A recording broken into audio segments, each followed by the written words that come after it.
Produced by Charles E. Keller and David Widger. George Sand. Some Aspects of Her Life and Writings. By Rene Doumic. First published in 1910. This volume is dedicated to Madame L. Landowsy. With gratitude and affection, this book is not intended as a study of George Sand. It is merely a series of chapters touching on various aspects of her life and writings. My work will not be lost if the perusal of these pages should inspire one of the historians of our literature with the idea of devoting to the great novelist, to her genius and her influence, a work of this kind.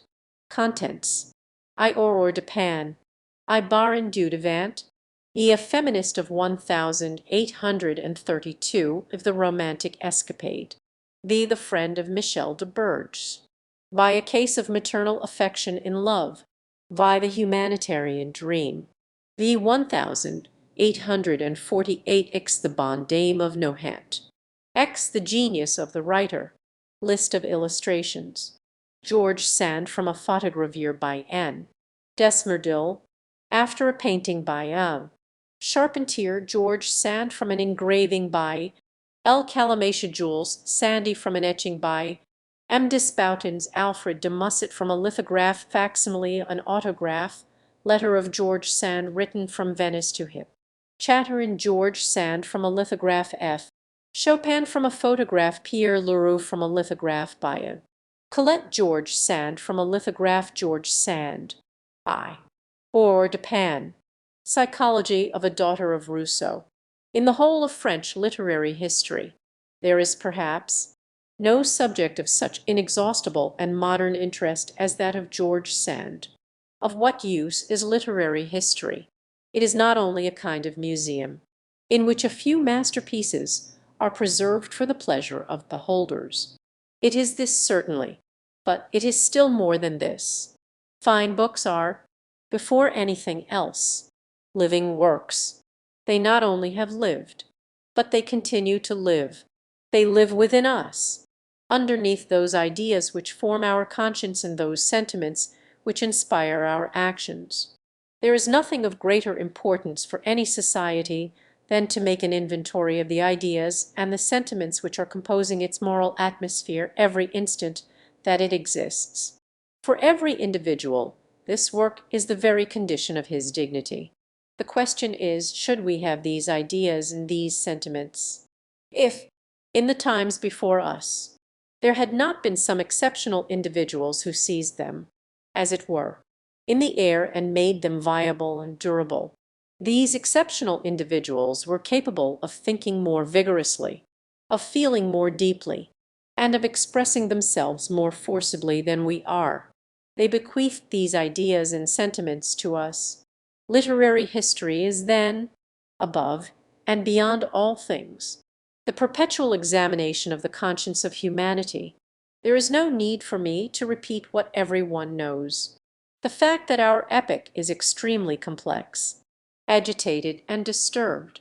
In the midst of this labyrinth in which we are feeling our way with such difficulty, who does not look back regretfully to the days when life was more simple, when it was possible to walk towards a goal, mysterious and unknown though it might be, by straight paths and royal routes? George Sand wrote for nearly half a century, for 50 times 365 days.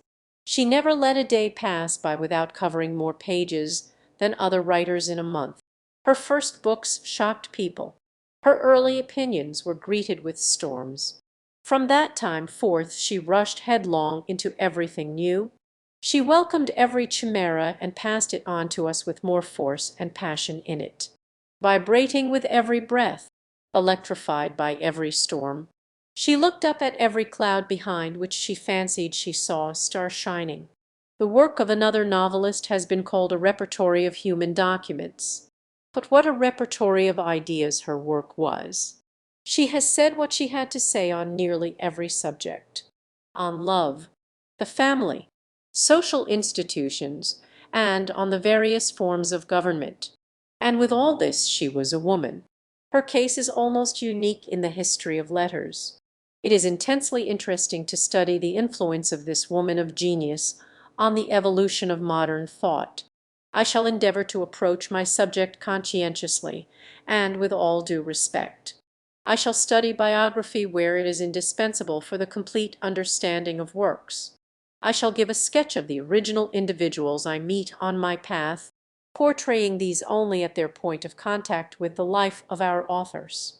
And it seems to me that a gallery in which we see Sandy, Sainte Beuve, Musset, Michel of Bergès, Liszt, Chopin, Lamennais, Pierre Leroux, Dumas Fils, Flaubert, and many, many others is an incomparable portrait gallery. I shall not attack persons, but I shall discuss ideas and, when necessary, dispute them energetically. We shall, I hope, during our voyage, see many perspectives open out before us. I have, of course, made use of all the works devoted to George Sand which were of any value for my study, and among others of the 2 volumes published, under the name of Latimer Karenin, one by a woman belonging to Russian aristocratic society, for the period before 1840. This is the most complete work that has been written. M. Samuel Rockablave, a clever university professor and the man who knows more than any one about the life and works of George Sand, has been my guide and has helped me greatly with his wise advice. Private collections of documents have also been placed at my service most generously.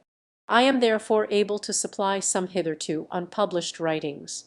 George Sand published, in all, about 100 volumes of novels and stories, 4 volumes of autobiography, and 6 of correspondence. In spite of all this we are still asked for fresh documents. 1 Latimer Karenin, George Sand, Ça et ses œuvres, 2 vols, Ollendorff.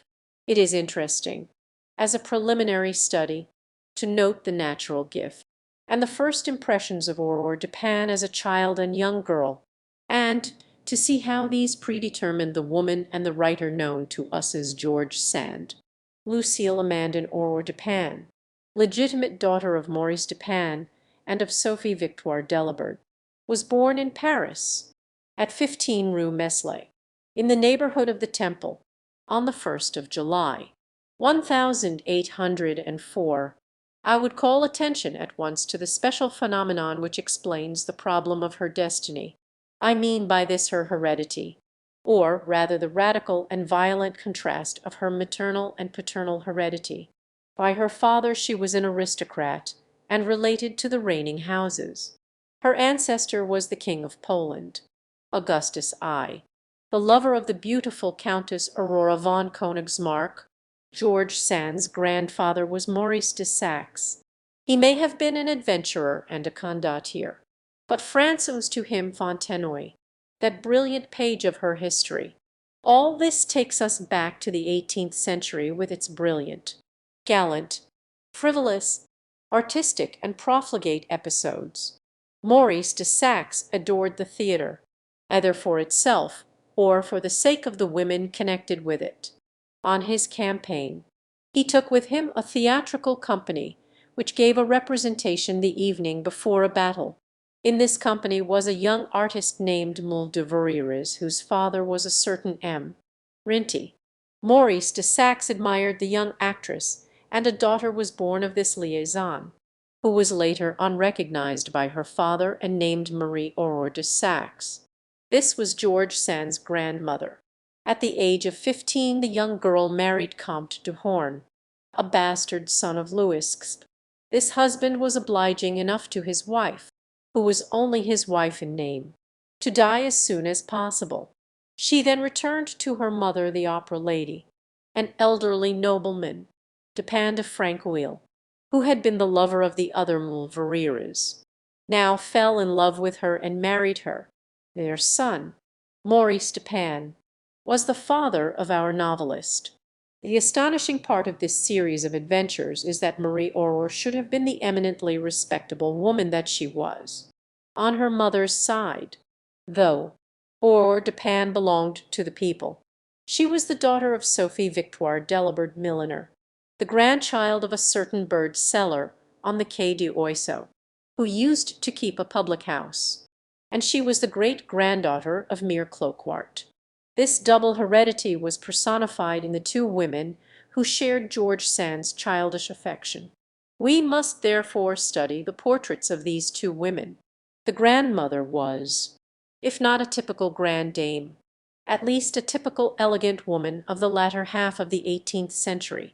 She was very well educated and refined, thanks to living with the two sisters, Moles, Verreres, who were accustomed to the best society. She was a good musician and sang delightfully.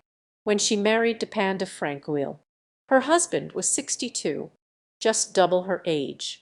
But, as she used to say to her granddaughter, no one was ever old in those days. It was the Revolution that brought old age into the world. Dupin was a very agreeable man, but now he was just sufficiently so to make his wife very happy. He was very lavish in his expenditure and lived like a prince, so that he left Marie Aurore ruined and poor with about 3,000 a year. She was imbued with the ideas of the philosophers and an enemy of the Queen's coterie. She was by no means alarmed at the Revolution, and was very soon taken prisoner. She was arrested on the 26th of November, 1793, and incarcerated in the Calvin d'Anglaise, Rue de Fosses Saint Victor, which had been converted into a detention house. On leaving prison she settled down at Nohant, an estate she had recently bought. It was there that her granddaughter remembered her in her early days. She describes her as tall, slender, fair, and always very calm. At Nohant she had only her maids and her books for company. When in Paris, she delighted in the society of people of her own station and of her time, people who had the ideas and airs of former days. She continued, in this new century, the shades of thought and the manners and customs of the old regime. As a set-off to this woman of race and of culture, Aurore's mother represented the ordinary type of the woman of the people. She was small, dark, fiery, and violent. She, too, the bird seller's daughter, had been imprisoned by the Revolution, and strangely enough in the Calvin d'Anglaise at about the same time as Maurice de Saxe's granddaughter. It was in this way that the fusion of classes was understood under the Terror. She was employed as a figurant in a small theatre. This was merely a commencement for her career. At the time when Maurice Dupin met her, she was the mistress of an old general. She already had one child of doubtful parentage. Maurice Dupin, too, had a natural son, named Hippolyte, so that they could not reproach each other. When Maurice Dupin married Sophie Victoire, a month before the birth of Aurore, he had some difficulty in obtaining his mother's consent. She finally gave in, as she was of an indulgent nature. It is possible that Sophie Victoire's conduct was irreproachable during her husband's lifetime, but, after his death, she returned to her former ways. She was nevertheless of religious habits, and would not, upon any account, have missed attending Mass. She was quick-tempered, jealous and noisy, and, when anything annoyed her, extremely hot-headed. At such times she would shout and storm, so that the only way to silence her was to shout still more loudly. She never bore any malice, though, and wished no harm to those she had insulted. She was of course sentimental, but more passionate than tender, and she quickly forgot those whom she had loved most fondly. There seemed to be gaps in her memory and also in her conscience. She was ignorant, knowing nothing either of literature or of the usages of society. Her salon was the landing of her flat, and her acquaintances were the neighbours who happened to live next door to her. It is easy to imagine what she thought of the aristocrats who visited her mother-in-law. She was amusing when she joked and made parodies on the women. She had a great deal of natural wit, a liveliness peculiar to the native of the faubourgs, all the impudence of the street Arab, and a veritable talent of mimicry. She was a good housewife, active, industrious, and most clever in turning everything to account. With a mere nothing she could improvise a dress or a hat and give it a certain style. She was always most skilful with her fingers. A typical Parisian work girl, a daughter of the street and a child of the people. In our times she would be styled a midinette. Such are the two women who shared the affection of Aurore Dupin. Fate had brought them together, but had made them so unlike that they were bound to dislike each other. The childhood of little Aurore served as the lists for their contentions. Their rivalry was the dominating note in the sentimental education of the child, as long as Maurice Dupin lived. Aurore was always with her parents in their little Parisian dwelling. Maurice Dupin was a brilliant officer, and very brave and jovial. In 1808, Aurore went to him in Madrid, where he was Murat's aide de camp. She lived in the palace of the Prince of Peace, that vast palace which Murat filled with the splendour of his costumes and the groans caused by his suffering. Like Victor Hugo, who went to the same place at about the same time and under similar conditions, Aurore may have brought back with her de ses courses lointains comme un vagafacé douleurs incertaines. This does not seem probable, though the return was painful, as they came back worried and ill, and were glad to take refuge at Nohant. They were just beginning to organize their life, from an accident when riding, leaving his mother and his wife together. From this time forth, Aurore was more often with her grandmother at Nohant than with her mother in Paris. Her grandmother undertook the care of her education, her half-brother, Hippolyte Chatteron, and she received lessons from M. Deschartres, who had educated Maurice Dupin. He was steward and tutor combined, a very authoritative man, arrogant, and a great pedant. He was affectionate, though, and extremely devoted. He was both detestable and touching at the same time, and had a warm heart hidden under a rough exterior. Nohant was in the heart of Berry, and this meant the country and nature. For Aurore Dupin nature proved to be an incomparable educator. There was only one marked trait in the child's character up to this date, and that was a great tendency to reverie. For long hours she would remain alone, motionless, gazing into space. People were anxious about her when they saw her looking so stupid. But her mother invariably said, "Do not be alarmed. She is always ruminating about something."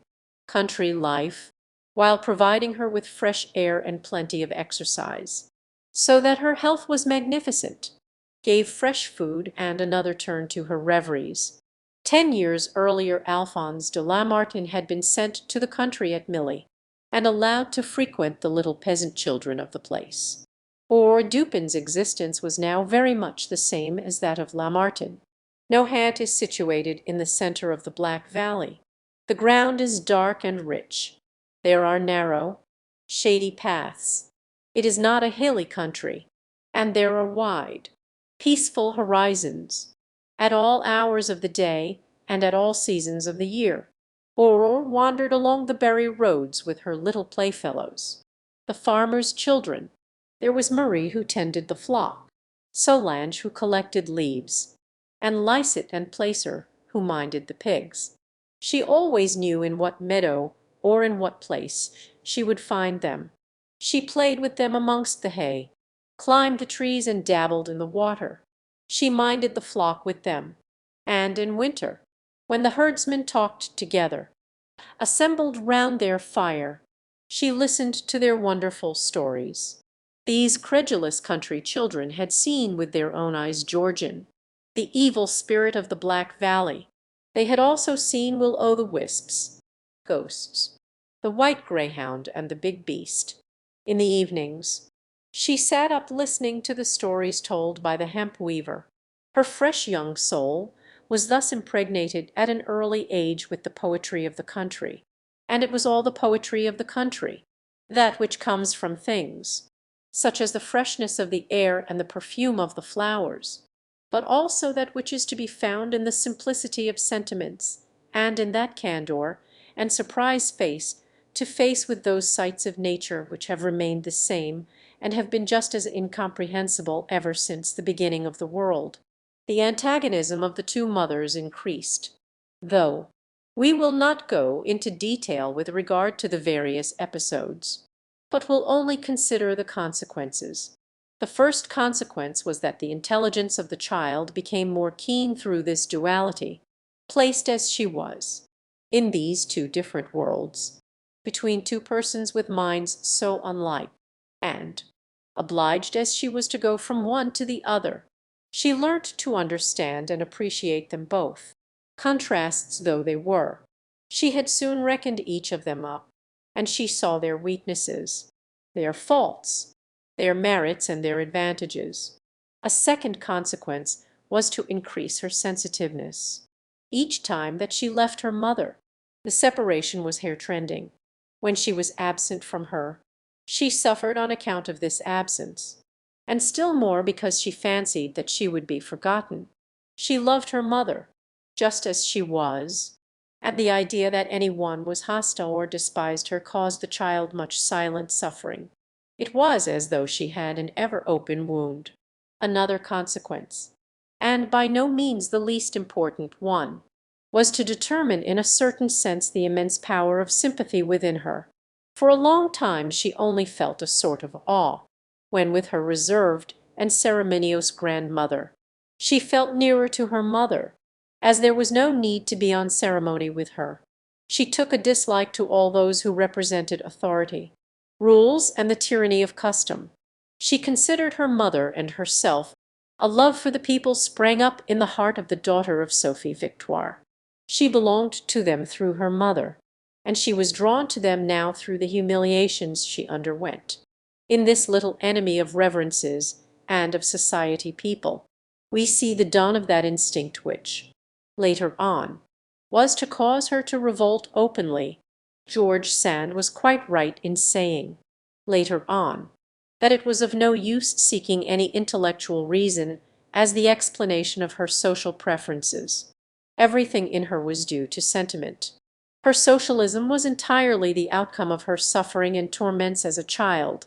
Things had to come to a crisis, and the crisis was atrocious. George Sand gives an account of the tragic scene in her Histoire de ma vie. Her grandmother had already had one attack of paralysis. She was anxious about Aurore's future, and wished to keep her from the influence of her mother. She therefore decided to employ violent means to this end. She sent for the child to her bedside, and, almost beside herself, in a choking voice, she revealed to her all that she ought to have concealed. She told her of Sophie Victoire's past. She uttered the fatal word and spoke of the child's mother as a lost woman, with Aurore's extreme sensitiveness. It was horrible to receive such confidences at the age of 30 years later. George Sand describes the anguish of the terrible minute. It was a nightmare. She says, "I felt choked, and it was as though every word would kill me. The perspiration came out on my face. I wanted to interrupt her, to get up and rush away.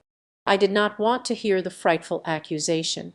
I could not move, though I seemed to be nailed on my knees, and my head seemed to be bowed down by that voice that I heard above me, a voice which seemed to wither me like a storm wind." It seems extraordinary that a woman, who was in reality so kind-hearted and so wise, should have allowed herself to be carried away like this.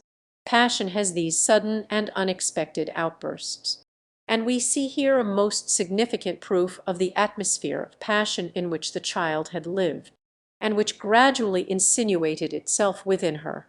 Under these circumstances, Aurore's departure for the convent was a deliverance. Until just recently, there has always been a convent in vogue in France, in which it has been considered necessary for girls in good society to be educated. In 1817, the Convent des Anglaises was in vogue, the very convent which had served as a prison for the mother and grandmother of Aurore. The 3 years she spent there in that big feminine family, where every one was as kind as God, she considered the most peaceful and happy time of her life.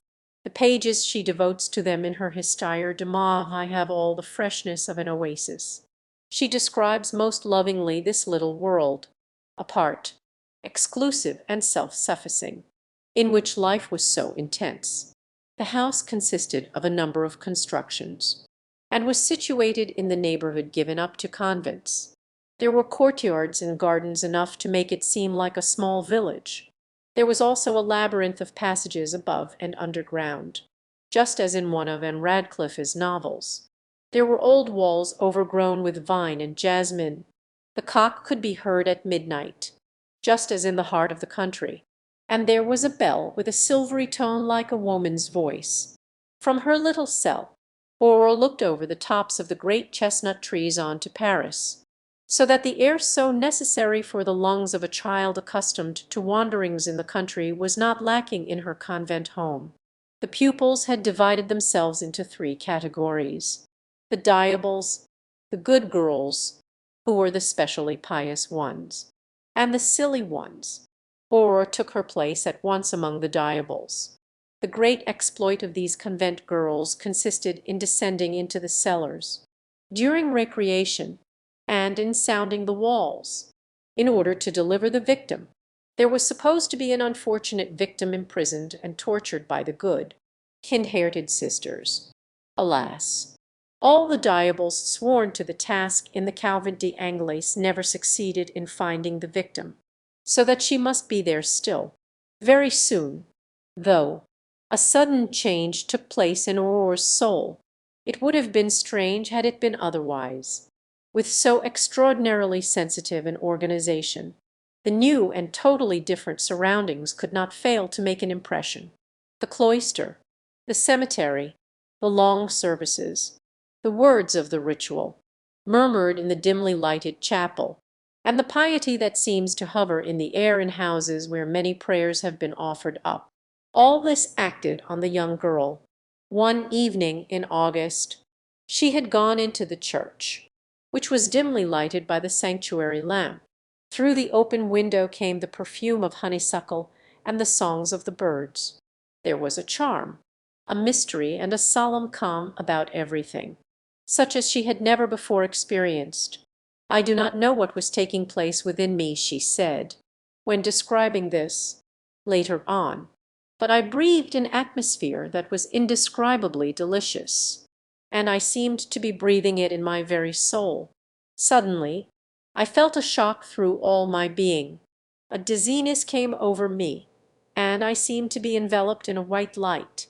I thought I heard a voice murmuring in my ear, 'Tall liege.' I turned round, and saw that I was quite alone, together with olfactory trouble. I prefer saying that she had received the visit of grace. Tears of joy bathed her face, and she remained there, sobbing for a long time. The convent had therefore opened to Aurora another world of sentiment, that of Christian emotion. Her soul was naturally religious, and the dryness of a philosophical education had not been sufficient for it. The convent had now brought her the element for which she had instinctively longed. Later on, when her faith, which had never been very enlightened, left her, the sentiment remained. This religiosity, of Christian form, was essential to George Sand. The convent also rendered her another eminent service. In the Histoire de ma vie, George Sand retraces from memory the portraits of several of the sisters. She tells us of Madame Marie Xavier, and of her despair at having taken the vows; of Sister and Joseph, who was as kind as an angel and as silly as a goose; of the gentle Marie Alicia, whose serene soul looked out of her blue eyes, a mirror of purity; and of the mystical Sister Helene, who had left home in spite of her family, in spite of the supplications and the sobs of her mother and sisters, and who had passed over the body of a child on her way to God. It is like this always. The costumes are the same, the hands are clasped in the same manner, the white bands and the faces look equally pale, but underneath this apparent uniformity what contrasts! It is the inner life which marks the differences so vigorously. and shows up the originality of each one. Or gradually discovered the diversity of all these souls and the beauty of each one. She thought of becoming a nun, but her confessor did not advise this, and he was certainly wise. Her grandmother, who had a philosopher's opinion of priests, blamed their fanaticism, and took her little granddaughter away from the convent. Perhaps she felt the need of affection for the few months she had still to live. At any rate, she certainly had this affection. One of the first results of the larger perspicacity which Aurore had acquired at the convent was to make her understand her grandmother at last. She was able now to grasp the complex nature of her relative, and to see the delicacy hidden under an appearance of great reserve. She knew now all that she owed to her grandmother, but unfortunately it was one of those discoveries which are made too late. The 18 months which Aurore now passed at Nohant, until the death of her grandmother, are very important as regards her psychological biography. She was 17 years old, and a girl who was eager to live and very emotional. She had first been a child of nature. Her convent life had taken her away from nature, and accustomed her to falling back on her own thoughts. Nature now took her back once more, and her beloved Nohant fated her return. The trees were in flower, she says, the nightingales were singing, and, in the distance, I could hear the classic, solemn sound of the labourers, my old friends, the big dogs, who had growled at me the evening before, recognized me again and were profuse in their caresses. The things themselves had not changed, but her way of looking at them now was different. During her long, solitary walks every morning, she enjoyed seeing the various landscapes, sometimes melancholy-looking and sometimes delightful. She enjoyed, too, the picturesqueness of the various things she met, the flocks of cattle, the birds taking their flight, and even the sound of the horses' feet splashing in the water. She enjoyed everything, in a kind of voluptuous reverie which was no longer instinctive, but conscious and a trifle morbid. Added to all this, her reading at this epoch was without any order or method. She read everything voraciously, mixing all the philosophers up together. She read Locke, Condillac, Montesquieu, Bossuet, Pascal, Montaigne, but she kept Rousseau apart from the others. She devoured the books of the moralists and poets, La Bruyère, Pope, Milton, Dante, Virgil, Shakespeare. All this reading was too much for her, and excited her brain. She had reserved Chateaubriand's Rene, and, on reading that, she was overcome by the sadness which emanates from these distressing pages. She was disgusted with life, and attempted to commit suicide. She tried to drown herself, and only owed her life to the healthy mindedness of the good Mère Colette. As the horse evidently had not the same reasons as its young mistress for wishing to put an end to its days.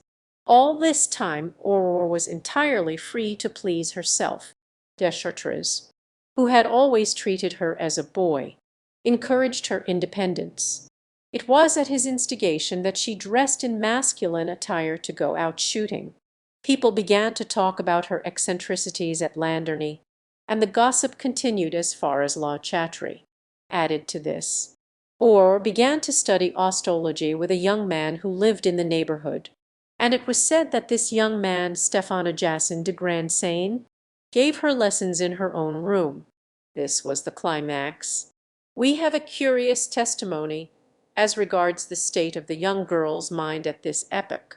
A review, entitled Le Voile de Pauperie, published recently in its first number, a letter from Aurore to her mother, dated November 18, 1821.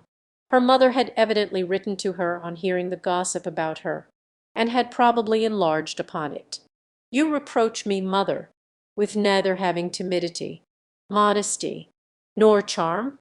she writes, "or at least you suppose that I have these qualities, but that I refrain from showing them, and you are quite certain that I have no outward decency nor decorum. You ought to know me before judging me in this way. You would then be able to form an opinion about my conduct. Grandmother is here, and, although she watches over me carefully and lovingly, and she would not fail to correct me if she considered that I had the manners of a dragoon or of a hussar. She considered that she had no need of any one to guide or protect her, and no need of leading strings. I am 17, she says, and I know my way about. If this Monsieur de Grandseine had ventured to take any liberty with her, she was old enough to take care of herself. Her mother had blamed her for learning Latin and ostology. Why should a woman be ignorant? She asks. Can she not be well educated without this spoiling her, and without being pedantic? Supposing that I should have sons in the future, and that I had profited sufficiently by my studies to be able to teach them, would not a mother's lessons be as good as a tutor's? She was already challenging public opinion, starting a campaign against false prejudices, showing a tendency to generalize, and to make the cause of one woman the cause of all women. We must now bear in mind the various traits we have discovered, one after another, in Aurore's character. We must remember to what parentage. It will then be more easy to understand the terms she uses when describing her fascination for Rousseau's writings. The language of Jean Jacques and the form of his deductions impressed me, as music might have done when heard in brilliant sunshine. I compared him to Mozart, and I understood everything. She understood him, for she recognized herself in him.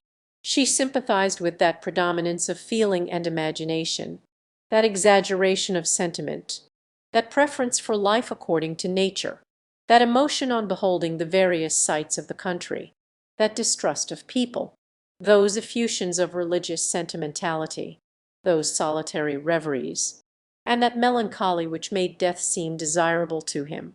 All this was to Aurore Dupin the gospel according to Rousseau. The whole of her psychology is to be found here.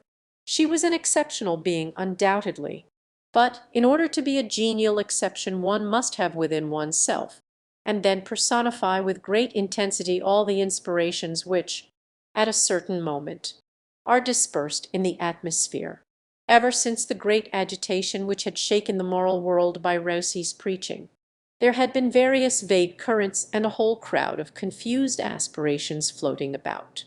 It was this enormous wave that entered a feminine soul. Unconsciously Aurore Dupin welcomed the new ideal, and it was this ideal which was to operate within her. The question was, what would she do with it? In presence of life, with all its everyday and social realities, this question is the object of our study. In the solution of it lies the interest, the drama and the lesson of George Sand's destiny. I. Baron Dudevant marriage and freedom. The arrival in Paris. Jules. Sandy. We must now endeavor to discover what the future George Sand's experiences of marriage were, and the result of these experiences on the formation of her ideas. "You will lose your best friend in me," were the last words of the grandmother to her granddaughter on her deathbed. The old lady spoke truly, and Aurore was very soon to prove this. By a clause in her will, Madame Dupin de Franqueville left the guardianship of Aurore to a cousin, Rene de Villeneuve. It was scarcely likely, though, that Sophie Victoire should consent to her own rights being frustrated by this illegal clause, particularly as this man belonged to the world of the old countesses. She took her daughter with her to Paris.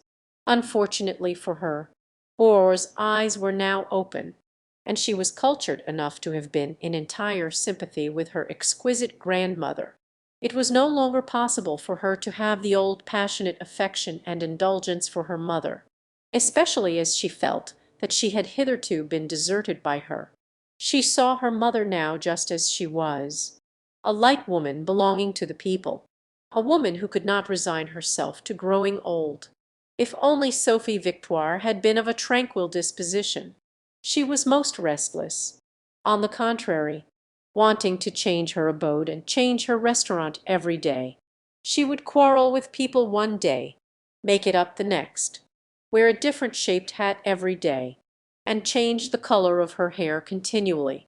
She was always in a state of agitation. She loved police news and thrilling stories. Read the Sherlock Holmes of those days until the middle of the night. She dreamed of such stories, and the following day went on living in an atmosphere of crime. When she had an attack of indigestion, she always imagined that she had been poisoned. When a visitor arrived, she thought it must be a burglar. She was most sarcastic about Aurore's fine education and her literary aspirations. Her hatred of the dead grandmother was as strong as ever.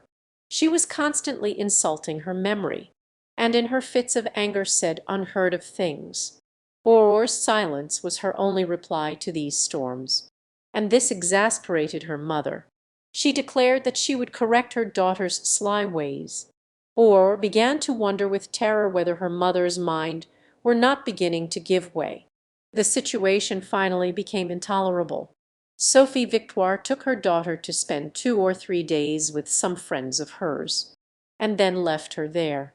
They lived in the country at Plessis Picard, near Melun. Aurore was delighted to find a vast park with thickets in which there were roebucks bounding about. She loved the deep glades, and the water with the green reflections of old willow trees. Monsieur James Duplessis and his wife, Angel, were excellent people, and they adopted Aurore for the time being. They already had 5 daughters, so that one more did not make much difference. They frequented a few families in the neighborhood, and there was plenty of gaiety among the young people. The Duplessis took Aurore sometimes to Paris and to the theatre. One evening, we are told in the Histoire de ma vie, we were having some ices at Tortonus after the theatre, when suddenly my mother Angel said to her husband, "Why, there's Casimir, a young man slender and rather elegant, with a gay expression and a military look, came and shook hands, and answered all the questions he was asked about his father, Colonel Dudevant, who was evidently very much respected and loved by the family." This was the first meeting, the first appearance of Casimir in the story, and this was how he entered into the life of Aurore. He was invited to Plessis. He joined the young people good-humouredly in their games, was friendly with Aurore, and, without posing as a suitor, asked for her hand in marriage. There was no reason for her to refuse him. He was 27 years of age, had served 2 years in the army, and had studied law in Paris. He was a natural son, of course, but he had been recognized by his father, Colonel Dudevant. The Dudevant family was greatly respected. They had a chateau at Guillery in Gascony. Casimir had been well brought up and had good manners. Aurore might as well marry him as any other young man. It would even be preferable to marry him rather than another young man, and he would then be her husband. That would not make much difference. The marriage almost fell through, thanks to Sophie Victoire. She did not consider Casimir good-looking enough. She was not thinking of her daughter, but of herself. She had made up her mind to have a handsome son-in-law with whom she could go out. She liked handsome men, and particularly military men. Finally she consented to the marriage, but a fortnight before the ceremony she arrived at Plessis, like a veritable thunderbolt. An extraordinary idea had occurred to her. She vowed that she had discovered that Casimir had been a waiter at a café. She had no doubt dreamt this, but she held to her text, and was indignant at the idea of her daughter marrying a waiter. Madame Dudevant, who had all the manners of a grande dame, decided to pay Sophie Victoire an official visit. The latter was greatly flattered, for she liked plenty of attention paid to her. It was in this way that Aurore Dupin became Baron Dudevant. She was just 18 years of age.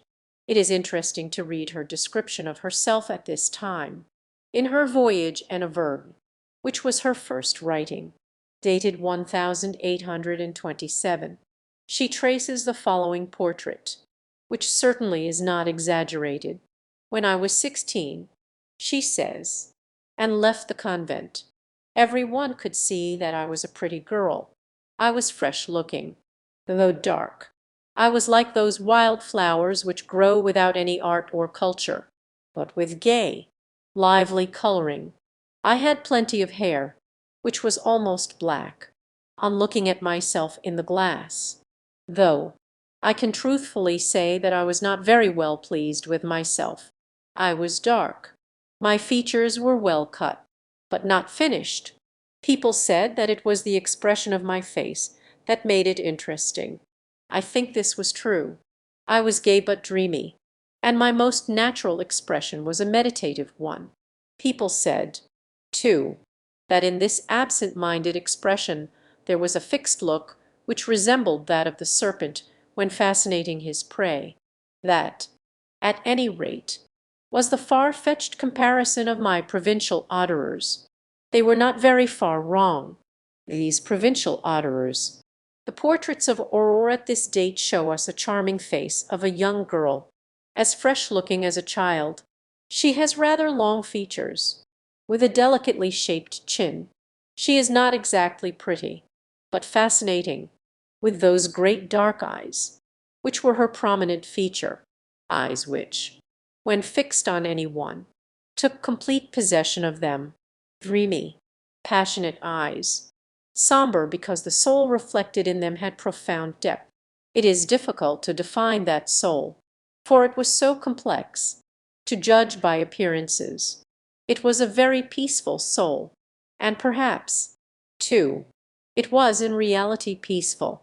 George Sand, who knew herself, frequently spoke of her laziness and of her apathy, traits peculiar to the natives of Berry.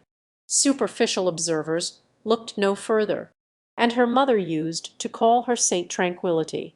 The nuns, though, of her convent had more perspicacity. They said, when speaking of her, "Still waters run deep."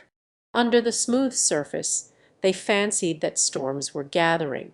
Or had within her something of her mother and of her grandmother, and their opposite natures were blended in her.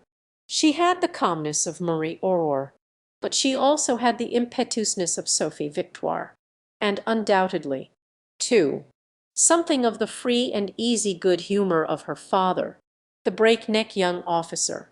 It certainly is not surprising to find a love of adventure in a descendant of Maurice de Saxe. Beside all these inner contrasts, the observer was particularly struck by her sudden changes of humour, by the way in which, after a fit of melancholy sadness, she suddenly gave way to the most exuberant gaiety, followed by long fits of depression and nervous exhaustion. Personally, I do not believe much in the influence of the physical over the moral nature, but I am fully convinced of the action of the moral over the physical nature in certain cases and in presence of extremely accentuated conditions. Physiological explanations must be taken into account. All these fits of melancholy and weeping, this prostration, these high spirits and the long walks, in order to sober down, denote the exigencies of an abnormal temperament. When once the crisis was past, it must not be supposed that, as with many other people, nothing remained of it all. This was by no means the case. As in a nature so extraordinarily organized for storing up sensations, nothing was lost, nothing evaporated, and everything increased. The still water seemed to be slumbering. Its violence, though held in check, was increasing in force, and when once let loose, it would carry all before it. Such was the woman whom Casimir Dudevant was to marry. The fascination was great, the honour rather to be feared, for all depended on his skill in guiding this powerful energy. The question is whether he loved her. It has been said that it was a marriage of interest, as Aurore's fortune amounted to £20,000, and he was by no means rich. This may have been so, but there is no reason why money should destroy one's sentiments. And the fact that Aurore had money was not likely to prevent Casimir from appreciating the charms of a pretty girl. It seems, therefore, very probable that he loved his young wife. at any rate as much as this Casimir was capable of loving his wife. The next question is whether she loved him. It has been said that she did, simply because she declared that she did not. When, later on, after her separation, she spoke of her marriage, all her later grievances were probably in her mind. There are her earlier letters, though, which some people consider a proof that she cared for Casimir, and there are also a few words jotted down in her notebook when her husband was absent. She was anxious about him and feared that he had met with an accident. It would be strange indeed if a girl of 18 did not feel some affection for the man who had been the first to make love to her, a man whom she had married of her own free will. It is rare for a woman to feel no kind of attachment for her husband. But is that attachment love? When a young wife complains of her husband, we hear in her reproaches the protest of her offended dignity, of her humbled pride. When a woman loves her husband, though she does not reproach him, guilty though he may be, with having humiliated and wounded her, what she has against him then is that he has broken her heart by his lack of love for her. This note and this accent can never be mistaken, and never once do we find it with Aurore. We may therefore conclude that she had never loved her husband. Casimir did not know how to win her affection. He did not even realize that he needed to win it. He was very much like all men. The idea never occurs to them that, when once they are married, they have to win their wife. He was very much like all men. He had not as yet the vices which developed in him later on. He had nothing to distinguish him from the average man. He was selfish, without being disagreeable, rather idle, rather incapable, rather vain and rather foolish. He was just an ordinary man. The wife he had married, though, was not an ordinary woman. That was their misfortune. As Emile Fagut has very wittily put it, Monsieur Dudevant, about whom she complained so much, seems to have had no other fault than that of being merely an ordinary man, which, of course, is unenderable to a superior woman. The situation was perhaps equally unenderable for the man. This is quite right, for Casimir was very soon considerably disconcerted. He was incapable of understanding her psychology, and, as it seemed impossible to him that a woman was not his inferior, he came to the logical conclusion that his wife was idiotic. This was precisely his expression, and at every opportunity he endeavored to crush her by his own superiority. All this seems to throw some light on his character and also on the situation. Here was a man who had married the future George Sand, and he complained, in all good faith, that his wife was idiotic. Certainly, on comparing the correspondence with the Histoire de ma vie, the difference of tone is most striking. The letters in which Baron Dudevant tells, day by day, of her home life are too enthusiastic for the letters of an unhappy wife. There are receptions at Nohant, lively dinners, singing and dancing. All this is, at any rate, the surface, but gradually the misunderstandings are more pronounced, and the gulf widens. There may have been a misunderstanding at the very beginning of their married life, and Aurore may have had a surprise of the nature of the one in an unpublished letter written much later on, in the year 1843, from George Sand to her half-brother Hippolyte Chatteron on the occasion of his daughter's engagement. The following lines occur: "See that your son-in-law is not brutal to your daughter the first night of their marriage. Tell him to sacrifice his own pleasure a little, and to wait till he has taught his wife gradually to understand things and to be willing. There is nothing so frightful as the horror, the suffering and the disgust of a poor girl who knows nothing, and who is suddenly violated by a brute. We bring girls up as much as possible like saints, and then we hand them over like fillies.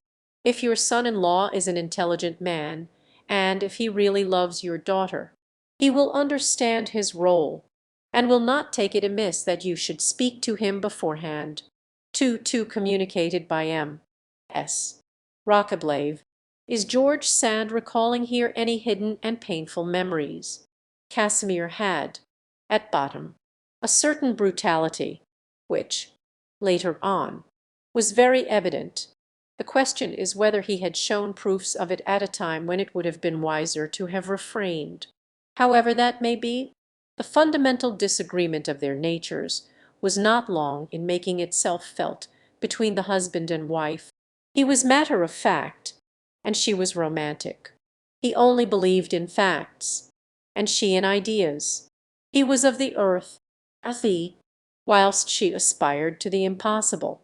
They had nothing to say to each other, and when two people have nothing to say, and love does not fill up the silences, what torture the daily tête-à-tête must be. Before they had been married 2 years, they were bored to death. They blamed Nohant, but the fault was in themselves. Nohant seemed unbearable to them, simply because they were there alone with each other. They went to Plessis, perhaps in the hope that the remembrance of the days of their engagement might have some effect on them. It was there, in 1824, that the famous scene of the blow took place. They were playing at a regular children's game in the park, and throwing sand at each other. Casimir lost his patience and struck his wife. It was certainly impolite, but Aurore did not appear to have been very indignant with her husband at the time. Her grievances were quite of another kind, less tangible and much more deeply felt. From Plessis they went to Ormesson. We do not know what took place there, but evidently something which made a deep impression morally, something very serious. A few years later, referring to this stay at Ormesson, George Sand wrote to one of her friends, "You pass by a wall and come to a house, at the bottom of which is a spring of water hidden under a kind of grotto. It is all very stiff and uninteresting, but it is very lonely. I spent several months there, and it was there that I lost my health, my confidence in the future, my gaiety and my happiness. It was there that I felt, and very deeply too, my first approach of trouble." They left Ormesson for Paris, and Paris for Nohant, and after that, by way of trying to shake off the dullness that was oppressing them, they had recourse to the classical mode of diversion, a voyage. They set off on the 5th of July, 1825, for that famous expedition to the Pyrenees, which was to be so important a landmark in Aurore Dudevant's history. On crossing the Pyrenees, the scenery, so new to her, or rather the memory of which had been lying dormant in her mind since her childhood, filled her with wild enthusiasm. This intense emotion contributed to develop within her that sense of the picturesque which, later on, was to add so considerably to her talent as a writer. She had hitherto been living in the country of plains, the Isle de France and Berry. The contrast made her realize all the beauties of nature, and, on her return, she probably understood her own familiar scenery, and enjoyed it all the more. She had hitherto appreciated it vaguely. Lamartine learnt to love the severe scenery of Milly better on returning to it after the softness of Italy. The Pyrenees served, too, for Baron Dudevant as the setting for an episode which was unique in her sentimental life. In the Histoire de ma vie there is an enigmatical page in which George Sand has intentionally measured and veiled every expression. She speaks of her moral solitude, which, at that time, was profound and absolute, and she adds, "It would have been mortal to a tender mind and to a girl in the flower of her youth, if it had not been filled with a dream which had taken the importance of a great passion, not in my life, as I had sacrificed my life to duty, but in my thoughts. I was in continual correspondence with an absent person to whom I told all my thoughts, all my dreams, who knew all my humble virtues, and who heard all my platonic enthusiasm. This person was excellent in reality, but I attributed to him more than all the perfections possible to human nature. I only saw this man for a few days, and sometimes only for a few hours. In the course of a year he was as romantic in his intercourse with me as I was. Consequently he did not cause me any scruples, either of religion or of conscience. This man was the stay and consolation of my exile. As regards the world of reality, it was this dream, as intense as any passion, that we must study here. We must make the acquaintance of this excellent and romantic man. Aurélien de Sèze was a young magistrate, a few years older than Aurore. He was 26 years of age, and she was 21. He was the great-nephew of the council who pleaded for Louis XV. There was, therefore, in his family a tradition of moral nobility, and the young man had inherited this. He had met Aurore at Bordeaux and again at Cauteretz. They had visited the grottos of Lourdes together. Aurélien had appreciated the young wife's charm, although she had not attempted to attract his attention. As she was not coquettish, she appreciated in him all that was so lacking in Casimir: culture of mind, seriousness of character, discreet manners which people took at first for coldness, and a somewhat dignified elegance. He was scrupulously honest, a magistrate of the old school, sure of his principles and master of himself. It was, probably, just that which appealed to the young wife, who was a true woman and who had always wished to be dominated. When they met again at Breda, they had an explanation. This was the violent grief of which George Sand speaks. She was consoled by a friend, Zoe Leroy, who found a way of calming this stormy soul. She came through this crisis crushed with emotion and fatigue, but calm and joyful. They had vowed to love each other, but to remain without reproach, and their vow was faithfully kept. Aurore, therefore, had nothing with which to reproach herself, but with her innate need of being frank. She considered it her duty to write a letter to her husband, informing him of everything.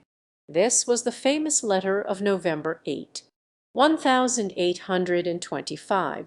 Later on, in 1836, when her case for separation from her husband was being heard, a few fragments of it were read by her husband's advocate with the idea of incriminating her. By way of reply to this, George Sand's advocate read the entire letter in all its eloquence and generosity. It was greeted by bursts of applause from the audience. All this is very satisfactory. It is exactly the situation of the Princess of Cleves in Madame de Lafayette's novel. The Princess of Cleves acknowledges to her husband the love she cannot help feeling for Monsieur de Nemours, and asks for his help and advice as her natural protector. This fine proceeding is usually admired, although it cost the life of the Prince of Cleves, who died broken-hearted. Personally, I admire it too, although at times I wonder whether we ought not rather to see in it an unconscious suggestion of perversity. This confession of love to the person who is being, as it were, robbed of that love, is in itself a kind of secret pleasure. By speaking of the love, it becomes more real. We bring it out to light instead of letting it die away in those hidden depths within us, in which so many of the vague sentiments which we have not cared to define, even to ourselves, die away. Many women have preferred this more silent way, in which they alone have been the sufferers. But such women are not the heroines of novels. No one has appreciated their sacrifice, and they themselves could scarcely tell all that it has cost them. Aurélien de Sèze had taken upon himself the rôle of confidant to this soul that he had allotted to himself. He took his rôle very seriously, as was his custom in all things. He became the young wife's director in all matters of conscience. The letters which he wrote to her have been preserved, and we know them by the extracts and the analysis that M. Roqueblave has given us, and by his incisive commentaries of them. For they are letters of guidance, spiritual letters. The lake confessor endeavours, before all things, to calm the impatience of this soul, which is more and more ardent and more troubled every day. He battles with her about her mania of philosophizing, her wish to sift everything and to get to the bottom of everything, strong in his own calmness. He kept repeating to her in 100 different ways the words, "Be calm." The advice was good. The only difficulty was the following of the advice. For George Sand avant George Sand, by S. Roqueblave Revue de Paris, December 15, 1894. Gradually the professor lost his hold on his pupil, for it seems as though Aurore were the first to tire. Aurelian finally began to doubt the efficacy of his preaching. The usual fate of sentiments outside the common order of things is that they last the length of time that a crisis of enthusiasm lasts. The best thing that can happen then is that their nature should not change, that they should not deteriorate, as is so often the case. When they remain intact to the end, they leave behind them, in the soul, a trail of light, a trail of cold, pure light. The decline of this Platonic liaison with Aurelian Decease dates from 1828. Some grave events were taking place at Nohant about this time. For the last few years Casimir had fallen into the vices of certain country squires, or so-called gentlemen farmers. He had taken to drink, in company with Hippolyte Chatteron, and it seems that the intoxication peculiar to the natives of Berry takes a heavy and not a gay form. He had also taken to other bad habits, away from home at first, and later on under the conjugal roof. He was particularly partial to the maid-servants, and, the day following the birth of her daughter, Solange, or had an unpleasant surprise with regard to her husband. From that day forth, what had hitherto been only a vague wish on her part became a fixed idea with her, and she began to form plans. A certain incident served as a pretext. When putting some papers in order, Aurore came upon her husband's will. It was a mere diatribe, in which the future deceased gave utterance to all his past grievances against his idiotic. Her mind was made up irrevocably from this moment. She would have her freedom again. She would go to Paris and spend 3 months out of 6 there. She had a young tutor from the south of France, named Beaucarin, educating her children. This Beaucarin needed to be taken to task constantly, and Baron Dudevant did not spare him. An instance of her disposition for lecturing will be seen in the following curious letter sent by George Sand to her friend and neighbour, Adolphe Duplom. This letter has never been published before, and we owe our thanks for it to Monsieur Charles Duplom. Nohant, July 23, 1830. Are you so very much afraid of me, my poor Hydrogen? You expect a good lecture, and you will not expect in vain. Have patience, though, before giving you the dressing you deserve, I want to tell you that I have not forgotten you, and that I was very vexed on returning from Paris, to find my great simpleton of a son gone. I am so used to seeing your solemn face that I quite miss it. You have a great many faults, but after all, you are a good sort, and in time you will get reasonable. Try to remember occasionally, my dear Plomuse, that you have friends. If I were your only friend, that would be a great deal, as I am to be depended on, and am always at my post as a friend, although I may not be very tender. I am not very polite either, as I speak the truth plainly. That is my characteristic, though I am a firm friend nevertheless, and to be depended on. Do not forget what I have said now, as I shall not often repeat this. Remember, too, that happiness in this world depends on the interest and esteem that we inspire. I do not say this to every one, as it would be impossible, but just to a certain number of friends. It is impossible to find one's happiness entirely in one's self, without being an egoist, and I do not think so badly of you that I imagine you to be one. A man whom no one cares for is wretched, and the man who has friends is afraid of grieving them by behaving badly.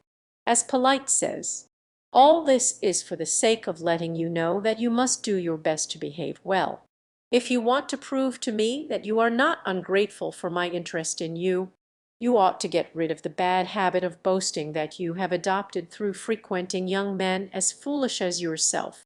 Do whatever your position and your health allow you to do, provided that you do not compromise the honor or the reputation of any one else. I do not see that a young man is called upon to be as chaste as a nun, but keep your good or bad luck in your love affairs to yourself. Silly talk is always repeated, and it may chance to get to the ears of sensible people who will disapprove. Try, too, not to make so many plans, but to carry out just one or two of them. You know that is why I quarrel with you always. I should like to see more constancy in you. You tell Hippolyte that you are very willing and courageous.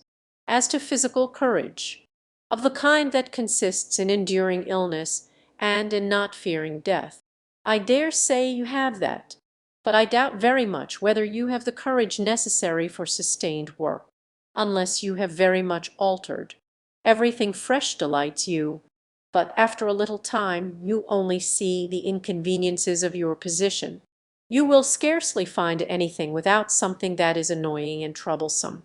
But if you cannot learn to put up with things, you will never be a man. This is the end of my sermon. I expect you have had enough of it, especially as you are not accustomed to reading my bad handwriting. I shall be glad to hear from you, but do not consider your letter as a state affair, and do not torment yourself to arrange well-turned phrases. I do not care for such phrases at all. A letter is always good enough when the writer expresses himself naturally, and says what he thinks. Fine pages are all very well for the schoolmaster, but I do not appreciate them at all. Promise me to be reasonable, and to think of my sermons now and then. That is all I ask. You may be very sure that if it were not for my friendship for you I should not take the trouble to lecture you. I should be afraid of annoying you if it were not for that. As it is, I am sure that you are not displeased to have my lectures, and that you understand the feeling which dictates them. Adieu. My dear Adolphe, write to me often and tell me always about your affairs. Take care of yourself, and try to keep well. But if you should feel ill, come back to your native place. There will always be milk and syrup for you, and you know that I am not a bad nurse. Every one wishes to be remembered to you, and I send you my holy blessing. Poor D. She considered him idle, and reproached him with his lack of dignity, and with making himself too familiar with his inferiors. She could not admit this familiarity, although she was certainly a friend of the people and of the peasants. Between sympathy and familiarity there was a distinction, and Aurora took care not to forget this. There was always something of the grand dame in her. Ocurin was devoted, though, and she counted on him for looking after her children, for keeping her strictly au courant, and letting her know in case of illness. Perfectly easy on this score. She could live in Paris on an income of £60 by adding to it what she could earn. Casimir made no objections. All that happened later on in this existence, which was from henceforth so stormy, happened with his knowledge and with his consent. He was a poor sort of man. Let us consider now, for a moment, Baron Dudevant's impressions after such a marriage. We will not speak of her sadness nor of her disgust. In a union of this kind, how could the sacred and beneficial character of marriage have appeared to her? A husband should be a companion. She never knew the charm of true intimacy, nor the delight of thoughts shared with another. A husband is the counselor, the friend, when she needed counsel. She was obliged to go elsewhere for it, and it was from another man that guidance and encouragement came. A husband should be the head and, I do not hesitate to say, the master. Life is a ceaseless struggle, and the man who has taken upon himself the task of defending a family from all the dangers which threaten its dissolution from all the enemies which prowl around it, can only succeed in his task of protector if he be invested with just authority, or had been treated brutally. That is not the same thing as being dominated. The sensation which never left her was that of an immense moral solitude. She could no longer dream in the Nohant avenues, for the old trees had been lopped, and the mystery chased away. She shut herself up in her grandmother's little boudoir, adjoining her children's room, so that she could hear them breathing, and whilst Casimir and Hippolyte were getting abominably intoxicated, she sat there thinking things over, and gradually becoming so irritated that she felt the rebellion within her gathering force. The matrimonial bond was a heavy yoke to her. A Christian wife would have submitted to it and accepted it. But the Christianity of Baron Dudevant was nothing but religiosity. The trials of life show up the insufficiency of religious sentiment which is not accompanied by faith. Marriage, without love, friendship, confidence, and respect, was for Aurore merely a prison. She endeavoured to escape from it, and when she succeeded she uttered a sigh of relief at her deliverance. Such, then, is the chapter of marriage in Baron Dudevant's psychology. It is a fine example of failure. The woman who had married badly now remained an individual, instead of harmonizing and blending in a general whole. This ill-assorted union merely accentuated and strengthened George Sand's individualism. For Dudevant arrived in Paris the first week of the year 1831. The woman who was rebellious to marriage was now in a city which had just had a revolution. The extraordinary effervescence of Paris in 1831 can readily be imagined. There was tempest in the air, and this tempest was bound to break out here or there, either immediately or in the near future, in an insurrection. Every one was feverishly anxious to destroy everything, in order to create all things anew, in everything, in art, ideas, and even in costume. There was the same explosion of indiscipline, the same triumph of capriciousness. Every day some fresh system of government was born, some new method of philosophy, an infallible receipt for bringing about universal happiness, an unheard of idea for manufacturing masterpieces, some invention for dressing up and having a perpetual carnival in the streets. The insurrection was permanent and masquerade a normal state. Besides all this, there was a magnificent burst of youth and genius. Victor Hugo, proud of having fought the battle of Hernani, was then thinking of Notre Dame and climbing up to it. Musset had just given his Contes d'Espagne el d'Italie. Stendhal had published Le Rouge et le Noir, and Balzac La Paix de Chagrin. The painters of the day were Delacroix and Delaric. Paganini was about to give his first concert at the opera. Such was Paris in all its impatience and impertinence, in its confusion and its splendour immediately after the Revolution. The young wife, who had snapped her bonds asunder, breathed voluptuously in this atmosphere. She was like a provincial woman enjoying Paris to the full. She belonged to the romantic school, and was imbued with the principle that an artist must see everything, know everything, and have experienced himself all that he puts into his books. She found a little group of her friends from Berry in Paris, among others Felix Piat, Charles Duvernet, Alphonse Fleury, Sandy, and de Latouche. This was the band she frequented. Young men apprenticed either to literature, the law, or medicine. With them she lived a student's life, in order to facilitate her various evolutions. She adopted masculine dress. In her Histoire de ma vie she says, "Fashion helped me in my disguise." For men were wearing long, square frock coats, styled the la propriétaire. They came down to the heels, and fitted the figure so little that my brother, when putting his on, said to me one day at Nohant, "It is a nice cut, is't it?" The tailor takes his measures from a sentry box, and the coat then fits a whole regiment. I had a sentry box coat made, of rough grey cloth, with trousers and waistcoat to match, with a grey hat and a huge cravat of woolen material. I looked exactly like a first-year student. She explored the streets, museums, cathedrals, libraries, painters' studios, clubs and theatres. She heard Frederick Lemaitre one day, and the next day Malibran. One evening it was one of Dumas' pieces, and the next night Moy's at the opera. She took her meals at a little restaurant, and she lived in an attic. She was not even sure of being able to pay her tailor, so she had all the joys possible. Ah, how delightful to live an artist's life! Our device is liberty.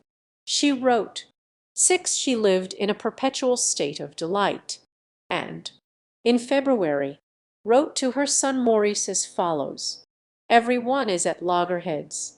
We are crushed to death in the streets. The churches are being destroyed, and we hear the drum being beaten all night." 7. In March she wrote to Charles Duvernet: "Do you know that fine things are happening here? It really is amusing to see. We are living just as gaily among bayonets and riots as if everything were at peace. All this amuses me." 8-6 correspondence. To Beaucarin. March 4, 1831. 7 Ibid. To Maurice Dudevant. February 15, 1831. 8 Ibid. To Charles Duvernet. March 6, 1831. She was amused at everything, and she enjoyed everything, with her keen sensitiveness. She revelled in the charm of Paris, and she thoroughly appreciated its scenery.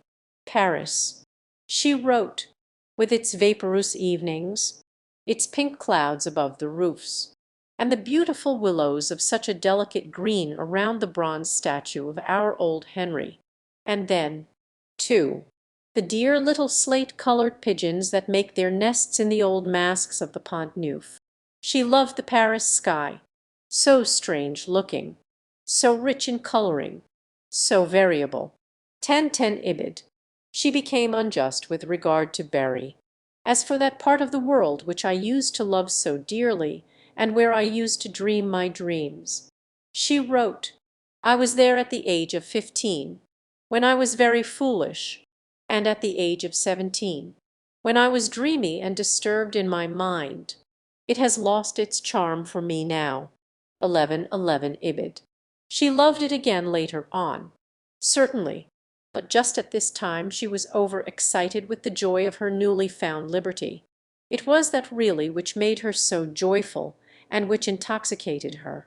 I do not want society, excitement, theatres, or dress. What I want is freedom. She wrote to her mother. In another letter she says, "I am absolutely independent. I go to La Chatterie, to Rome. I start out at 10 o'clock or at midnight. I please myself entirely in all this." 12-12 correspondence. To her mother, May 31, 1831. She was free, and she fancied she was happy. Her happiness at that epoch meant Jules Sandy. In a letter, written in the humoristic style in which she delighted, she gives us portraits of some of her comrades of that time. She tells us of Duvernet, of Alphonse Fleury, surnamed the Gaulois, and of Sandy. Oh, fair-haired Charles. She writes, young man of melancholy thoughts, with a character as gloomy as a stormy day. Gigantic Fleury, with your immense hands and your alarming beard. Dear Sandy, agreeable and light, like the humming-bird of fragrant Sahanes. 1313 correspondence. December 1, 1830. The dear Sandy, agreeable and light, like the humming-bird of fragrant Sahanes, was to be Baron Dudevant's Latin Quarter liaison. Her biographers usually pass over this liaison quickly, as information about it was not forthcoming. Important documents exist, though, in the form of 50 letters written by George Sand to Dr. Emile Regnault. then a medical student, and the intimate friend and confidant of Jules Sandy, who kept nothing back from him. His son, Dr. Paul Regnault, has kindly allowed me to see this correspondence and to reproduce some fragments of it. It is extremely curious, by turn lyrical and playful, full of effusions, ideas, plans of work, impressions of nature, and confidences about her love affairs. Taken altogether, it reflects, as nearly as possible, the state of the young woman's mind at this time. The first letter is dated April 1831. George Sand had left Paris for Nohant, and is anxiously wondering how her poor Jules has passed this wretched day, and how he will go back to the room from which she had torn herself with such difficulty that morning.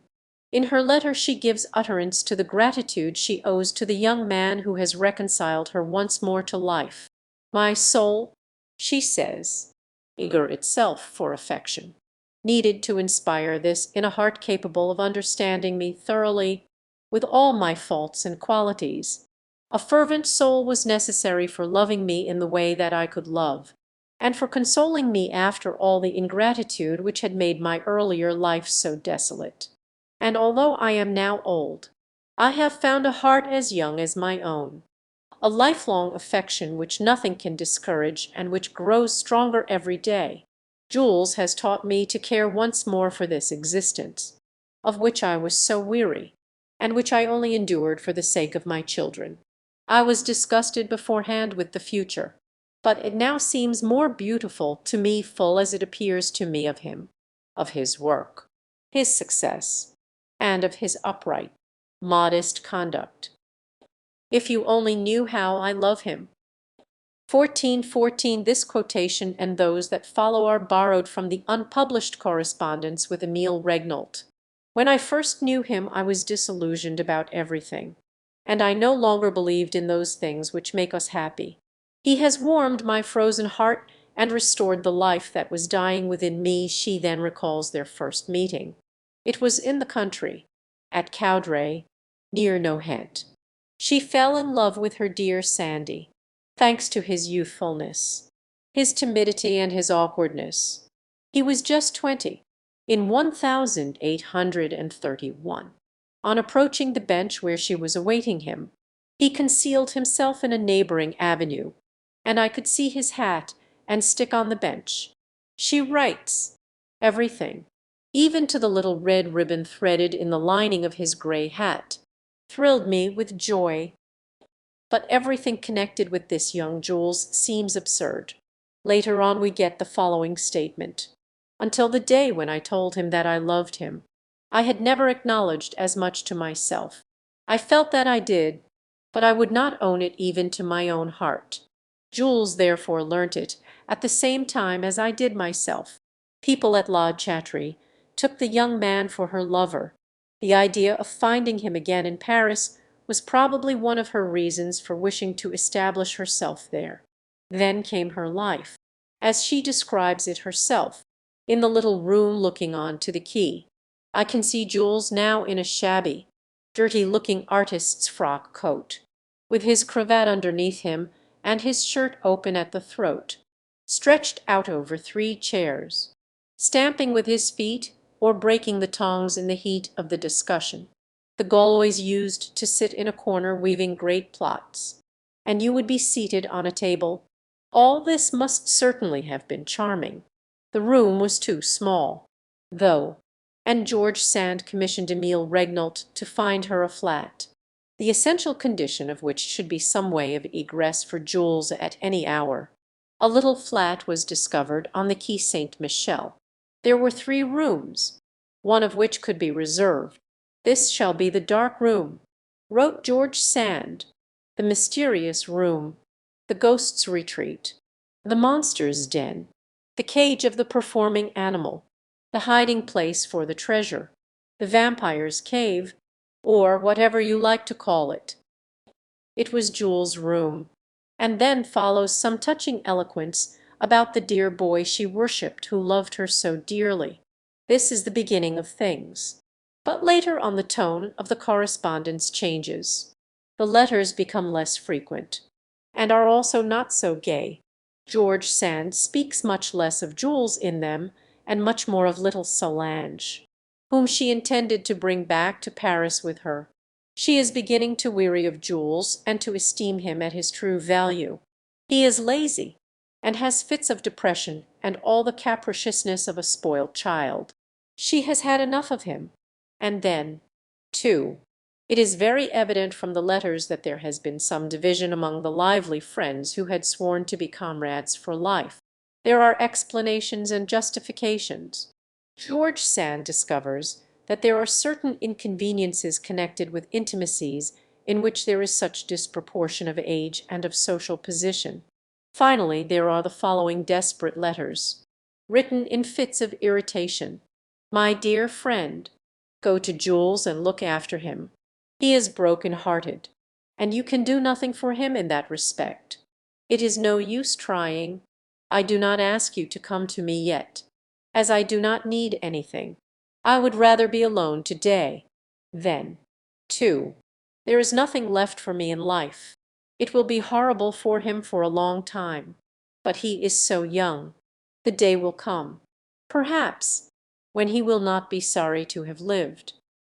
As this time there is no remedy, we do not blame each other at all, and for some time we have been struggling against this horrible necessity. We have had trouble enough. There seemed to be nothing left but to put an end to our lives.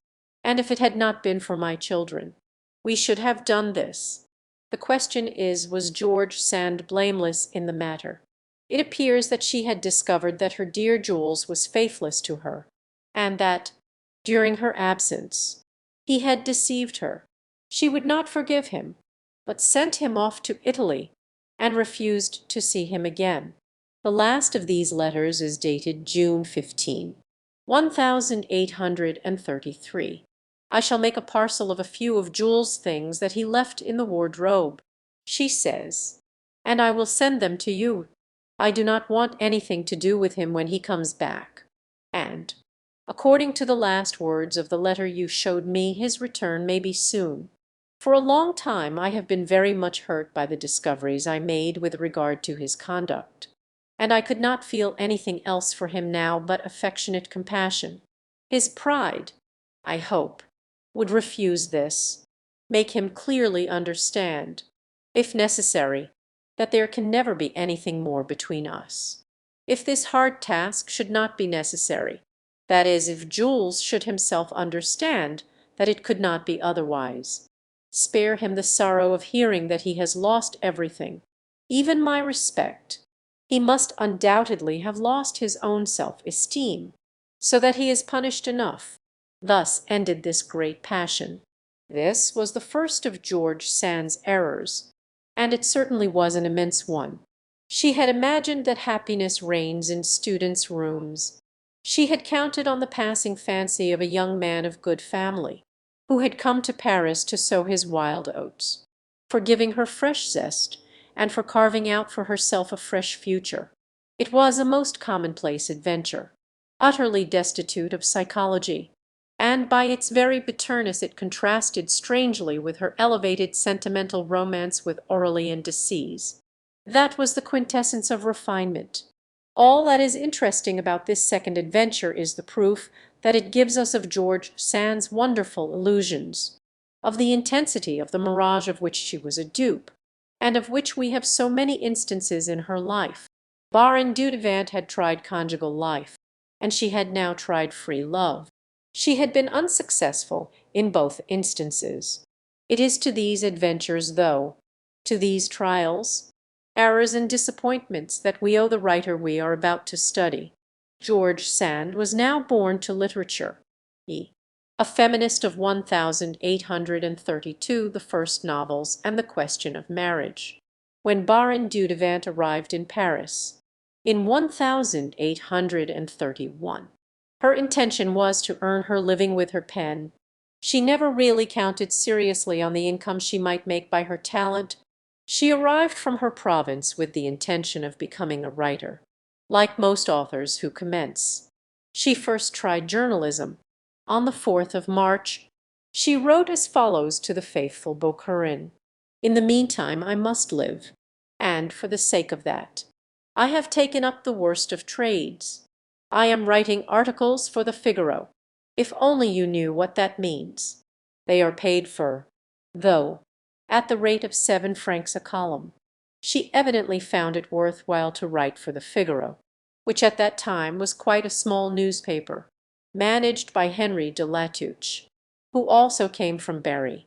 He was a very second-rate writer himself, and a poet with very little talent, but, at any rate, he appreciated and discovered talent in others. He published André Chénier's first writings, and he introduced George Sand to the public. His new apprentice was placed at one of the little tables at which the various parts of the paper were manufactured. Unfortunately she had not the vocation for this work. The first principle with regard to newspaper articles is to make them short. When Aurore had come to the end of her paper, she had not yet commenced her subject. It was no use attempting to continue, so she gave up the worst of trades. Lucrative though it might be, she could not help knowing, though, that she had the gift of writing. She had inherited it from her ancestors, and this is the blessed part of her atavism, no matter how far back we go, and in every branch of her genealogical tree there is artistic heredity to be found. Maurice de Saxe wrote his Reveries. This was a fine book for a soldier to write, and for that alone he would deserve praise, even if he had not beaten the English so gloriously. Mademoiselle Varières was an actress, and Dupin de Franqueuil a dilettante. Aurore's grandmother, Marie Aurore, was very musical. She sang operatic songs, and collected extracts from the philosophers. Maurice Dupin was devoted to music and to the theatre. Even Sophie Victoire had an innate appreciation of beauty. She not only wept, like Margot, at melodrama, but she noticed the pink of a cloud, the mauve of a flower, and, what was more important, she called her little daughter's attention to such things. This illiterate mother had therefore had some influence on Aurore and on her taste for literature. It is not enough to say that George Sand was a born writer. She was a born novelist, and she belonged to a certain category of novelists. She had been created by a special decree of Providence to write her own romances, and not others. It is this which makes the history of the far-back origins of her literary vocation so interesting. It is extremely curious to see, from her earliest childhood, the promises of those faculties which were to become the very essence of her talent. When she was only 3 years old, her mother used to put her between 4 chairs in order to keep her still, by way of enlivening her captivity. She tells us what she did. "I used to make up endless stories, which my mother styled my novels, and my mother declared that they were most tiresome on account of their length and of the development I gave to my digressions. And never any serious troubles. Everything was always arranged satisfactorily, thanks to my lively, optimistic ideas." Then, at the age of 3, and these early stories are the precursors of the novels of her maturity. They are optimistic, drawn out, and with long digressions.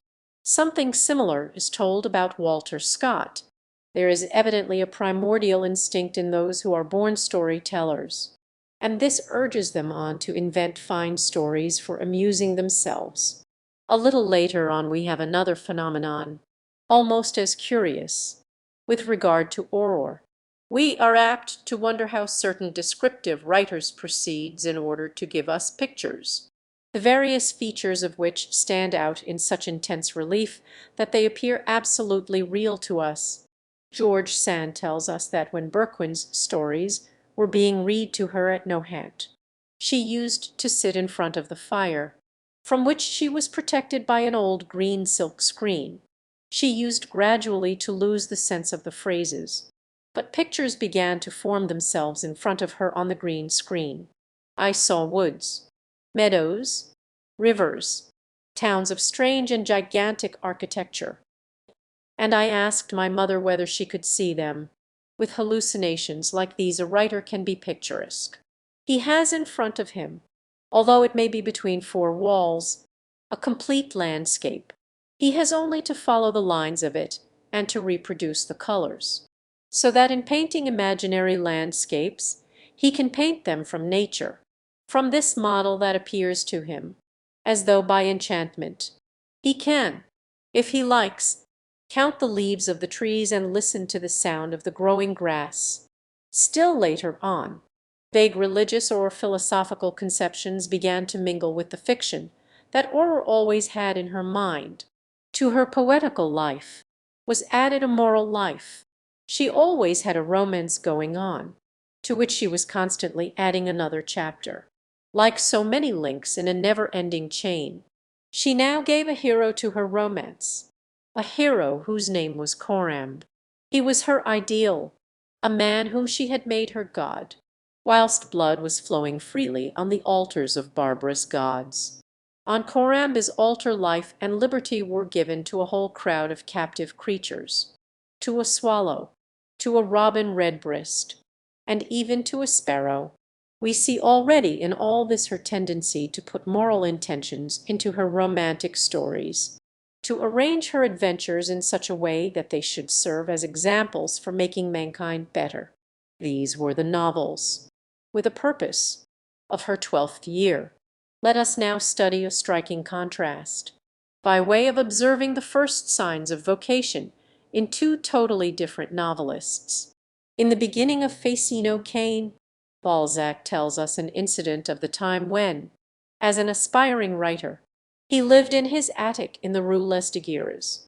One evening, on coming out of the theatre, he amused himself with following a working man and his wife from the Boulevard du Ponticho to the Boulevard Beaumarchais. He listened to them as they talked of the piece they had just seen. They then discussed their business matters, and afterwards house and family affairs. While listening to this couple, says Balzac, I entered into their life. I could feel their clothes on my back, and I was walking in their shabby boots. This is the novelist of the objective school, the one who comes out of himself, who ceases to be himself and becomes another person, instead of this exterior world to which Balzac adapts himself, or talks to us of an inner world, emanating from her own fancy, the reflection of her own imagination, the echo of her own heart, which is really herself. This explains the difference between Balzac's impersonal novel and George Sand's personal novel. It is just the difference between realistic art, which gives way to the object, and idealistic art, which transforms this according to its own will and pleasure. Up to this time George Sand's ideas had not been put on to paper. Both Coram and the stories composed between four chairs were merely fancies of a child's mind.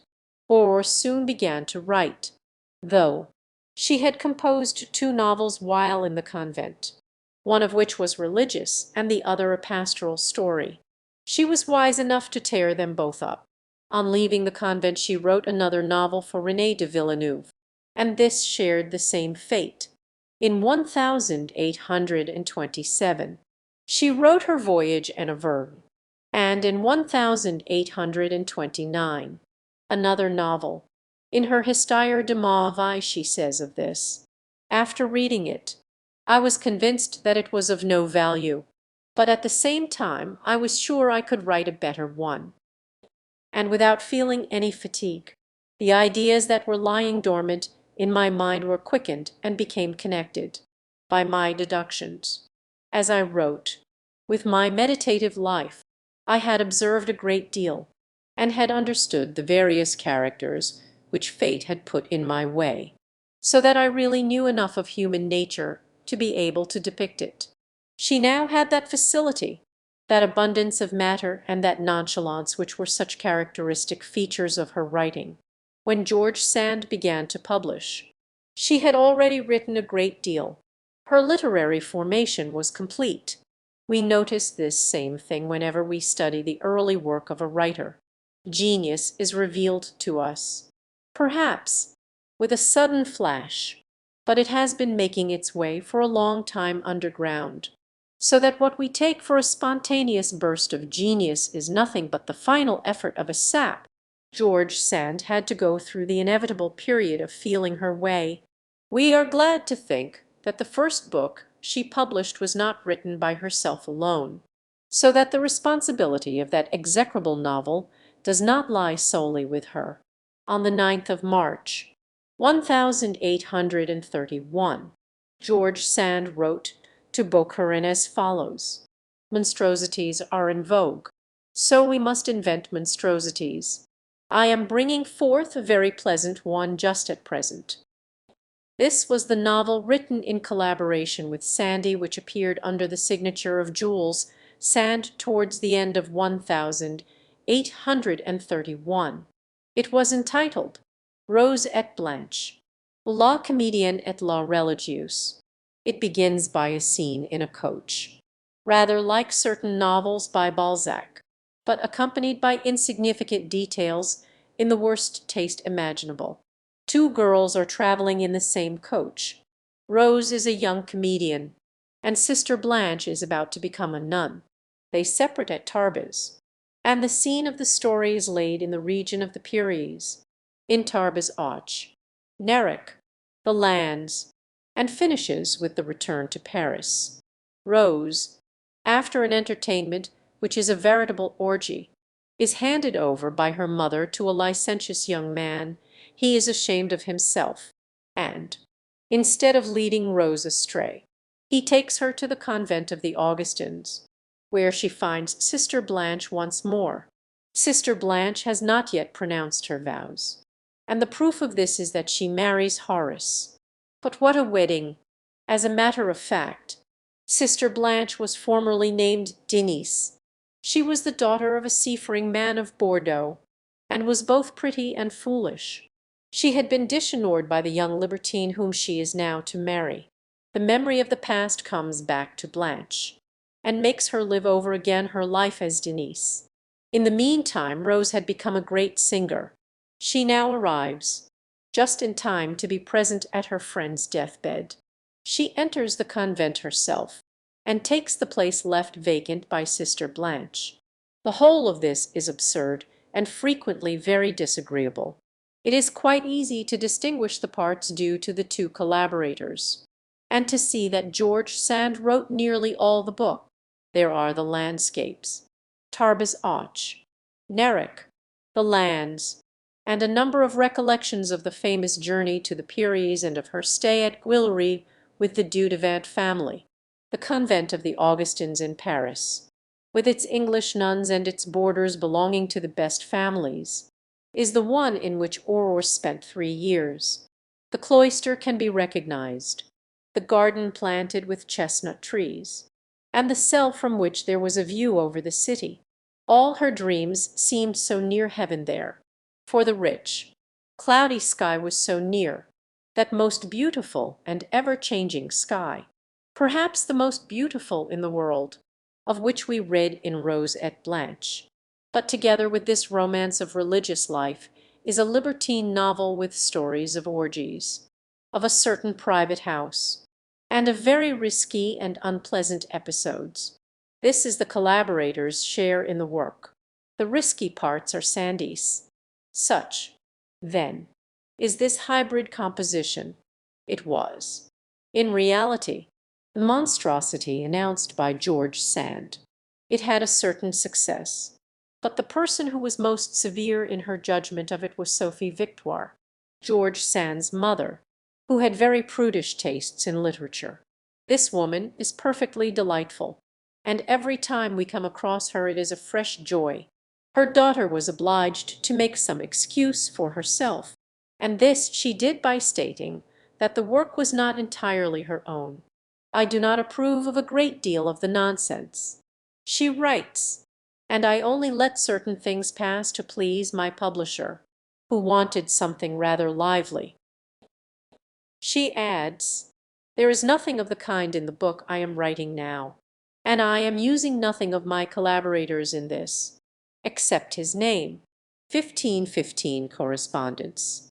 To her mother, February 22, 1832. This was true.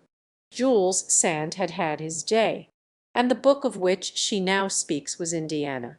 She signed this George Sand.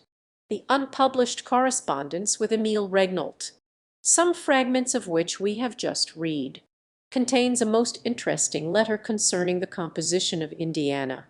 It is dated February 28, 1832. George Sand first insists on the severity of the subject and on its resemblance to life. It is as simple, as natural, and as positive as you could wish. She says, "It is neither romantic, mosaic, nor frantic. It is just ordinary life of the most bourgeois kind. But unfortunately this is much more difficult than exaggerated literature. Not a single description, not a vestige of poetry.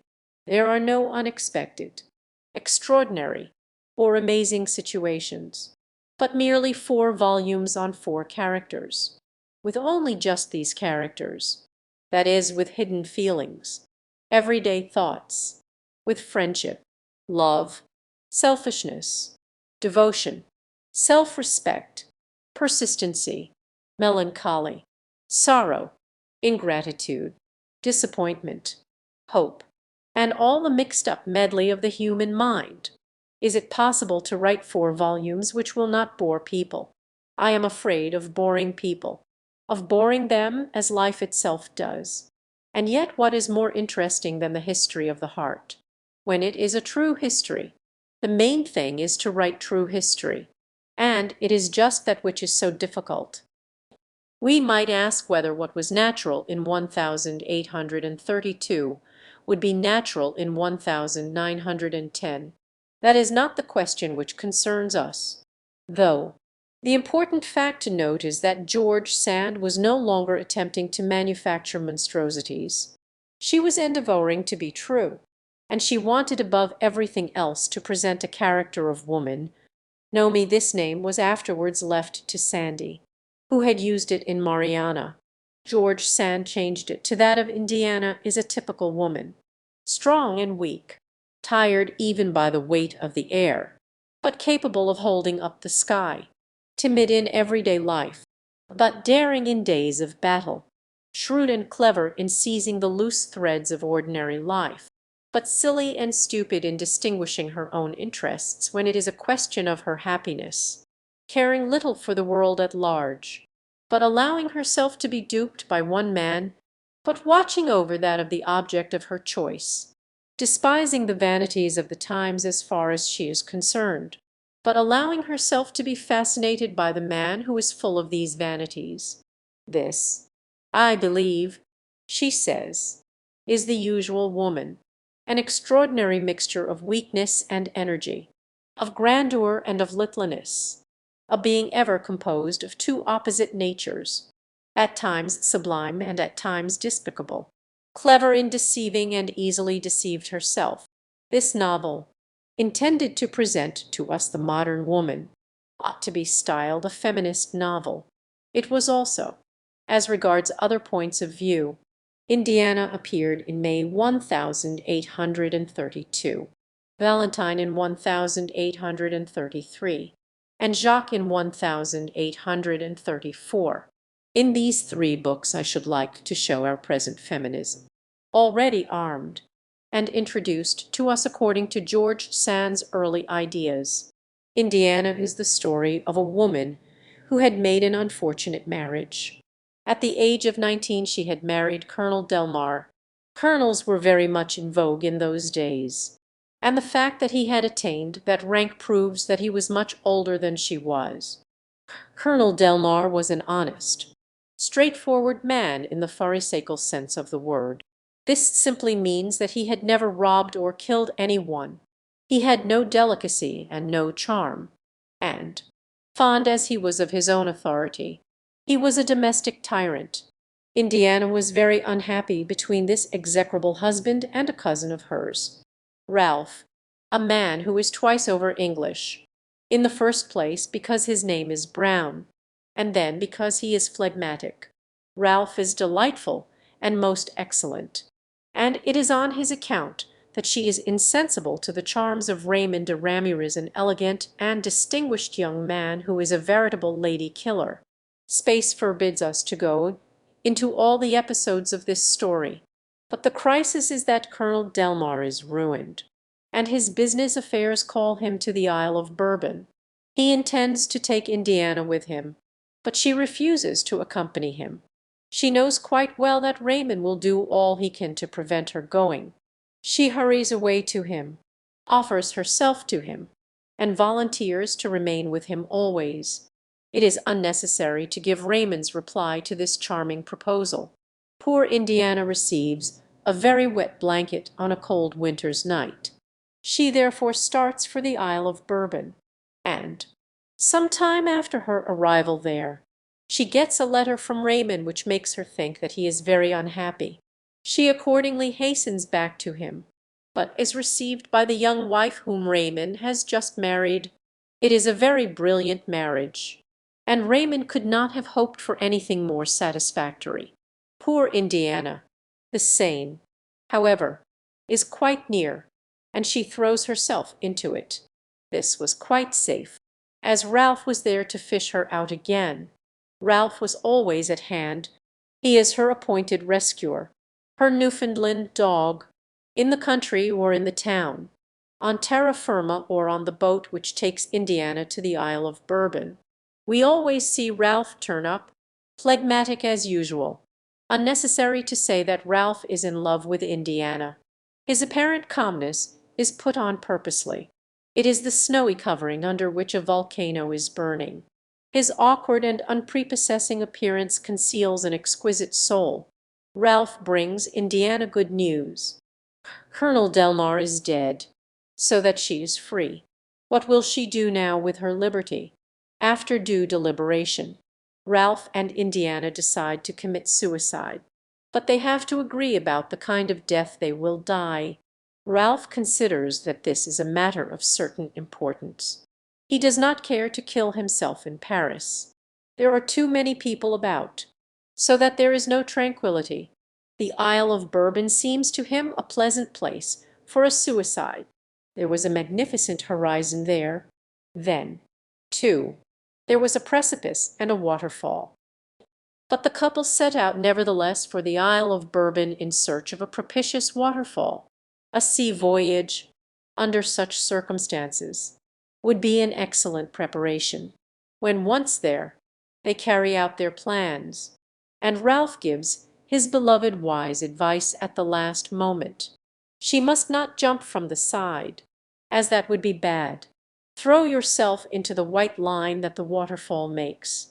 He says, you will then reach the lake with that, and the torrent will plunge you in. This sounds enticing. Such a suicide was considered infinitely poetical at that epoch, and every one pitied Indiana in her troubles. It is curious to read such books calmly a long time afterwards, books which reflect so exactly the sentiments of a certain epoch. It is curious to note how the point of view has changed, and how people and things appear to us exactly the reverse of what they appeared to the author and to contemporaries. As a matter of fact, the only interesting person in all this is Colonel Delmar, or, at any rate, he is the only one of whom Indiana could not complain. He loved her, and he loved no one else but her. The like cannot be said for Indiana. Few husbands would imitate his patience and forbearance, and he certainly allowed his wife the most extraordinary freedom. At one time we find a young man in Indiana's bedroom, and at another time Indiana in a young man's bedroom. Colonel Delmar receives Raymond at his house in a friendly way, and he tolerates the presence of the sempiternal Ralph in his home. What more can be asked of a husband than to allow his wife to have a man friend and a cousin? Indiana declares that Colonel Delmar has struck her, and that the mark is left on her face. She exaggerated, though, as we know quite well what took place. In reality all this was at Plessis Picard. Delmar Dudevant struck Indiana Aurore. This was certainly too much. But there was no blood shed.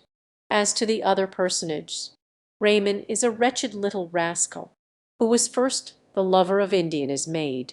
He next made love to poor Noun's mistress, and then deserted her to make a rich marriage. Ralph plunges Indiana down a precipice. That was certainly bad treatment for the woman he loved. As regards Indiana, George Sand honestly believed that she had given her all the charms imaginable. As a matter of fact, she did charm the readers of that time. It is from this model that we have one of the favorite types of woman in literature for the next 20 years, the misunderstood woman. The misunderstood woman is pale, fragile, and subject to fainting. Up to page 99 of the book, Indiana has fainted 3 times. I did not continue counting. This fainting was not the result of bad health. It was the fashion to faint. The days of nerves and languid airs had come back.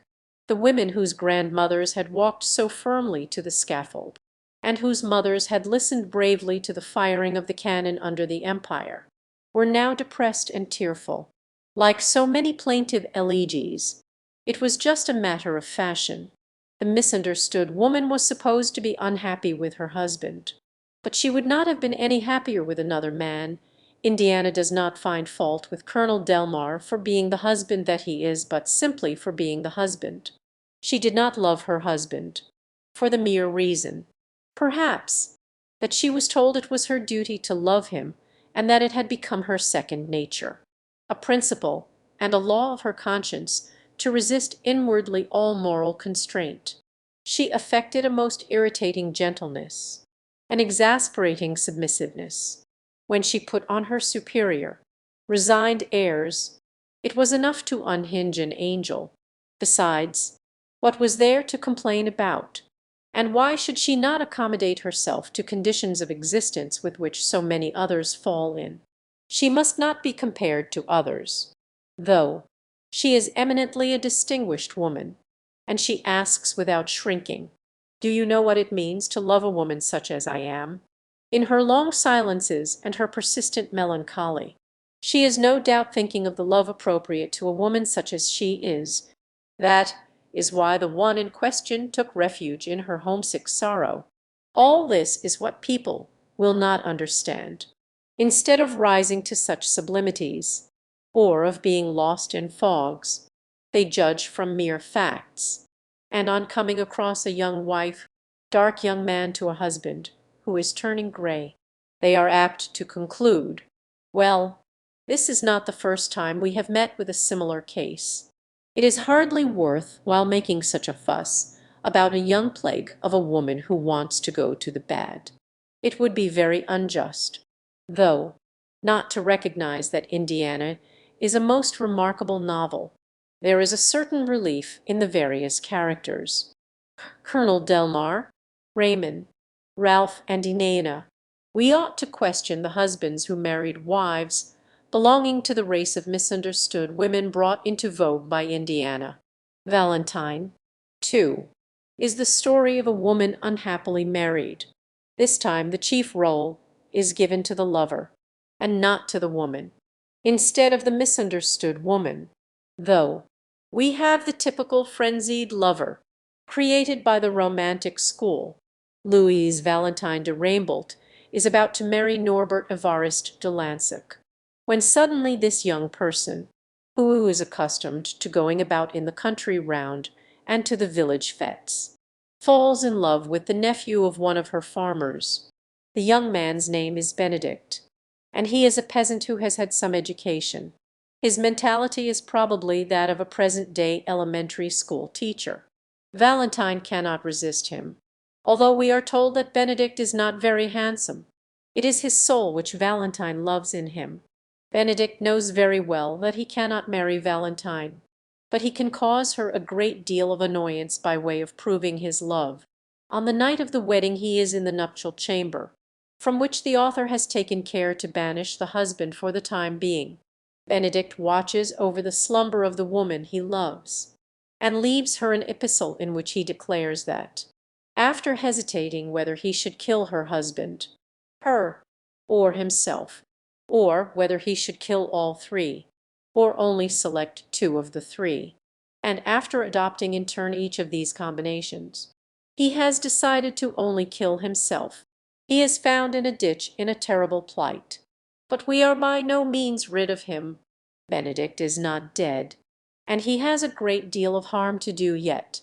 We shall meet with him again several times, always hidden behind curtains, listening to all that is said and watching all that takes place.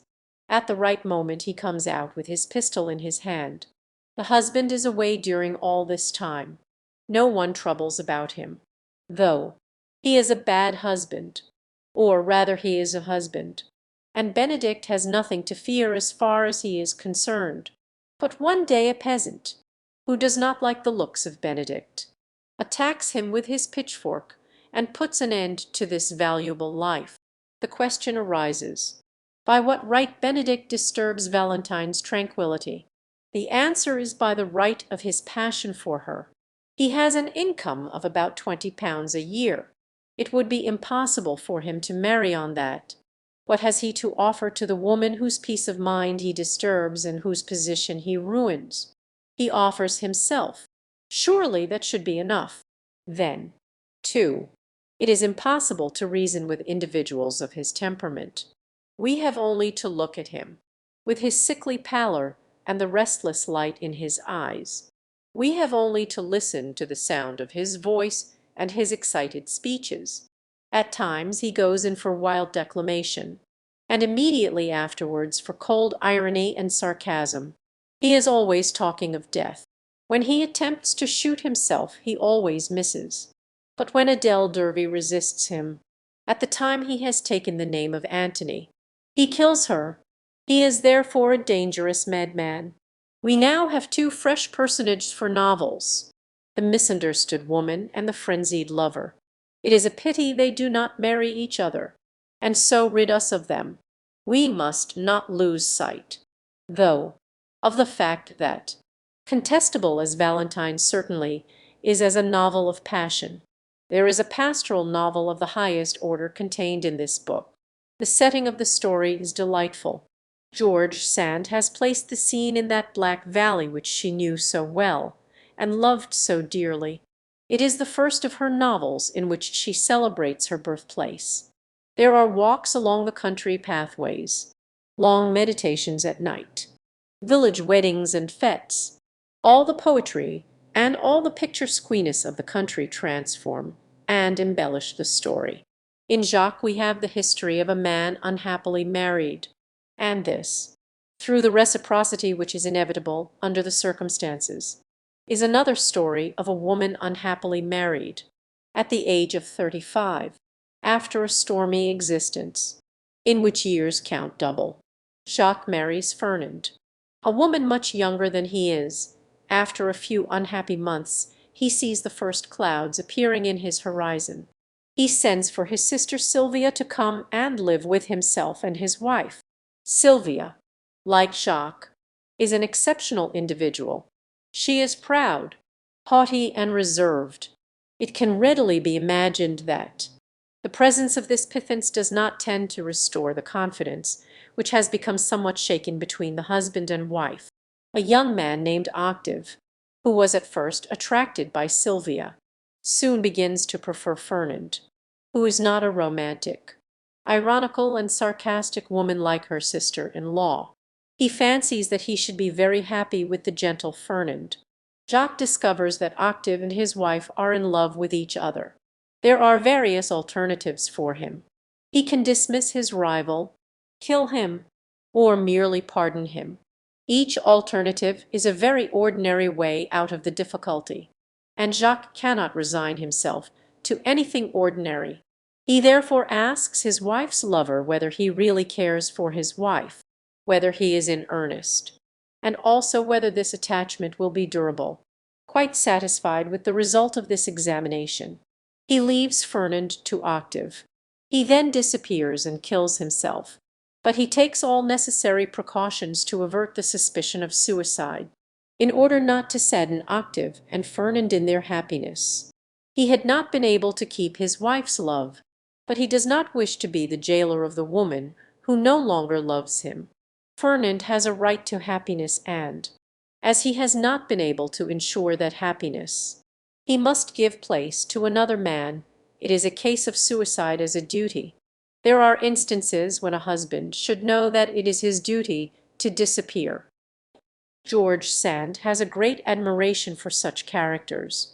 She gives us her first sketch of one in Ralph, but Jacques is presented to us as a sublime being. Personally, I look upon him as a mere greenhorn, or, as would be said in Wagner's dramas, a pure simpleton. He did everything to ruin his home life. His young wife had confidence in him. She was gay and naive. He went about, folding his arms in a tragic way. He was absent-minded and gloomy, and she began to be awed by him.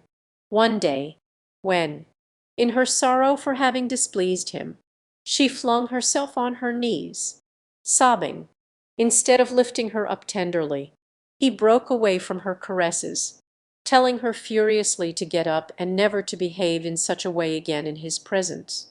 After this he puts his sister, the bronze woman, between them, and he invites Octave to live with them, when he has thus destroyed his wife's affection for him, in spite of the fact that at one time she wished for nothing better than to love him. He goes away and gives up the whole thing. All that is too easy, one of Mailhack's heroines says to a man who declares that he is going to drown himself for her sake. Oh yes, that is all very fine. You would be tranquil at the bottom of the water. But what about me? But Fernand is alive and not at all tranquil. Jacques never rises to the very simple conception of his duty, which was that, having made a woman the companion of his life's journey, he had no right to desert her on the way, rather than blame himself, though Jacques prefers incriminating the institution of marriage. The criticism of this institution is very plain in the novel we are considering. In her former novels George Sand treated all this in a more or less vague way. She now states her theory clearly. Jacques considers that marriage is a barbarous institution. I have not changed my opinion. He says, and I am not reconciled to society. I consider marriage one of the most barbarous institutions ever invented. I have no doubt some bond that will be more human and just as sacred will take the place of marriage and provide for the children born of a woman and a man without fettering their liberty forever. Men are too coarse at present, and women too cowardly, to ask for a nobler law than the iron one which governs them. For individuals without conscience and without virtue, heavy chains are necessary. We also hear Sylvia's ideas in the plans she proposes to her brother for the time when marriage is abolished. We will adopt an orphan, imagine that it is our child, and bring it up in our principles. We could educate a child of each sex, and then marry them when the time came, before God, with no other temple than the desert and no priest but love. We should have formed their souls to respect truth and justice, so that, thanks to us, there would be one pure and happy couple on the face of the earth. The suppression of marriage, then, was the idea, and, in a future more or less distant, free love. It is interesting to discover by what series of deductions George Sand proceeds, and on what principles, when once her principles are admitted. The conclusion she draws from them is quite logical. What is her essential objection to marriage? The fact that marriage fetters the liberty of two beings. Society dictates to you the formula of an oath. You must swear that you will be faithful and obedient to me, that you will never love any one but me, and that you will obey me in everything. One of those oaths is absurd and the other vile. You cannot be answerable for your heart, even if I were the greatest and most perfect of men. Now comes the question of love for another man. Until then it was considered that such love was a weakness, and that it might become a fault. But, after all, is not passion a fatal and irresistible thing? No human creature can command love. and no one is to be blamed for feeling it or for ceasing to feel it. What lowers a woman is untruth. A little farther on we are told, they are not guilty, for they love each other. There is no crime where there is sincere love. According to this theory, the union of man and woman depends on love alone. When love disappears, the union cannot continue. Marriage is a human institution, but passion is of divine essence. In case of any dissension, it is always the institution of marriage which is to be blamed. The sole end in view of marriage is charm, either that of sentiment or that of the senses, and its sole object is the exchange of two fancies. As the oath of fidelity is either a stupidity or a degradation, can anything more opposed to common sense, and a more absolute ignorance of all that is noble and great, be imagined than the effort mankind is making, against all the chances of destruction by which he is surrounded, to affirm, in face of all that changes, his will and intention to continue? We all remember the heart-rending lamentation of Diderot, the first promises made between two creatures of flesh. He says, were made at the foot of a rock crumbling to dust. They called on heaven to be a witness of their constancy, but the skies in the heaven above them were never the same for an instant. Everything was changing, both within them and around them, and they believed that their heart would know no change. Oh, what children always! Ah, not children, but what men rather! We know these fluctuations in our affections, and it is because we are afraid of our own fragility that we call to our aid the protection of laws, to which submission is no slavery, as it is voluntary submission.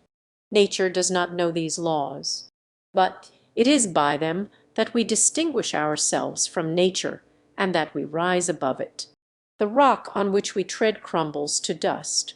The sky above our heads is never the same an instant, but in the depth of our hearts there is the moral law, and that never changes. In order to reply to these paradoxes, where shall we go in search of our arguments? We can go to George Sand herself, a few years later, during her intercourse with Laminals. She wrote her famous letters a marquis for Le Monde.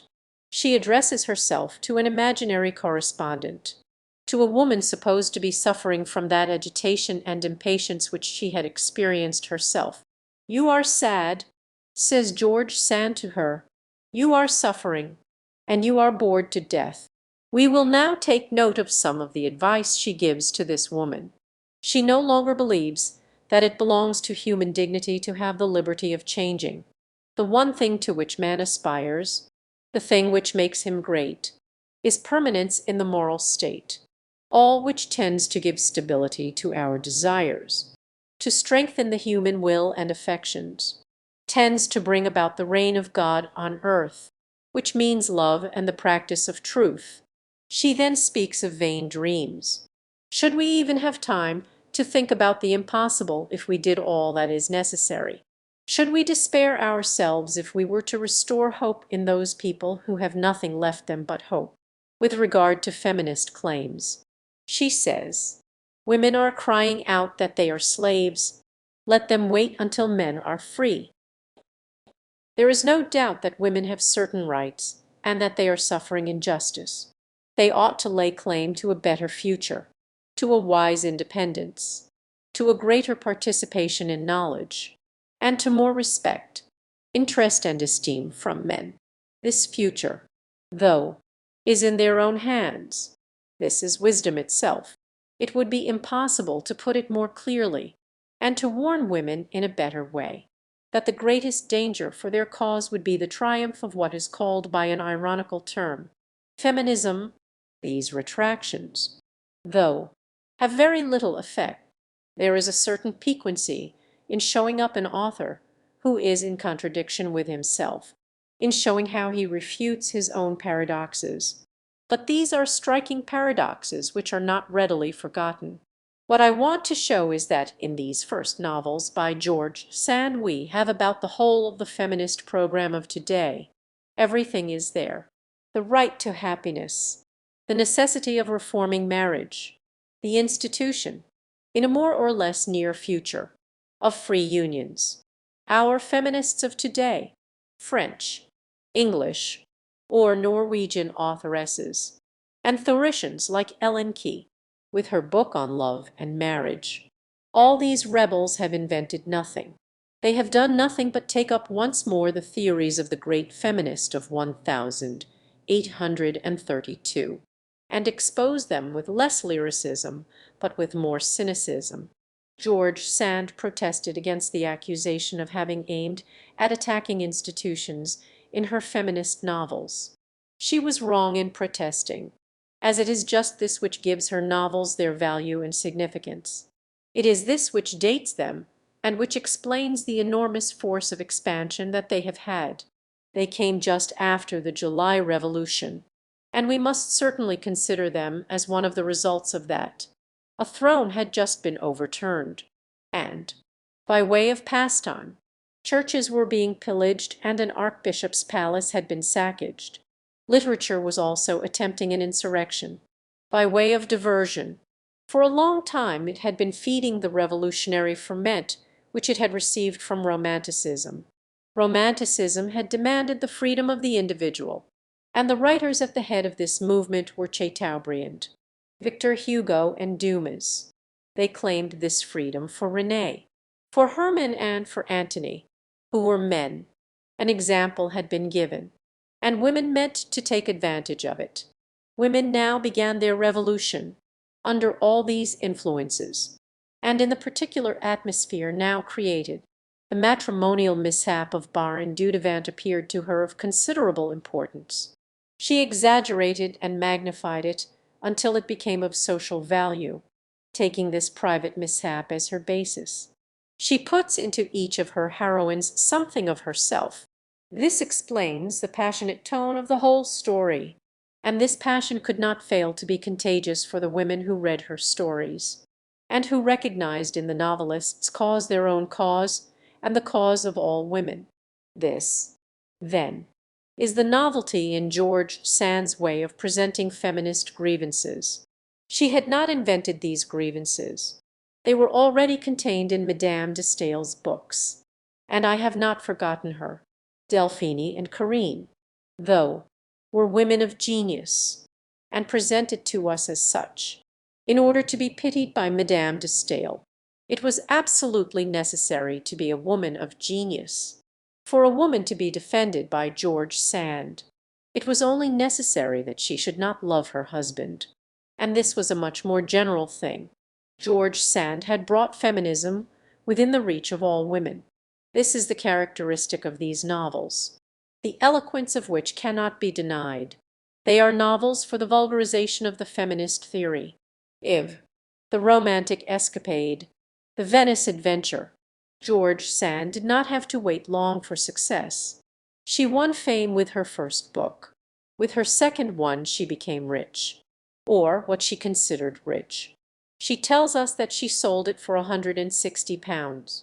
That seemed to her the wealth of the world, and she did not hesitate to leave her attic on the Quai Saint Michel for a more comfortable flat on Quai Mulliquays, which de Latouche gave up to her. There was, at that time, a personage in Paris who had begun to exercise a sort of royal tyranny over authors. François Boulez had taken advantage of the intellectual effervescence of 1831 to found the Revue de Deux Mondes. He was venturesome, energetic, original, very shrewd, though apparently rough, obliging, in spite of his surly manners. He is still considered the typical and traditional review manager.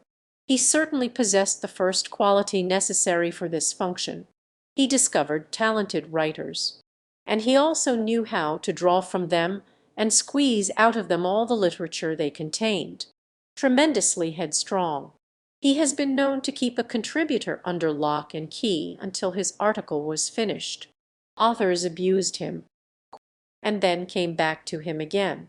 A review which had, for its first numbers, George Sand, Viney, Musset, Marry Me, among many others, as contributors, may be said to have started well. George Sand tells us that after a battle with the Revue de Paris and the Revue de Deux Mondes, both of which papers wanted her work, she bound herself to the Revue de Deux Mondes, which was to pay her £160 a year for 32 pages of writing every 6 weeks. In 1833 the Revue de Deux Mondes published Lelia, and on January 1, 1876, it finished publishing the Tour de Percement. This means an uninterrupted collaboration, extending over a period of 43 years. The literary critic of the Revue de Deux Mondes at that time was a man who was very much respected and very little liked. Or, in other words, he was universally detested. This critic was Gustave Planche. He took his own role too seriously, and endeavored to put authors on their guard about their faults. Authors did not appreciate this. He endeavored, too, to put the public on guard against its own infatuations. The public did not care for this. He sowed strife and reaped revenge. This did not stop him, though, for he went calmly on continuing his executions. His impassibility was only feigned, and this is the curious side of the story. He suffered keenly from the storms of hostility which he provoked. He had a kindly disposition at bottom and tender places in his heart. He was rather given to melancholy and intensely pessimistic.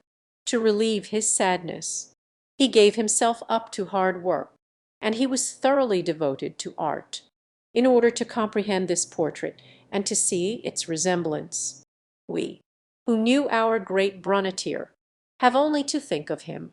He, too, was noble, fervent, and combative, and he sought in his exclusive devotion to literature a diversion from his gloomy pessimism, underneath which was concealed such kindlings. It seemed with him, too, as though he took a pride in making a whole crowd of enemies, whilst in reality the discovery of every fresh adversary caused him great suffering. When Lelia appeared, the novel was very badly treated in l'Europe littéraire. Planche challenged the writer of the article, a certain Capo de Foulid, to a duel. So much for the impassibility of severe critics. The duel took place, and afterwards there was a misunderstanding between George Sand and Planche. From that time forth critics have given up fighting duels for the sake of authors. About the same time, George Sand made use of Sainte Beuve as her confessor. He seemed specially indicated for this function. In the first place, he looked rather ecclesiastical, and then he had a taste for secrets, and more particularly for whispered confessions. George Sand had absolute confidence in him. She considered that he had an almost angelic nature. In reality, just about that time, the angelic man was endeavouring to get into the good graces of the wife of his best friend, and was writing his livre d'amour, and divulging to the world a weakness of which he had taken advantage. This certainly was the most villainous thing a man could do. But then he, too, was in love and was struggling and praying. George Sand declares her veneration for him, and she constituted herself his penitent. She begins her confession by an avowal that must have been difficult for her. She tells of her intimacy with Mérimée, an intimacy which was of short duration and very unsatisfactory. She had been fascinated by Mérimée's art. For about a week, she says, I thought he had the secret of happiness. At the end of the week she was weeping with disgust, suffering, and discouragement. She had hoped to find in him the devotion of a consoler, but she found nothing but cold and bitter jesting. 16. This experiment had also proved a failure. 16. Compare letters a Sainte Beuve. Such were the conditions in which George Sand found herself at this epoch. Her position was satisfactory. She might have been calm and independent. Her inner life was once more desolate, and she was thoroughly discouraged. She felt that she had lived centuries, that she had undergone torture, that her heart had aged 20 years, and that nothing was any pleasure to her now. Added to all this, public life saddened her, for the horizon had clouded over.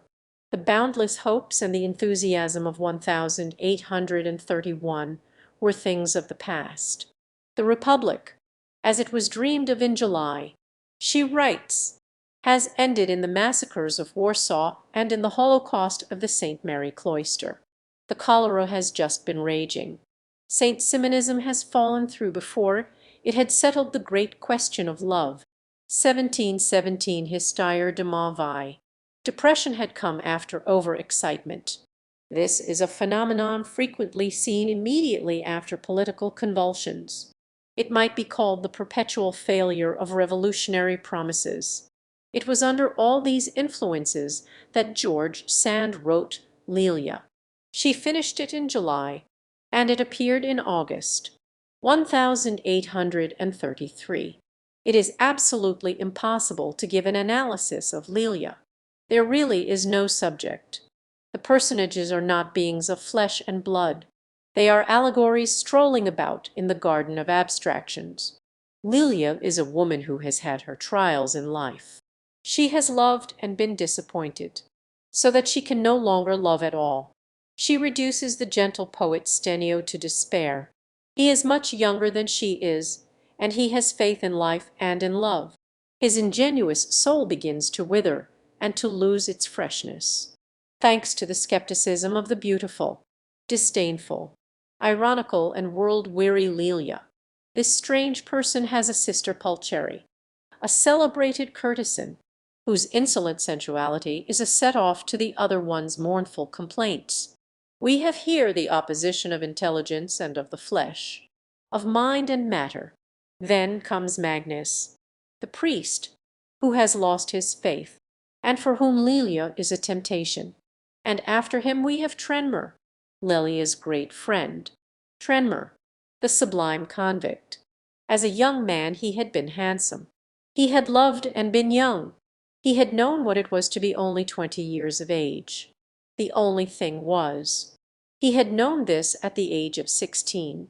He had then become a gambler, and here follows an extraordinary panegyric on the fatal passion for gambling. Trenmer ruins himself, borrows without paying back, and finally swindles an old millionaire who was himself a defrauder and a dissipated man out of 100 francs. Apparently the bad conduct of the man Trenmer robs excuses the swindling. He is condemned to 5 years of hard labor. He undergoes his punishment, and is thereby regenerated. What if I were to tell you, writes George Sand, that such as he now is crushed, with a tarnished reputation, ruined? I consider him superior to all of us, as regards the moral life, as he had deserved punishment. He was willing to bear it. He bore it, living for 5 years bravely and patiently among his abject companions.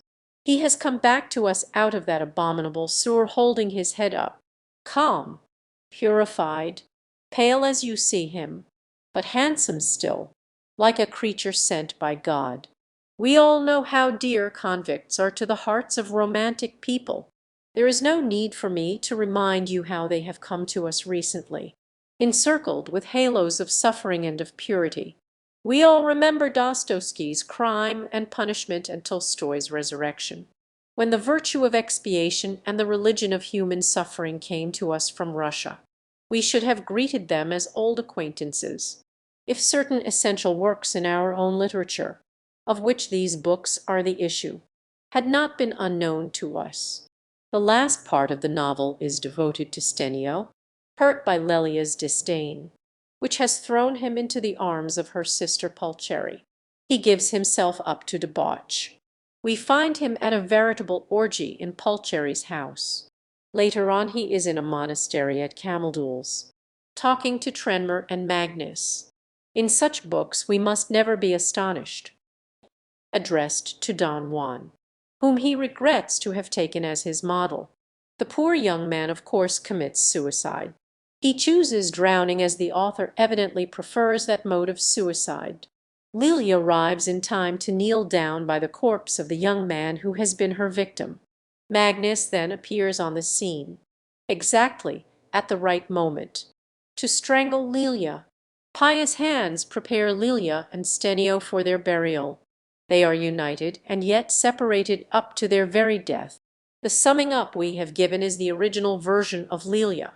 In 1836, George Sand touched up this work, altering much of it and spoiling what she altered. It is a pity that her new version, which is longer, heavier, and more obscure, should have taken the place of the former one. In its first form Lelia is a work of rare beauty, but with the beauty of a poem or an oratorio. It is made of the stuff of which dreams are composed. It is a series of reveries, adapted to the soul of 1830. At every different epoch there is a certain frame of mind, and certain ideas are diffused in the air which we find alike in the works of the writers of that time, although they did not borrow them from each other. Lelia is a sort of summing up of the themes then in vogue in the personal novel and in lyrical poetry. The theme of that suffering which is beneficent and inspiring is contained in the following words: "Come back to me, sorrow. Why have you left me? It is by grief alone that man is great." This is worthy of Chateaubriand. The theme of melancholy is as follows: "The moon appeared. And what is its nocturnal magic to me? 1 hour more or less is nothing to me." This might very well be Lamartine. We then have the malediction pronounced in face of impassible nature. Yes, I detested that radiant and magnificent nature, for it was there before me in all its stupid beauty, silent and proud, for us to gaze on, believing that it was enough to merely show itself. This reminds us of Viney in his Maison du Burger. Then we have the religion of love. Doubt God, doubt men, doubt me if you like, but do not doubt love. This is Musset, but the theme which predominates. And, as we have compared all this to music, we might say the leitmotif of all is that of desolation, of universal despair, of the woe of life. It is the same lamentation which, ever since Werther, was to be heard throughout all literature. It is the identical suffering which Rene, Obermann, and Lara had been repeating to all the echoes.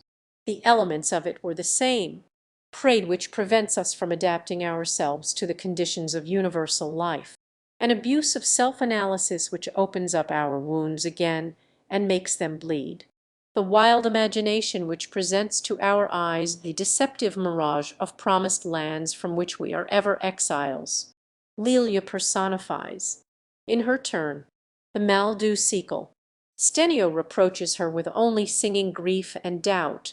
How many times, he says, have you appeared to me as typical of the indescribable suffering in which mankind is plunged by the spirit of inquiry, with your beauty and your sadness, your world-weariness and your skepticism?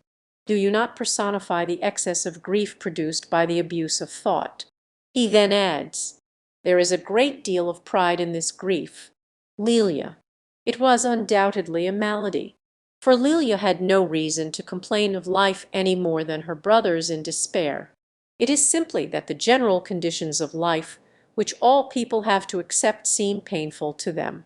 When we are well the play of our muscles is a joy to us, but when we are ill we feel the very weight of the atmosphere, and our eyes are hurt by the pleasant daylight. When Lelia appeared George Sand's old friends were stupefied. "What, in heaven's name, is this?" wrote Jules Nurid, the Malgache. "Where have you been in search of this? Why have you written such a book? Where has it sprung from? And what is it for? She is not at all like you. You are lively and can dance a jig. You can appreciate butterflies, and you do not despise puns. You sew and can make jam very well." 1818 Histoire de ma vie. It certainly was not her portrait.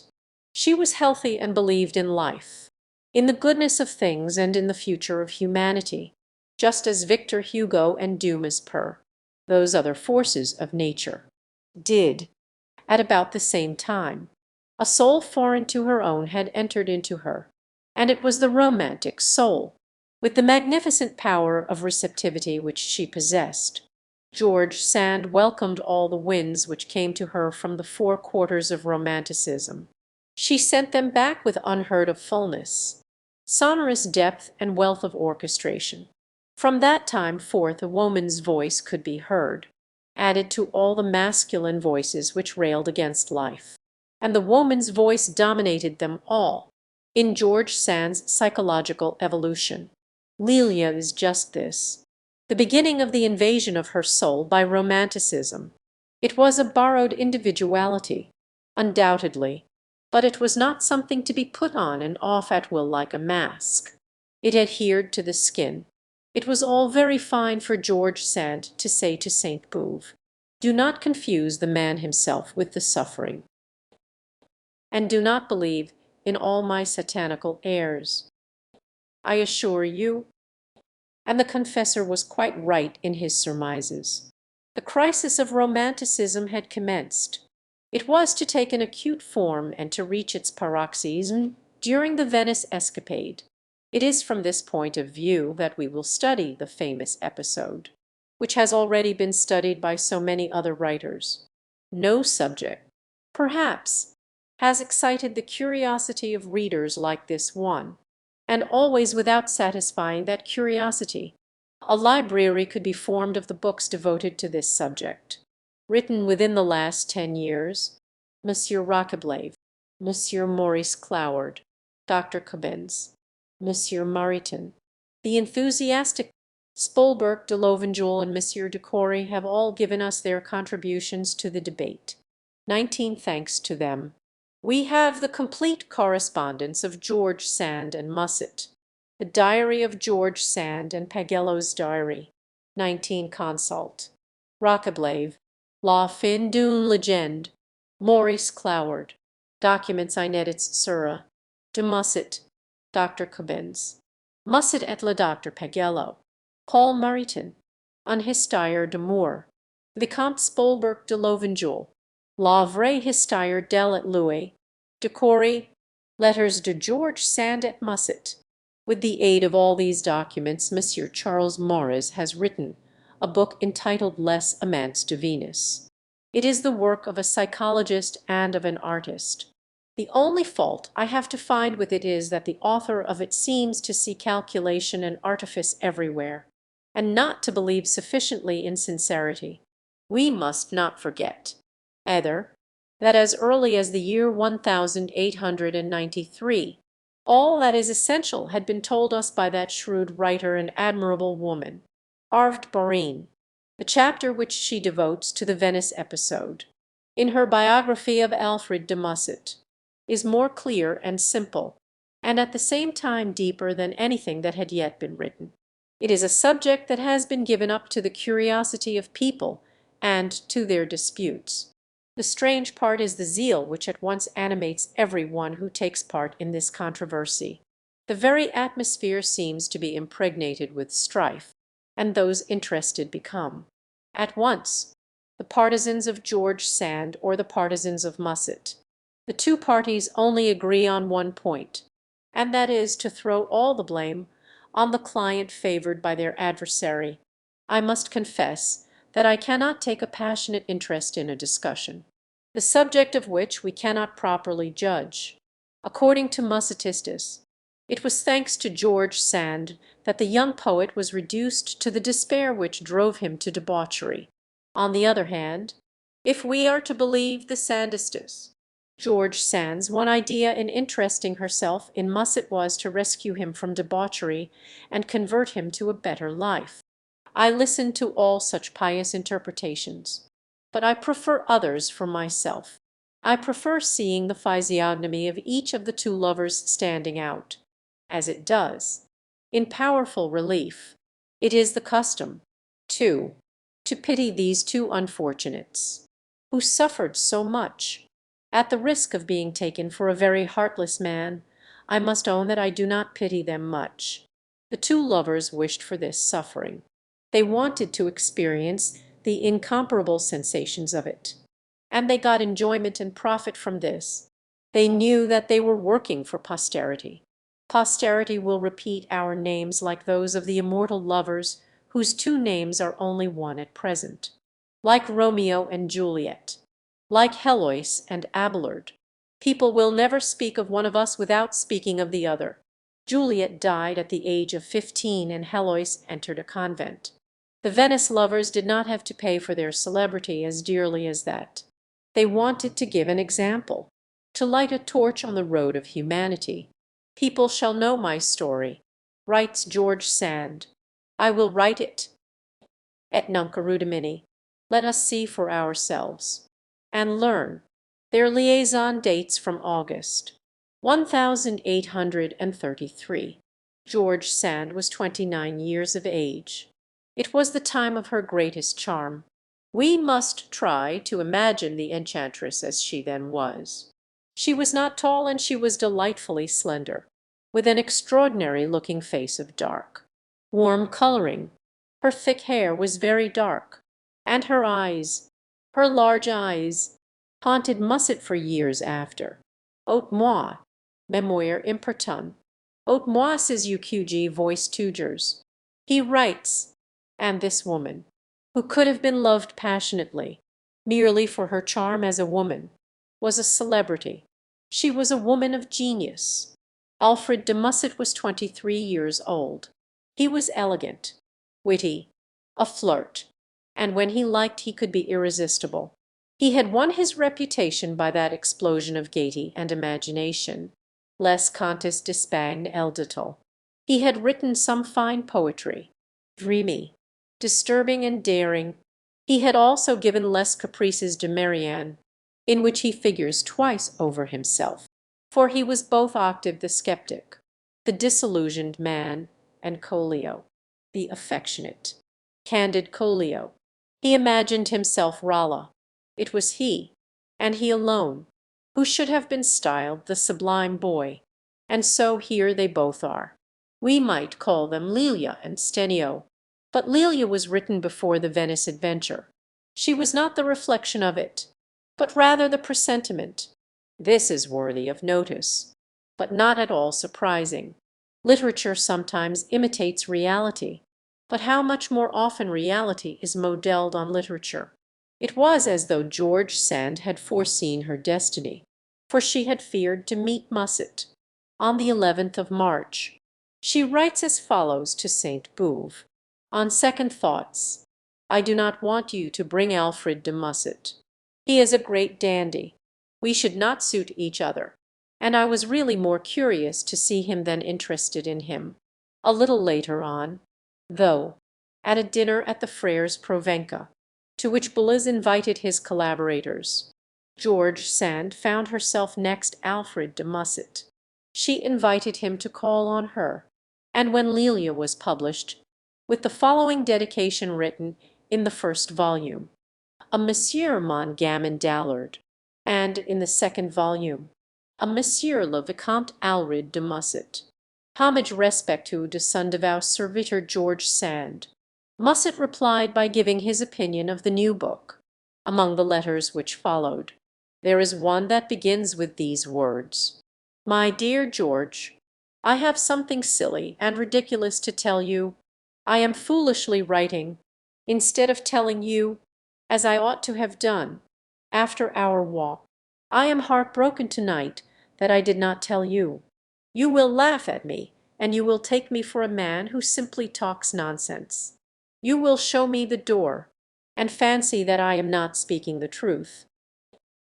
Though, and she did not show him the door, things did not drag on long. Evidently, as she writes to her confessor, Sainte Beuve, on the 25th of August, I have fallen in love, and very seriously this time, with Alfred de Musset. How long was this to last? She had no idea, but for the time being she declared that she was absolutely happy. I have found a candor, a loyalty and an affection which delight me. It is the love of a young man and the friendship of a comrade. There was a honeymoon in the little flat looking on the Quai Mulliquals. Their friends shared the joy of the happy couple, as we see by Musset's frolicsome lines. George S. dans sa chambrette, entre deux pots de fleurs, fumant sa cigarette. les eubèdnes de pleurs, mules asses par terre lui fate du serments, Solange par derrière gribble ses romans, plant comme unborn, au current tout crot, contemple d'un oil morn musset tout debrail, etc. It is evident that, as poetry, this does not equal the Nuits. In the autumn they went for a honeymoon trip to Fontainebleau. It was there that the strange scene took place which is mentioned in Elle et Louis. One evening when they were in the forest, Musset had an extraordinary hallucination, which he has himself described. Dans tin bois, sur un bruyère, au pied d'un arbre vint s'asseoir un jeune homme vêtu de noir qui me ressemblait comme un frère. Le lui demandais mon chemin. Il tenait un luth du main, de l'autre un bouquet d'eglantine. Il me fit une salade d'ami et se détournant de moi. Me m'introduit doit la Colin.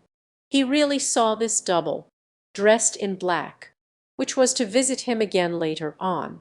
His Nuit de December was written from it.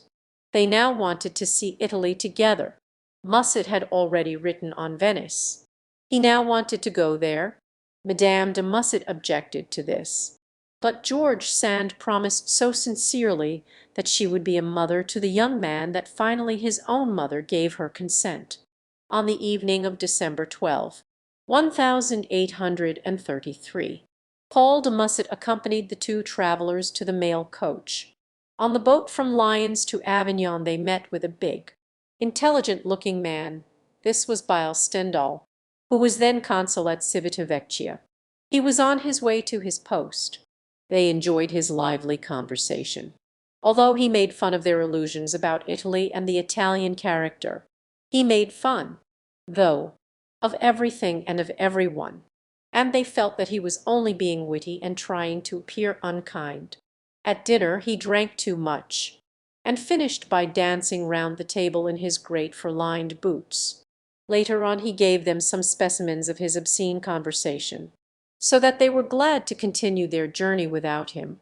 On the 28th the travellers reached Florence. The aspect of this city and his researches in the Chronicus Florentins supplied the poet with the subject for Lorenzixio. It appears that George Sand and Musset each treated this subject, and that a Lorenzixio by George Sand exists. I have not read it, but I prefer Musset's version. They reached Venice on January 19, 1834, and put up at the Hotel Danieli. By this time they were at loggerheads.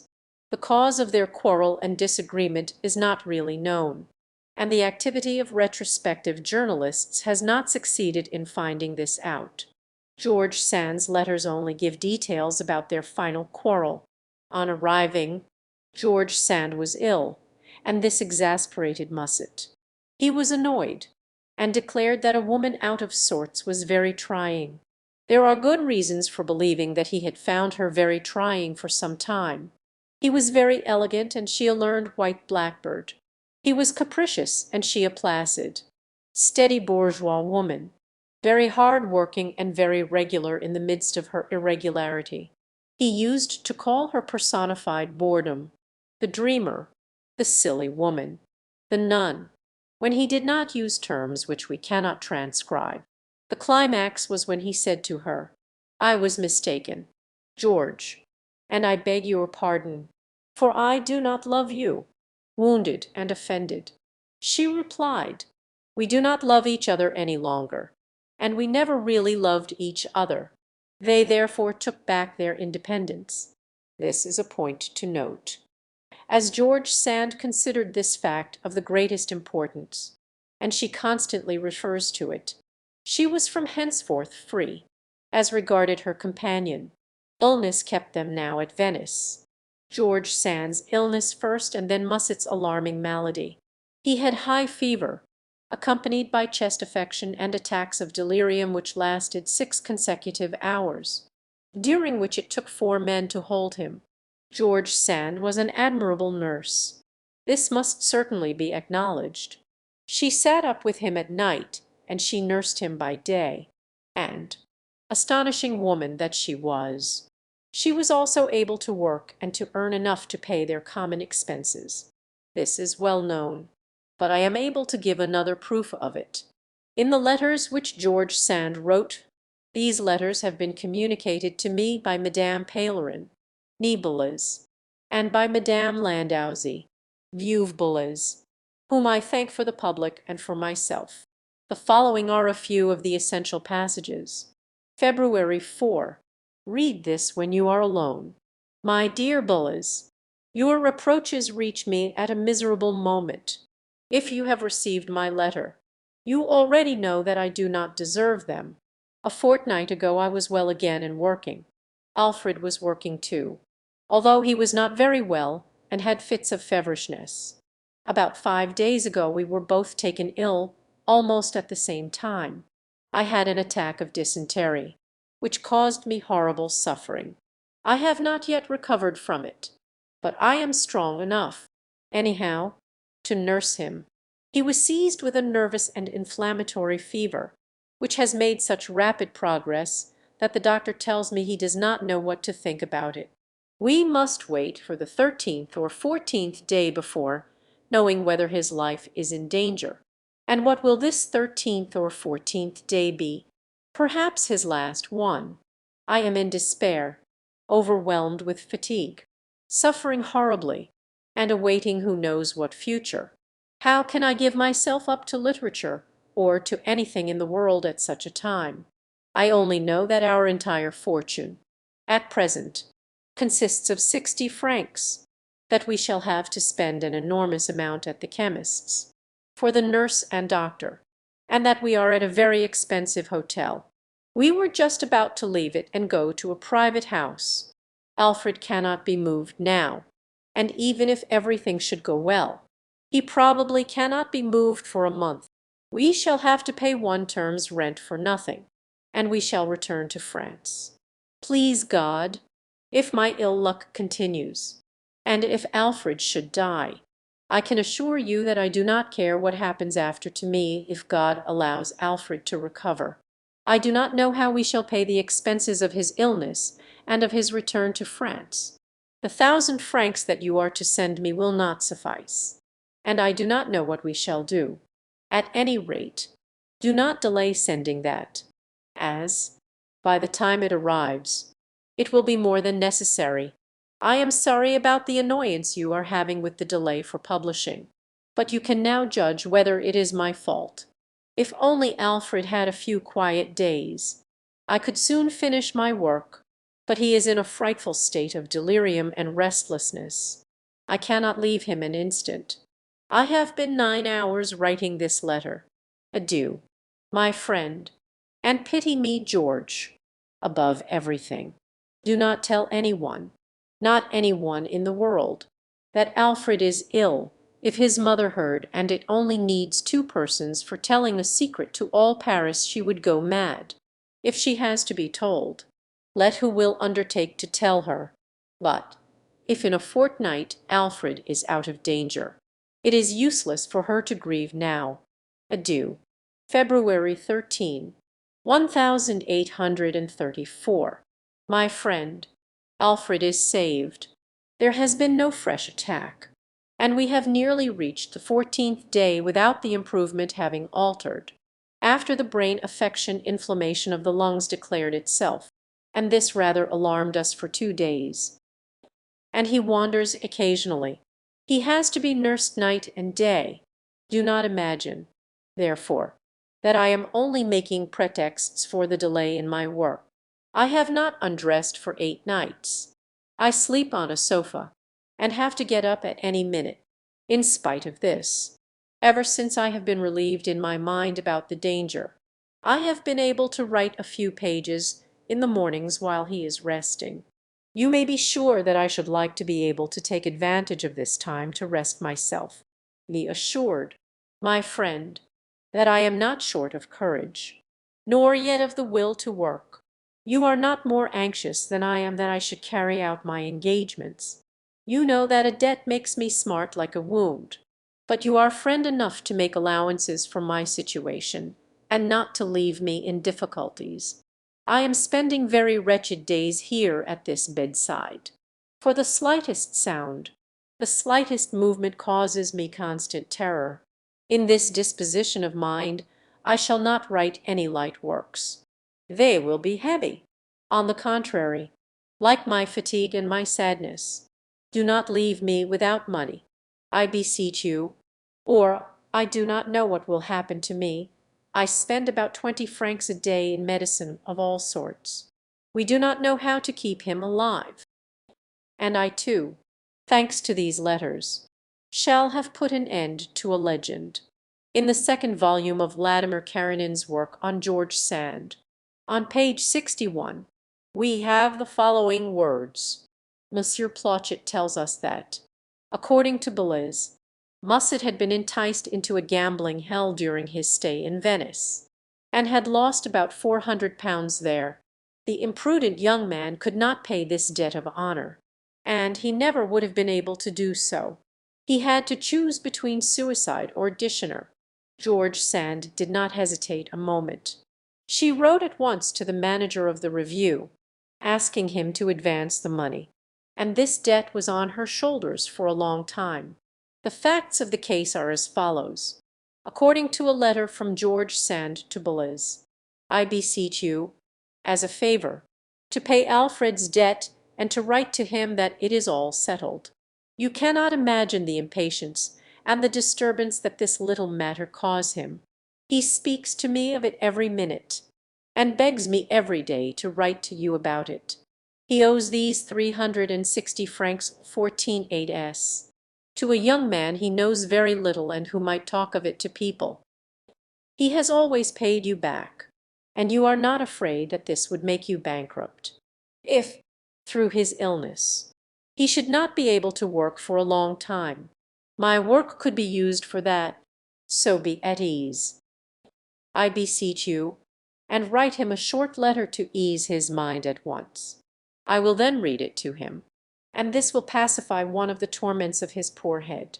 Oh, my friend, if you only knew what this delirium is like, what sublime and awful things he has said, and then what convulsions and shouts! I do not know how he has had strength enough to pull through, and how it is that I have not gone mad myself. Adieu, adieu. My friend, there really was a gambling debt then, but we do not know exactly where it was contracted. It amounted to 360 francs, which is very different from the 10,000 francs and the threat of suicide. And now we come to the pure folly. Musset had been attended by a young doctor, Pietro Pagello. He was a straightforward sort of young man, of rather slow intelligence, without much conversation, not speaking French, but very handsome. George Sand fell in love with him one night, after having scribbled a letter of 3 pages. She put it into an envelope without any address and gave it to Pagello. He asked her to whom he was to give the letter. George Sand took the envelope back and wrote on it, "To stupid Pagello." We have this declaration, and among other things in the letter are the following lines. "You will not deceive me anyhow. You will not make any idle promises and false vows. Perhaps find in you what I have sought for in others, but, at any rate, I can always believe that you possess it." She loved him because he was stupid.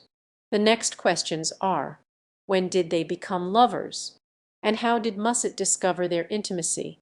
It is quite certain that he suspected it, and that he made Pagello confess his love for George Sand.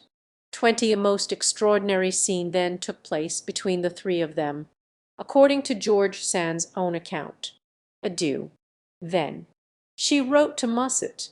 Later on, adieu to the fine poem of our sacred friendship, when you dragged from him the confession of his love for me, and when he vowed to you that he would make me happy. Oh, that night of enthusiasm, when, in spite of us, you joined our hands, saying, "You love each other, and yet you love me, for you have saved me body and soul." Thus, then, Musset had solemnly abjured his love for George Sand. He had engaged his mistress of the night before to a new lover, and was from henceforth to be their best friend. Such was the ideal bond, such the sacred friendship. This may be considered the romantic escapade. 20. On one of George Sand's unpublished letters to Boles the following lines are written in the handwriting of Boles. In the morning on getting up he discovered, in an adjoining room, a tea table still set, but with only one cup. "Did you have tea yesterday evening?" "Yes," answered George Sand. "I had tea with the doctor." "Ah, how is it that there is only one cup? The other has been taken away." "No, nothing has been taken away. You drank out of the same cup. Even if that were so, you have no longer the right to trouble about such things." "I have the right, as I am still supposed to be your lover. You ought at least to show me respect. And, as I am leaving in 3 days, you might wait until I have gone to do as you like." The night following this scene Musset discovered George Sand crouching on her bed, writing a letter. "What are you doing?" he asked. "I am reading," she replied, and she blew out the candle. "If you are reading, why do you put the candle out?" It went out itself. "Light it again." Alfred de Musset lit it again. "Ah, so you were reading, and you have no book. Infamous woman! You might as well say that you are writing to your lover." George Sand had recourse to her usual threat of leaving the house. Alfred de Musset read her up. "You are thinking of a horrible plan. You want to hurry off to your doctor. Pretend that I am mad, and that your life is in danger. You will not leave this room. I will keep you from anything so base. If you do go, I will put such an epitaph on your grave that the people who read it will turn pale," said Alfred with terrible energy. George Sand was trembling and crying. "I no longer love you," Alfred said scoffingly to George Sand.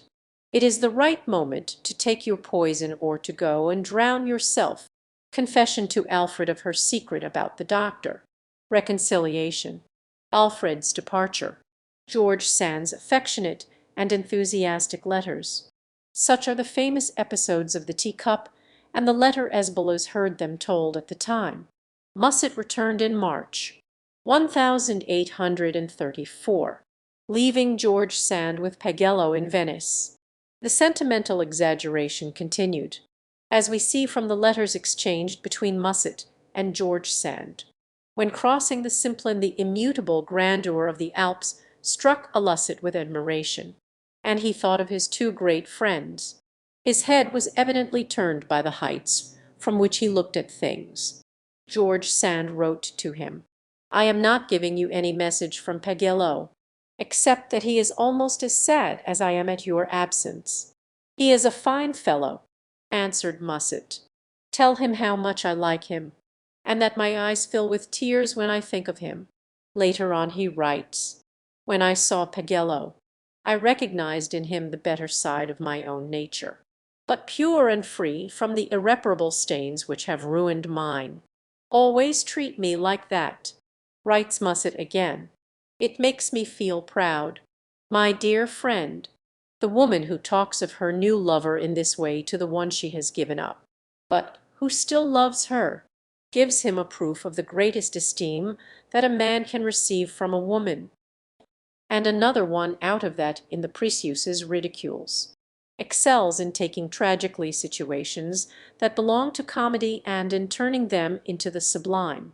Meanwhile George Sand had settled down in Venice with Pagello, and with all the family, all the Pagello tribe, with the brother, the sister, to say nothing of the various rivals who came and made scenes. It was the vulgar, ordinary platitude of an Italian intimacy of this kind.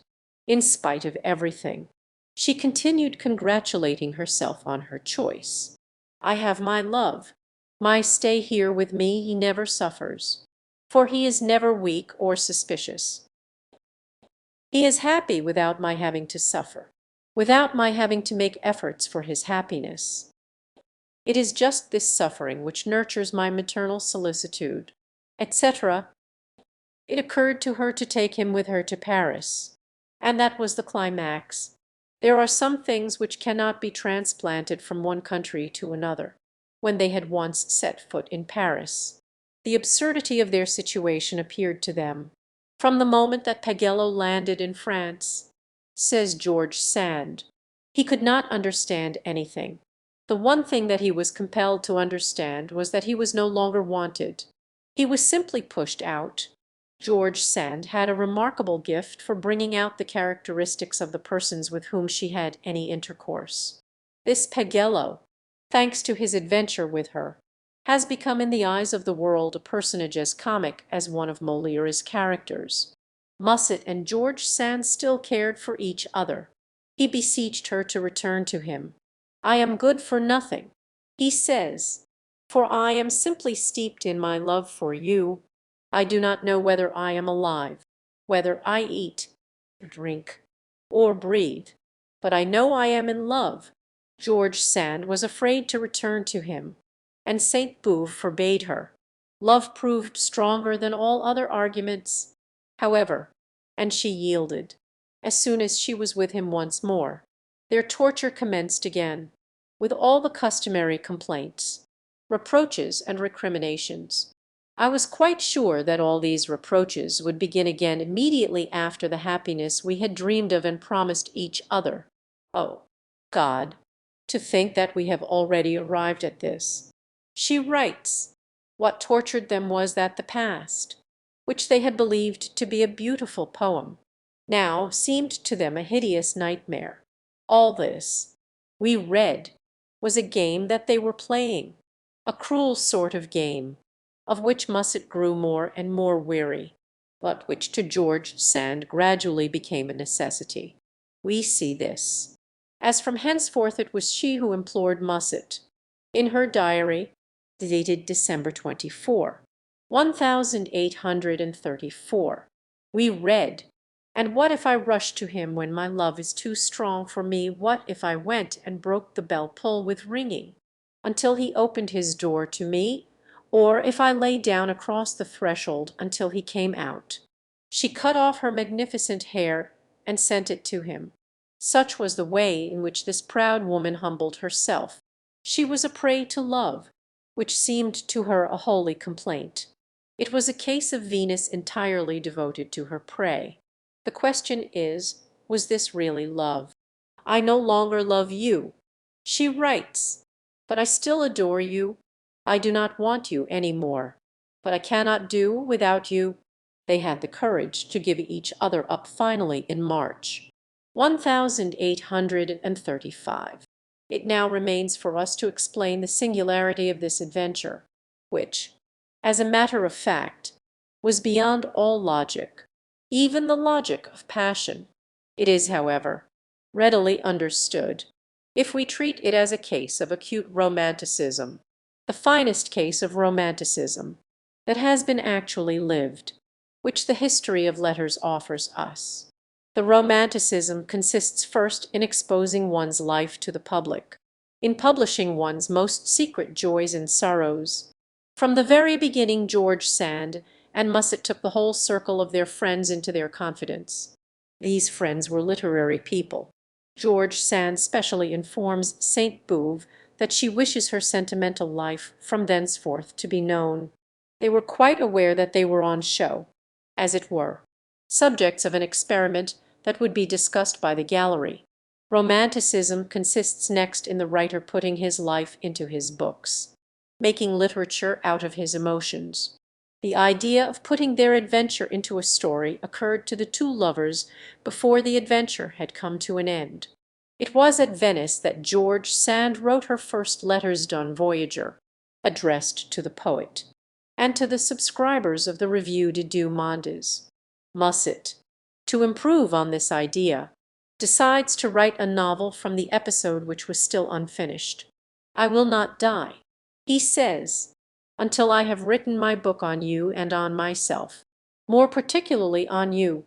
No, my beautiful, holy fiancée, you shall not return to this cold earth before it knows the woman who has walked on it. No, I swear this by my youth and genius. Musset's contributions to this literature were Confession d'un enfant du siècle, Histoire d'un Merle Blanc, Elle et Louis, and all that followed, in an inverse order. Romanticism consists in putting literature into our life, in taking the latest literary fashion for our rule of action. This is not only a proof of want of taste, it is a most dangerous mistake. The Romanticists, who had so many wrong ideas, had none more erroneous than their idea of love, and in the correspondence between George Sand and Musset we see the paradox in all its beauty. It consists in saying that love leads to virtue and that it leads there through change. Whether the idea came originally from her or from him, this was their common faith. "You have said it 100 times over," writes George Sand, "and it is all in vain that you retract. Nothing will now efface that sentence. Love is the only thing in the world that counts. It may be that it is a divine faculty which we lose and then find again, that we must cultivate, or that we have to buy with cruel suffering, with painful experience. The suffering you have endured through loving me was perhaps destined, in order that you might love another woman more easily. Perhaps the next woman may love you less than I do, and yet she may be more happy and more beloved. There are such mysteries in these things, and God urges us along new and untrodden paths. Give in, do not attempt to resist. He does not desert his privileged ones. He takes them by the hand and places them in the midst of the sandbanks, where they are to learn to live, in order that they may sit down at the banquet at which they are to rest. Do you imagine that one love affair, or even two, can suffice for exhausting or taking the freshness from a strong soul? I believed this, too, for a long time, but I know now that it is quite the contrary. Love is a fire that endeavors to rise and to purify itself. Perhaps the more we have failed in our endeavors to find it, the more apt we become to discover it, and the more we have been obliged to change, the more conservative we shall become. Who knows? It is perhaps the terrible, magnificent, and courageous work of a whole lifetime. It is a crown of thorns which will blossom and be covered with roses when our hair begins to turn white. This was pure frenzy. And yet there were two beings ready to drink in all this pathos, two living beings to live out this monstrous chimera. Such are the ravages that a certain conception of literature may make. By the example we have of these two illustrious victims, we may imagine that there were others, and very many others, obscure and unknown individuals, but human beings all the same, who were equally duped. There are unwholesome fashions in literature, which, translated into life, mean ruin. The Venice Adventure shows up the truth of this in bright daylight. This is its interest and its lesson. V. Liszt and Comtesse de Gault. Maupret. We have given the essential features of the Venice Adventure, the love affair, into which George Sand and Musset had put so much literature, was to serve literature. Writers of the Romantic school are given to making little songs with their great sorrows. When the correspondence between George Sand and Musset appeared, every one was surprised to find passages that were already well known. Such passages had already appeared in the printed work of the poet or of the authors. An idea, a word, or an illustration used by the one was now, perhaps, to be found in the work of the other one. "It is I who have lived," writes George Sand, "and not an unreal being created by my pride and my ennui." We all know the use to which Musset put this phrase. He wrote the famous couplet of Perdiccas with it. All men are untruthful, inconstant, false, chatterers, hypocritical, proud, cowardly, contemptible, and sensual. All women are perfidious, artful, vain, inquisitive, and depraved. In this world one thing which is holy and sublime. It is the union of these two beings. Imperfect and frightful as they are, we are often deceived in our love.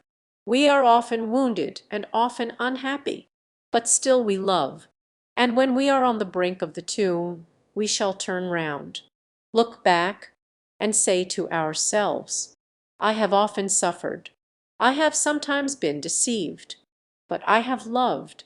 It is I who have lived, and not an unreal being created by my pride and ennui. Endless instances of this kind could be given.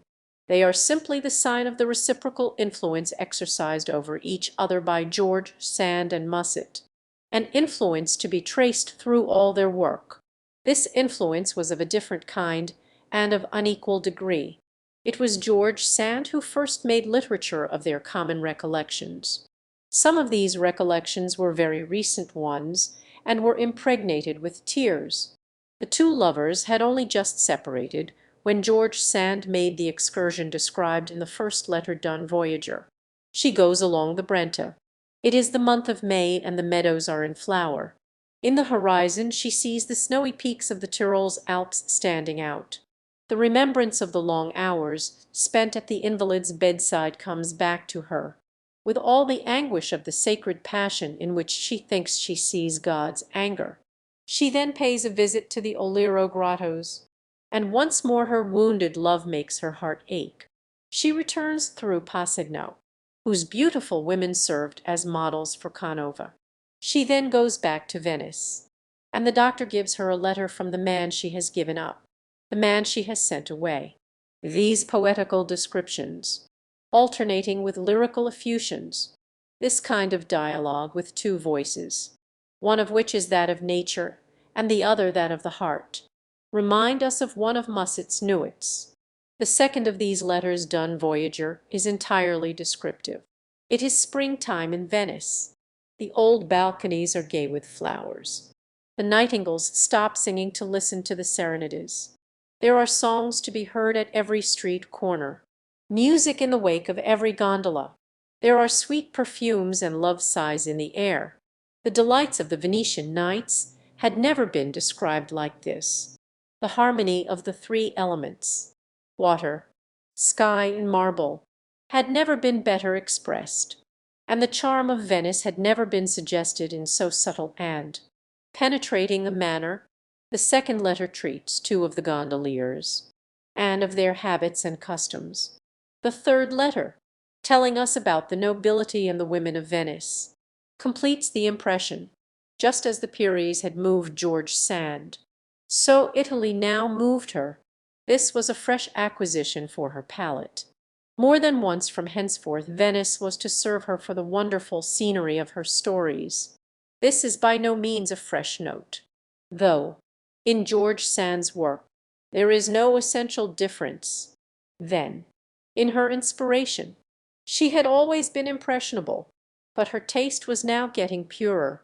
Musset, the most romantic of French poets, had an eminently classical taste. In the Letters de Depuis et Cotant, he defined romanticism as an abuse of adjectives. He was of Madame de Lafayette's opinion that a word taken out was worth 20 pennies, and a phrase taken out 20 shillings. In a copy of Indiana he crossed out all the useless epithets. This must have made a considerable difference to the length of the book. George Sand was too broad-minded to be hurt by such criticism, and she was intelligent enough to learn a lesson from it. Musset's transformation was singularly deeper when he started for Venice. He was the youngest and most charming of poets, fanciful and full of fun.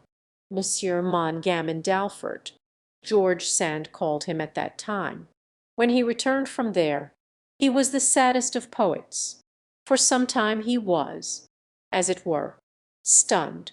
His very soul seemed to be bowed down with his grief. He was astonished at the change he felt in himself, and he did not by any means court any fresh inspiration. J'y vous, le temps où ma jeunesse sur mes lèvres était sans s'esprit a chanter comme un oiseau. Mais j'y souffert under martyr et le moins que j'en pourrais dire. Si j'y l'essayais sur a lyre, la briserait comme un rossi. He writes, in the Nuit de Mai, the earliest of these songs of despair, We have the poet's symbol of the pelican giving its entrails as food to its starving young. The only symbols that we get in this poetry are symbols of sadness, and these are at times given in magnificent fullness of detail. We have Solitude in the Nuit de December, and the laborer whose house has been burnt in the Lettre Lamartine. The Nuit doubt gives proof of a wild effort to give life another trial. But in the Out d'Octobre anger gets the better of him once more. Hanta toi, qui law premièrement après la trahison. The question has often been asked whether the poet refers here to the woman he loved in Venice, but it matters little whether he did or not. He only saw her through the personage who from henceforth symbolized woman to him, and the suffering which she may cause a man, and yet, as this suffering became less intense, softened as it was by time, he began to discover the benefit of it. His soul had expanded, so that he was now in communion with all that is great in nature and in art. The harmony of the sky, the silence of night, the murmur of flowing water, Petrarch, Michel Angelo, Shakespeare, all appealed to him. The day came when he could write, "Un souvenir heureux est peut être sur terre plus vrai que le bonheur." This is the only philosophy for a conception of life which treats love as everything for man. He not only pardons now, but he is grateful. Je ne vous rien saveur, ni si les champs fleurissent, nice quil advendre de simulacri humain, ni si ces vastes cieux éclairent domaines, que ils ensevelissent higher. And slew, je me dis seulement, a set un jour, je fus aime, jamais, elle était belle, Genfauis stresser dans mon âme, immortel et je l'emporte Dieu. This love poem, running through all he wrote from the Nuit de Mai to the Souvenir, is undoubtedly the most beautiful and the most profoundly human of anything in the French language. The charming poet had become a great poet. That shock had occurred within him which is felt by the human being to the very depths of his soul, and makes of him a new creature. It is in this sense that the theory of the Romanticists, with regard to the educative virtues of suffering, is true. But it is not only suffering in connection with our love affairs which has this special privilege. After some misfortune which uproots, as it were, our life, after some disappointment which destroys our moral edifice, the world appears changed to us. The whole network of accepted ideas and of conventional opinions is broken asunder. We find ourselves in direct contact with reality, and the shock makes our true nature come to the front. The man came out of it crushed and bruised, but the poet came through it triumphant. It has been insisted on too much that George Sand was only the reflection of the men who had approached her. In the case of Musset it was the contrary. Musset owed her more than she owed to him. She transformed him by the force of her strong individuality. She, on the contrary, only found in Musset a child, and what she was seeking was a dominator. She thought she had discovered him this very year 1835. The sixth letter d'un voyager was addressed to Everard. This Everard was considered by her to be a superior man. He was so much above the average height that George Sand advised him to sit down when he was with other men, as when standing he was too much above them. She compares him to Atlas carrying the world, and to Hercules in a lion's skin. But among all her comparisons, when she is seeking to give the measure of his superiority, without ever really succeeding in this, it is evident that the comparison she prefers is that of Marius at Minturna. He personifies virtue Atlantic. He is the Roman. Let us now consider to whom all this flattery was addressed, and who this man worthy of Plutarch's pen was. His name was Michel, and he was an advocate at Bourges. He was only 37 years of age, but he looked 60. After Sandy and Musset, George Sand had had enough of adolescence. She was very much struck with Michel. As he looked like an old man, the size of his cranium was remarkable. Or, as she said of his craniums. It seemed as though he had two craniums, one joined to the other. She wrote, "The signs of the superior faculties of his mind were as prominent at the prow of this strong vessel as those of his generous instincts at the stern." 21 in order to understand this definition of the fine physique by George Sand. We must remember that she was very much taken up with phrenology at this time. One of her letters done Voyager was entitled Sir Lavater et Sir Unmaison Dessert. In a letter to Madame d'Aiguault, George Sand tells that her gardener gave notice to leave, and, on asking him his reason, the simple-minded man replied, "Madame has such an ugly head that my wife, who is expecting, might die of fright." The head in question was a skull, an anatomical one with compartments all marked and numbered, according to the system of Gall and Spurzheim. In 1837, phrenology was very much in favor. In 1910, it is hypnotism. So we have no right to judge the infatuation of another epoch. 21 Hystère de ma vie. Michel's cranium was bald. He was short, slight. He stooped, was short-sighted, and wore glasses. It is George Sand who gives these details for his portrait. He was born of peasant parents, and was of Jacobin simplicity. He wore a thick, shapeless Inverness and sabots. He felt the cold very much, and used to ask permission to put on a muffler indoors. He would then take 3 or 4 out of his pockets and put them on his head, one over the other.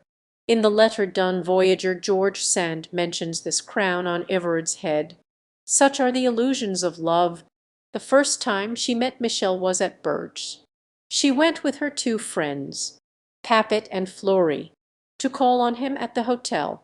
From 7 o'clock until midnight he never ceased talking. It was a magnificent night, and he proposed a walk in the town at midnight. When they came back to his door he insisted on taking them home, and so they continued walking backwards and forwards until 4 in the morning. He must have been an inveterate chatterer to have clung to this public of 3 persons at an hour when the great buildings, with the moon throwing its white light over them and everything around, must have suggested the majesty of silence. To people who were amazed at this irrepressible eloquence, Michel answered ingenuously, "Talking is thinking aloud. By thinking aloud in this way, I advance more quickly than if I thought quietly by myself." This was Numa Rameston's idea. "As for me," he said, "when I am not talking, I am not thinking."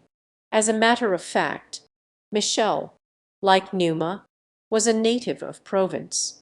In Paris there was a repetition of this nocturnal and roving scene. Michel and his friends had come to a standstill on the Saints-Pares bridge. They caught sight of the Tuileries lighted up for a ball. Michel became excited, and, striking the innocent bridge and its parapet with his stick, he exclaimed, "I tell you that if you are to freshen and renew your corrupt society, this beautiful river will first have to be red with blood, that accursed palace will have to be reduced to ashes, and the huge city you are now looking at will have to be a bare strand where the family of the poor man can use the plough and build a cottage home." This was a fine phrase for a public meeting, but perhaps too fine for a conversation between friends on the Saints-Pares bridge. This was in 1835, at the most brilliant moment of Michel's career. It was when he was taking part in the trial of the accused men of April, after the insurrections of the preceding year at Lyons and Paris. A great trial had commenced before the Chamber of Peers. We are told that the Republican party was determined to make use of the cross-questioning of the prisoners for accusing the government and for preaching republicanism and socialism. The idea was to invite 150 noted Republicans to Paris from all parts of France. In their quality of defenders, they would be the orators of this great manifestation. Barbès, Blanqui, Ploquin, Maury, Raspail, Trellat, and Michel of Burges were among these Republicans. On the 11th of May, the revolutionary newspapers published a manifesto in which the Committee for the Defense congratulated and encouraged the accused men. 110 signatures were affixed to this document, which was a forgery. It had been drawn up by a few of the upholders of the scheme, and, in order to make it appear more important, they had affixed the names of their colleagues without their authorization. Those who had done this then took fright, and attempted to get out of the dangerous adventure by a public avowal, in order to save the situation. Two of the guilty party, Trellat and Michel of Bourges, took the responsibility of the drawing up of the manifesto and the apposition of the signatures upon themselves. They were sentenced by the Court of Peers, Trellat to 4 years of prison and Michel to a month. 22. This was the most shocking inequality, and Michel could not forgive Trellat for getting such a fine sentence. 22. Dangean, Histoire de la Monarchie de Juillet, I. 297. What good was 1 month of prison? Michel's career certainly had been a very ordinary one. He hesitated and tacked about. In a word, he was just a politician. George Sand tells us that he was obliged to accept, in theory, what he called the necessities of pure politics: ruse, charlatanism, and even untruth, concessions that were not sincere, alliances in which he did not believe, and vain promises. We should say that he was a radical opportunist. To be merely an opportunist, though, is not enough for ensuring success. There are different ways of being an opportunist. Michel had been elected a deputy, but he had no role to play. In 1848 he could not compete with the brilliancy of Raspail, nor had he the prestige of Floquet. He went into the shade completely after the coup d'etat. For a long time he had really preferred business to politics, and a choice must be made when one is not a member of the government. It is easy to see what charmed George Sand in Michel. He was a sectarian, and she took him for an apostle. He was brutal, and she thought him energetic. He had been badly brought up, but she thought him simply austere. He was a tyrant, but she only saw in him a master. He had told her that he would have her guillotined at the first possible opportunity. This was an incontestable proof of superiority. She was sincere herself, and was consequently not on her guard against vain boasting. He had alarmed her, and she admired him for this, and at once incarnated in him that stoical ideal of which she had been dreaming for years and had not yet been able to attribute to any one else. This is how she explained to Michel her reasons for loving him. "I love you," she says, "because whenever I figure to myself grandeur, wisdom, strength, and beauty, your image rises up before me. No other man has ever exercised any moral influence over me. My mind, which has always been wild and unfettered, has never accepted any guidance. And you have taught me." Then again she says, "It is you whom I love, whom I have loved ever since I was born, and through all the phantoms in whom I thought, for a moment, that I had found you." According to this, it was Michel she loved through Musset. Let us hope that she was mistaken. A whole correspondence exists between George Sand and Michel of Bourges. Part of it was published not long ago in the Revue Illustrée under the title of Letters de Lems.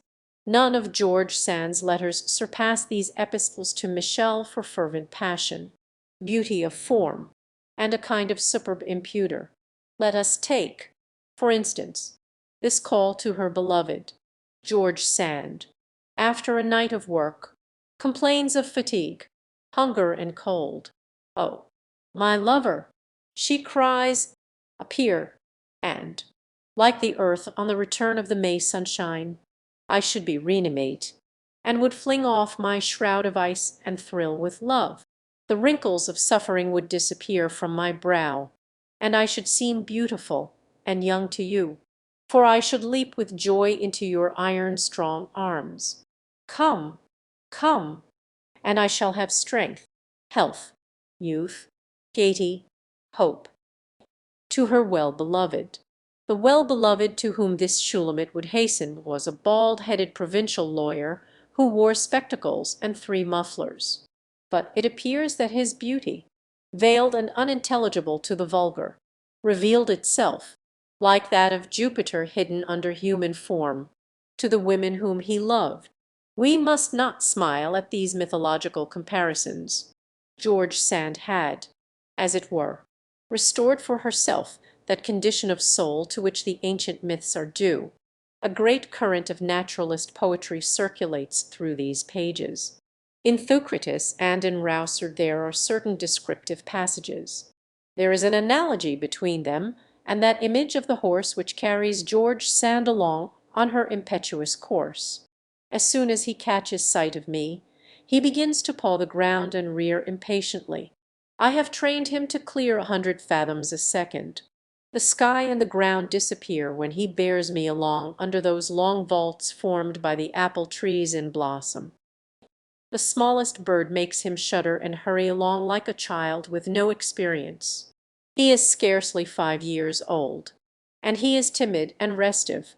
His black crupper shines in the sunshine like a raven's wing. This description has all the relief of an antique figure. Another time, George Sand tells how she has seen Phoebus throw off her robe of clouds and rush along radiant into the pure sky. The following day she writes, "She was eaten by the evil spirits, the dark sprites from Erebus, riding on sombre-looking clouds, threw themselves on her, and it was in vain that she struggled."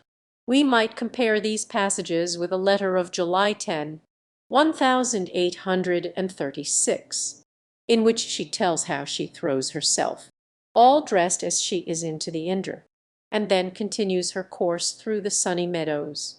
And with what voluptuousness she revels in all the joys of primitive life, and imagines herself living in the beautiful times of ancient Greece. There are days and pages when George Sand, under the afflux of physical life, is pagan. Her genius, then, is that of the greenwood divinities, who, at certain times of the year, were intoxicated by the odor of the meadows and the sap of the woods. If some day we were to have her complete correspondence given to us, I should not be surprised if many people preferred it to her letters to Musset. In the first place, it is not spoiled by that preoccupation which the Venice lovers had, of writing literature, mingled with the accents of sincere passion. We do not find extraordinary conceptions of paradoxical metaphysics. It is nature which speaks in these letters, and for that very reason they are none the less sorrowful. They, too, tell us of a veritable martyrdom. We can easily imagine from them that Michel was coarse, despotic, faithless, and jealous. We know, too, that more than once George Sand came very near losing all patience with him, so that we can sympathize with her when she wrote to Madame d'Agoult in July 1836, "I have had my fill of great men, excuse the expression. I prefer to see them all in Plutarch, as they would not then cause me any suffering on the human side. May they all be carved in marble or cast in bronze. But may I hear no more about them. Amen." What disgusted George Sand with her Michel was his vanity and his craving for adulation. In July 1837 she had come to the end of her patience. As she wrote to Giard, it was one of her peculiarities to always take a third person into her confidence. At the time of Sandy, this third person was Emile Regnault; at the time of Musset, Sainte Beuve; and now it was Giard. I am tired out with my own devotion, and I have fought against my pride with all the strength of my love. I have had nothing but ingratitude and hardness as my recompense. I have felt my love dying away and my soul being crushed. But I am cured at last." Though that he had had over her thought was real, and in a certain way beneficial. At the beginning she was far from sharing Michel's ideas, and for some of them she felt an aversion which amounted to horror. The dogma of absolute equality seemed an absurdity to her. The Republic, or rather the various republics then in gestation, appeared to her a sort of utopia, and as she saw each of her friends making his own little republic for himself, she had not much faith in the virtue of that form of government for uniting all French people. One point shocked her above all others in Michel's theories. This politician did not like artists, just as the Revolution did not find chemists necessary. He considered that the Republic did not need writers, painters, and musicians. These were all useless individuals, and the Republic would give them a little surprise by putting a labourer's spade or a shoemaker's awl into their hands. George Sand considered this idea not only barbarous, but silly.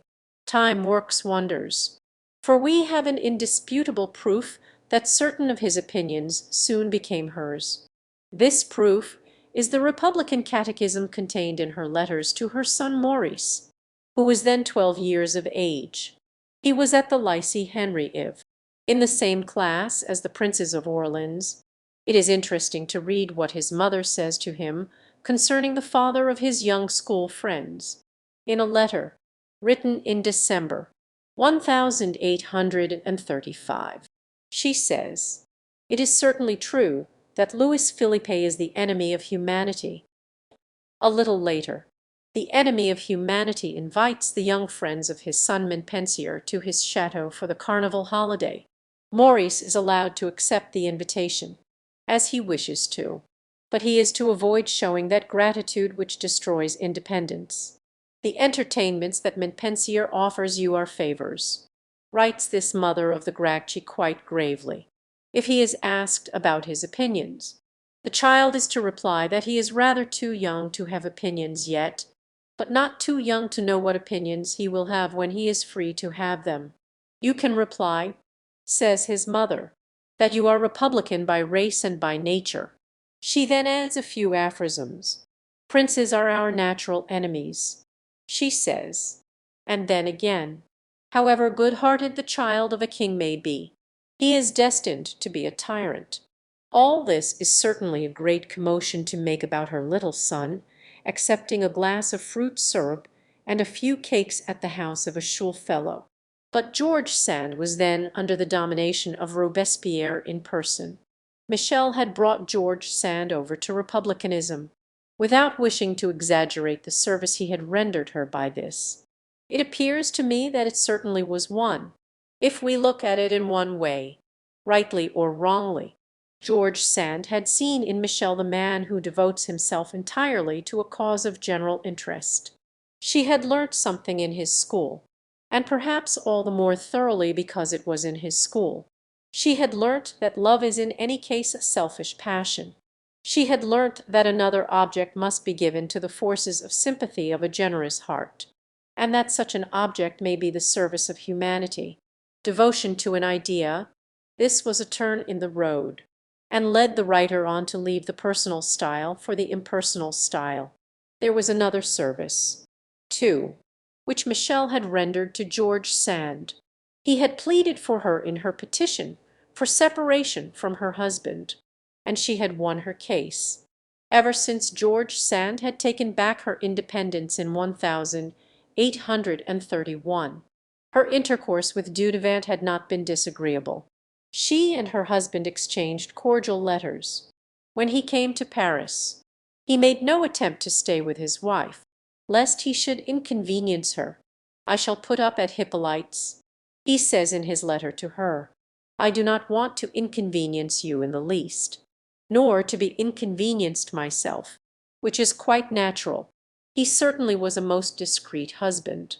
When she started for Italy, he begs her to take advantage of so good an opportunity for seeing such a beautiful country.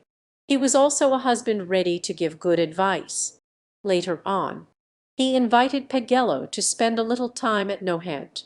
This was certainly the climax in this strange story. During the months, though, that the husband and wife were together, again at Nohant, the scenes began once more.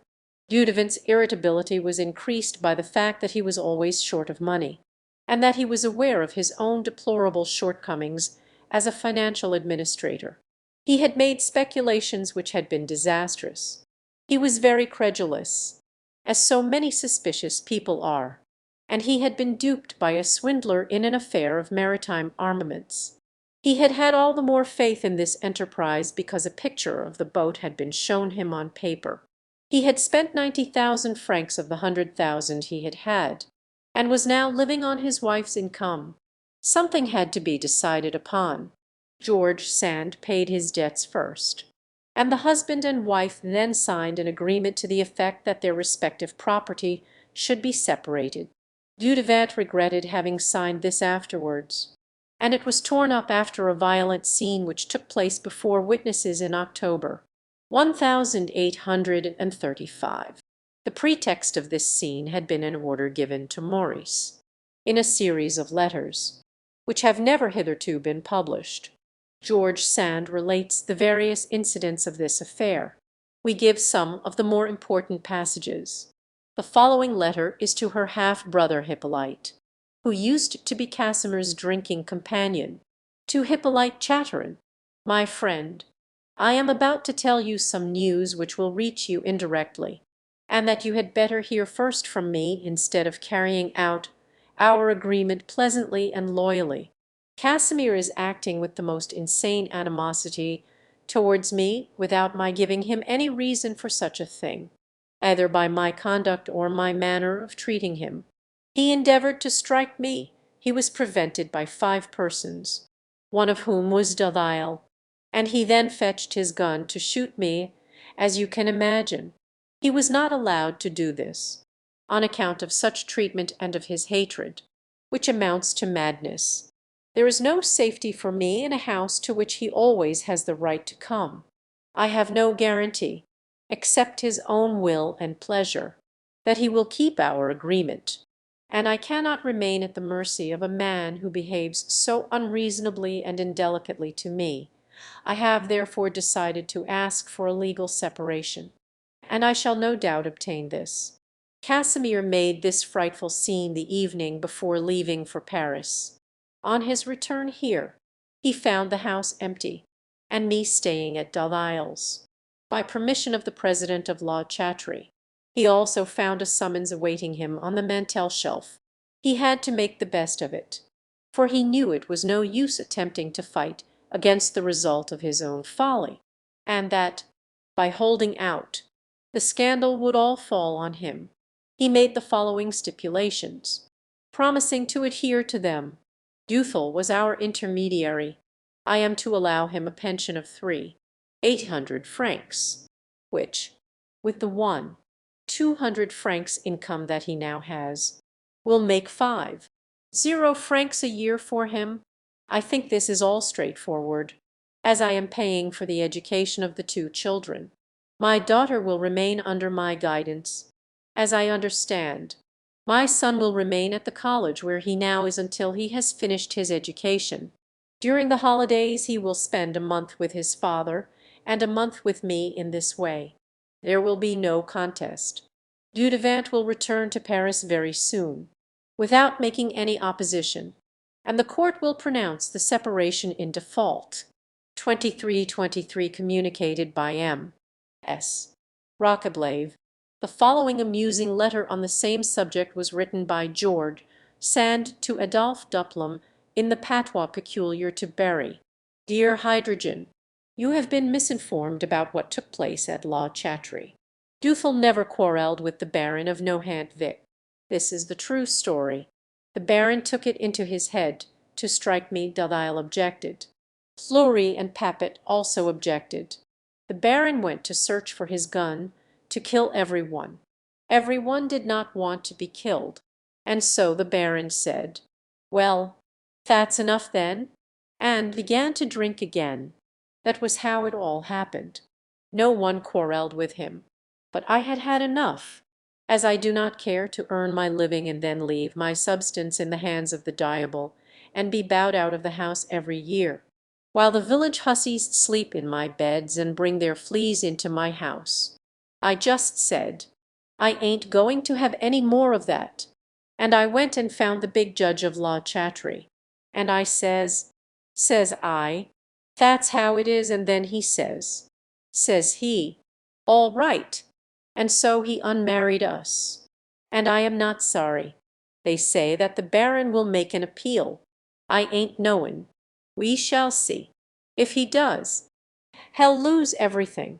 And that's the whole story. 2424 communicated by M. Charles Duplum.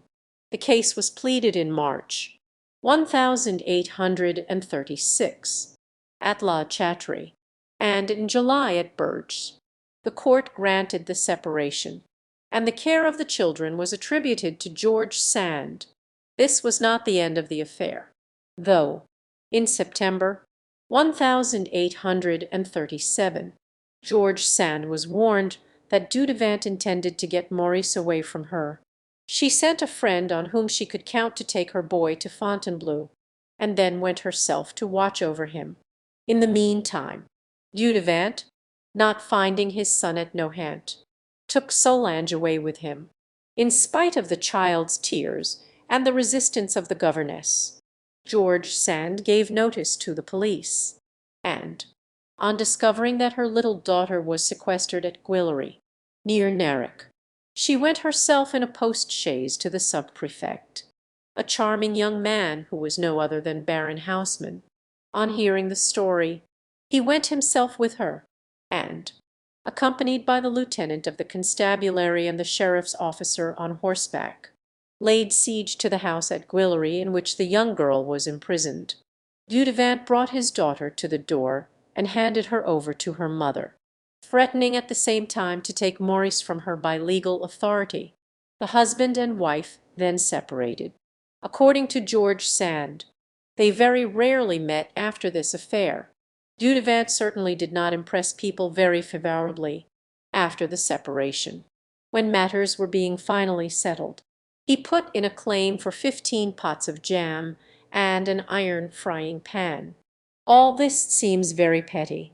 The first use George Sand made of the liberty granted to her by the law in 1836 was to start off with Maurice and Solange for Switzerland to join her friends Franz Liszt and the Comtesse de Gault. George Sand had made Liszt's acquaintance through Musset. Liszt gave music lessons to Alfred's sister, Herminie. He was born in 1811, so that he was 7 years younger than George Sand.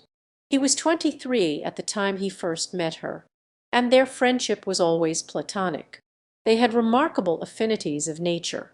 Liszt had first thought of becoming a priest. His religious fervour was gradually transformed into an ardent love of humanity. His early education had been neglected, and he now read eagerly.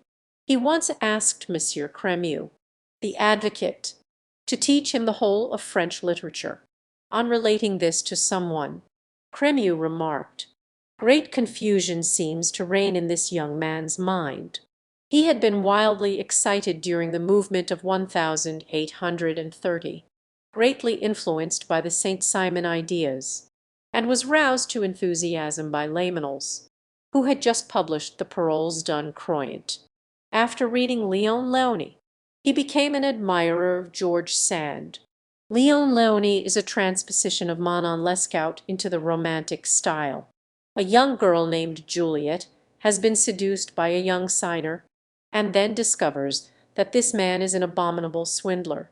If we try to imagine all the infamous things of which an Apache would be capable, who at the same time is devoted to the women of the pavement, we then have Léon Léonie. Juliet, who is naturally honest and straightforward, has a horror of all the atrocities and shameful things she sees, and yet, in spite of all, she comes back to Léon Léonie, and cannot love any one else. Her love is stronger than she is, and her passion sweeps away all scruples and triumphs over all scruples. The difference between the novel of the 18th century, which was so true to life, and this lyrical fantasy of the 19th century is very evident. Manon and Des Grieux always remained united to each other, for they were of equal value. Everything took place in the lower depths of society, and in the mire, as it were, of the heart.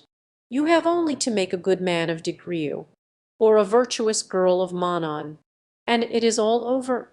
The transposing of Leon Leoni is just this, and the romanticism of it delighted Liszt. He had just given a fine example of applying romanticism to life. Marie de Gault, née de Flavigny, had decided, one fine day, to leave her husband and daughter for the sake of the passion that was everything to her. She accordingly started for Geneva, and Liszt joined her there. Between these two women a friendship sprang up, which was due rather to a wish to like each other than to a real attraction or real fellow-feeling. The Comtesse de Gault, with her blue eyes, her slender figure, and somewhat ethereal style, was a veritable Diana, an aristocrat and a society woman. George Sand was her exact opposite. But the Comtesse de Gault had just sacrificed all the vanities of the world for the sake of an artist, so that she deserved consideration. The stay at Geneva was gay and animated. The Pafols George Sand and her children, and the fellows Liszt and his pupil, Hermann Cohen, enjoyed scandalizing the whole hotel by their bohemian ways. They went for an excursion to the frozen lake. At Lausanne Liszt played the organ. On returning to Paris the friends did not want to separate. In October 1836, George Sand took up her abode on the first floor of the Hôtel de France, in the Rue Lafitte, and Liszt and the Comtesse de Gault took a room on the floor above. The trio shared a drawing-room between them, but in reality it became more the Comtesse de Gault's salon than George Sand's. Lamennais, Henry Heine, Mickovitch, Michel of Berge, and Charles Didier were among their visitors, and we are told that this salon, improvised in a hotel, was a reunion of the elite, over which the Comtesse de Gault presided with exquisite grace.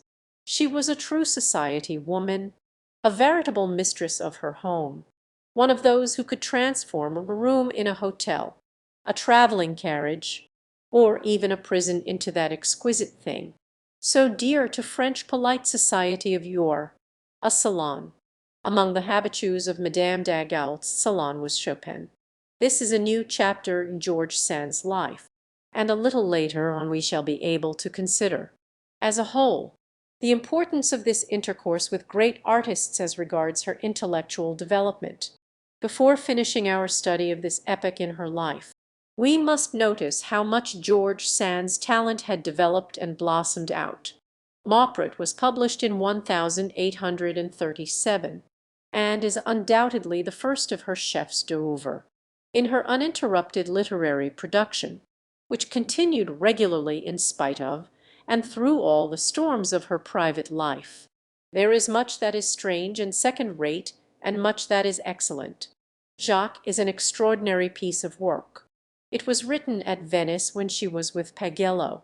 George Sand declared that she had neither put herself nor Musset into this book. She was nevertheless inspired by their case, and she merely transposed their ideal of renunciation. André may be classed among the second-rate work. It is the story of a young noble who seduces a girl of the working class. It is a souvenir of Berry, written in a homesick mood when George Sand was at Venice.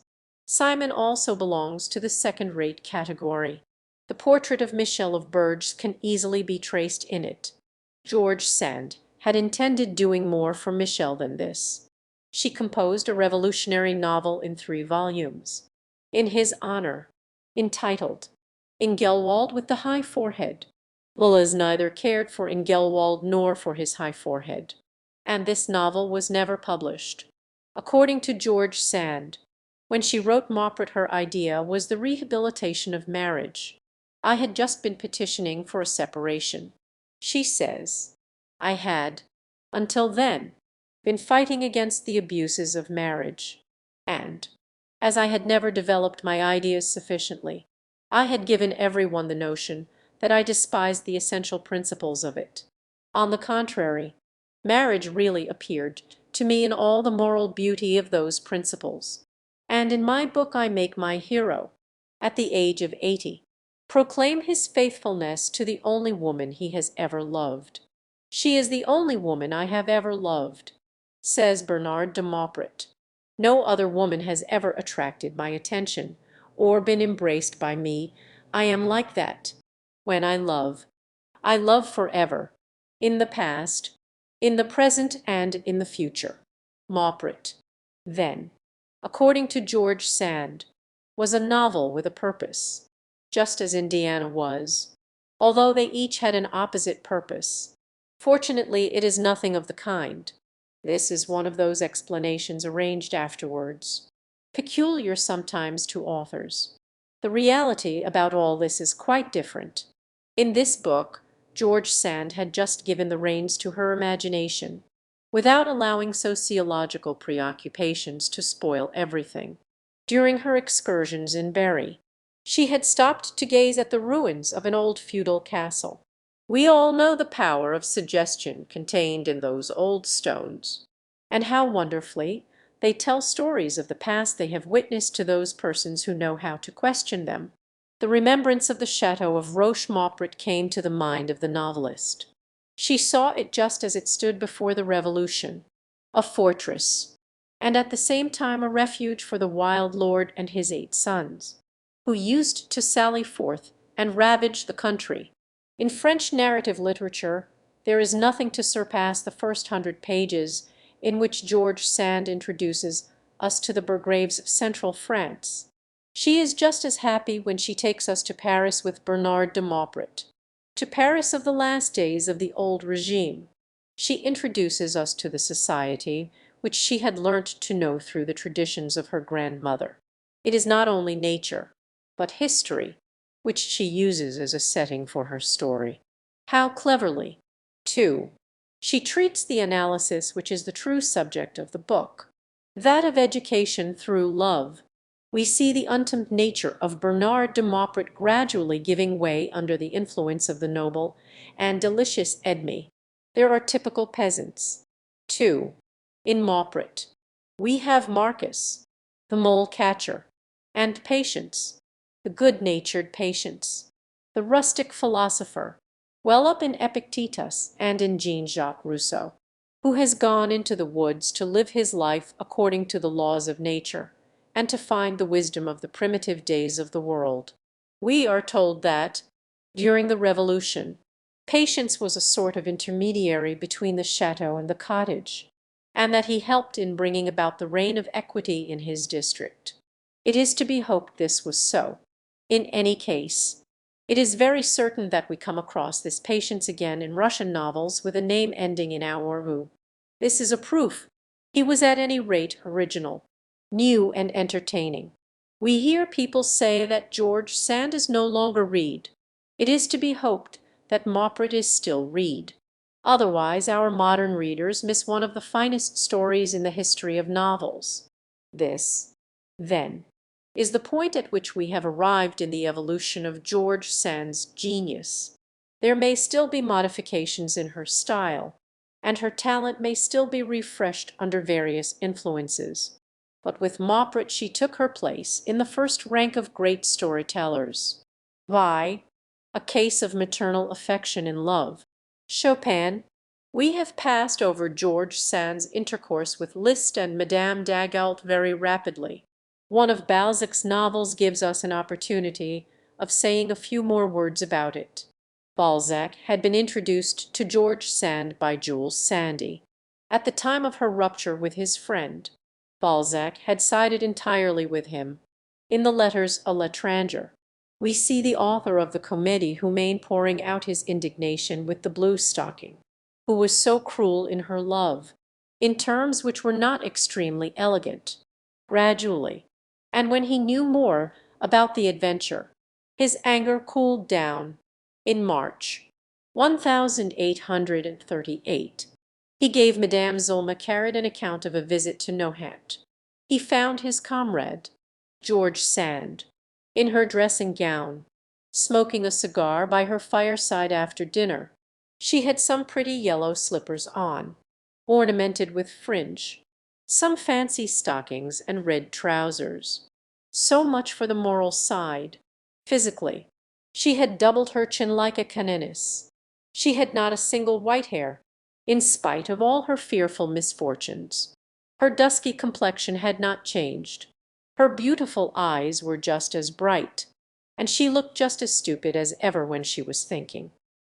As she was at the time of the fresh adventure we are about to relate, Balzac continues by giving us a few details about the life of the authors.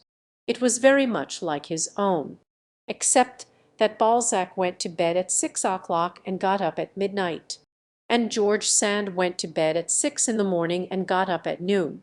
He adds the following remark, which shows us the state of her feelings. She is now in a very quiet retreat, and condemns both marriage and love, because she has had nothing but disappointment in both herself. Her man was a rare one. That was really all. In the course of their friendly conversation, George Sand gave him the subject for a novel which it would be rather awkward for her to write. The novel was to be Galurians or Amour's Forces. These galley slaves of love were Liszt and the Comtesse de Gault, who had been with George Sand at Chamonix, Paris, and Nohant. It was very evident that she could not write the novel herself. Balzac accordingly wrote it, and it figures in the Comédie Humaine as Beatrix. Beatrix is the Comtesse de Gault, the Inspire, and Liszt is the composer Conti. You have no idea yet of the awful rights that a love which no longer exists gives to a man over a woman. The convict is always under the domination of the companion chained to him. I am lost, and must return to the convict prison, writes Balzac in this book. Then, too, there is no mistaking his portrait of Beatrix.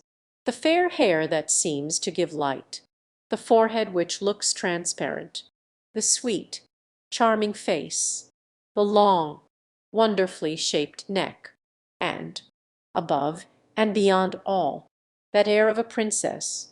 In all this we can easily recognize the fair, blue-eyed Peri.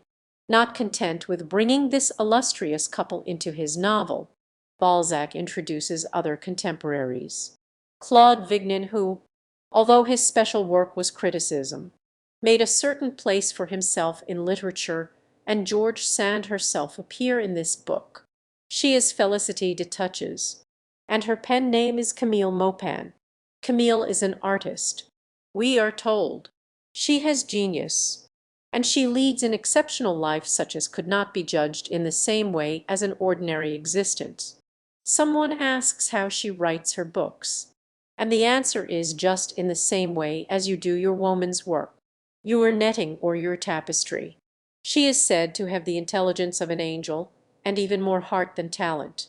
With her fixed, set gaze, her dark complexion, and her masculine ways, she is the exact antithesis of the fair Beatrix. She is constantly being compared to the latter, and is evidently preferred to her. It is very evident from whom Balzac gets his information, and it is also evident that the friendship between the two women has cooled down. The cause of the coolness between them was George Sand's infatuation for Chopin, whom she had known through Liszt and Madame de Gault. George Sand wrote to Liszt from Nohant in March 1837. Tell Chopin that I hope he will come with you. Marie cannot live without him, and I adore him. In April she wrote to Madame de Gault, tell Chopin that I idolize him. We do not know whether Madame de Gault gave the message, but she certainly replied. Chopin coughs with infinite grace. He is an irresolute man. The only thing about him that is permanent is his cough.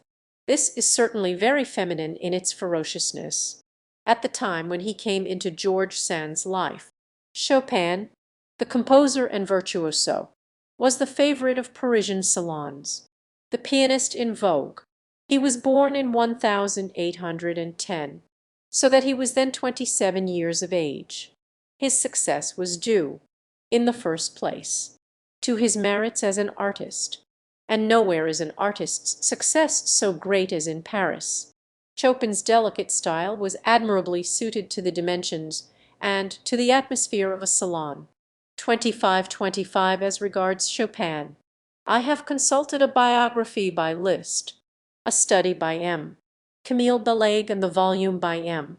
Elie Poëri in the collection De Musiciens Célèbres, published by H. Laurens.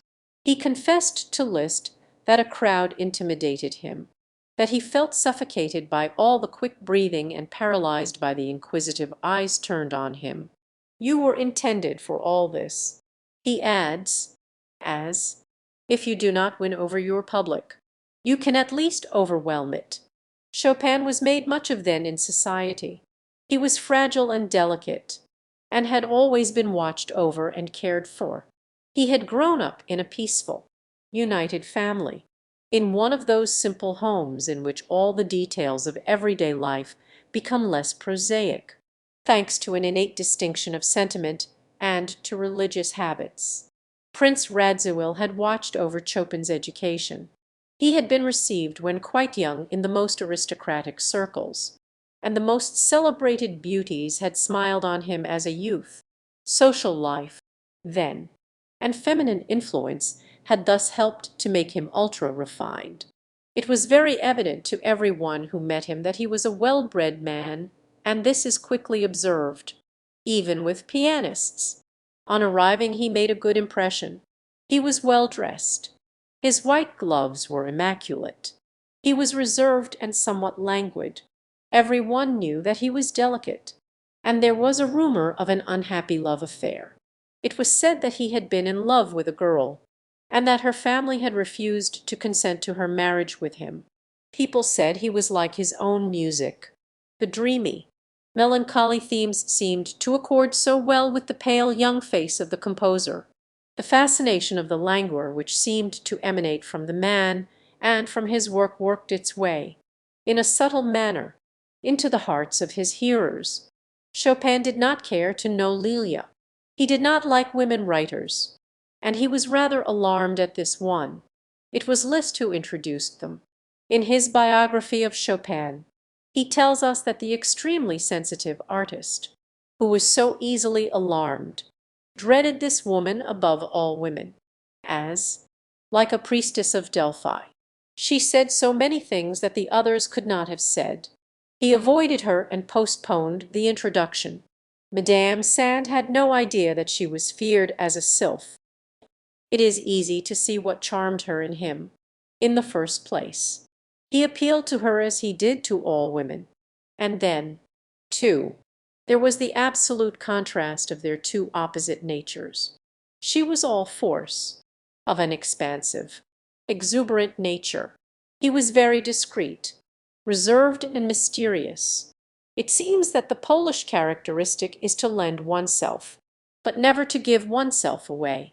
And one of Chopin's friends said of him that he was more Polish than Poland itself.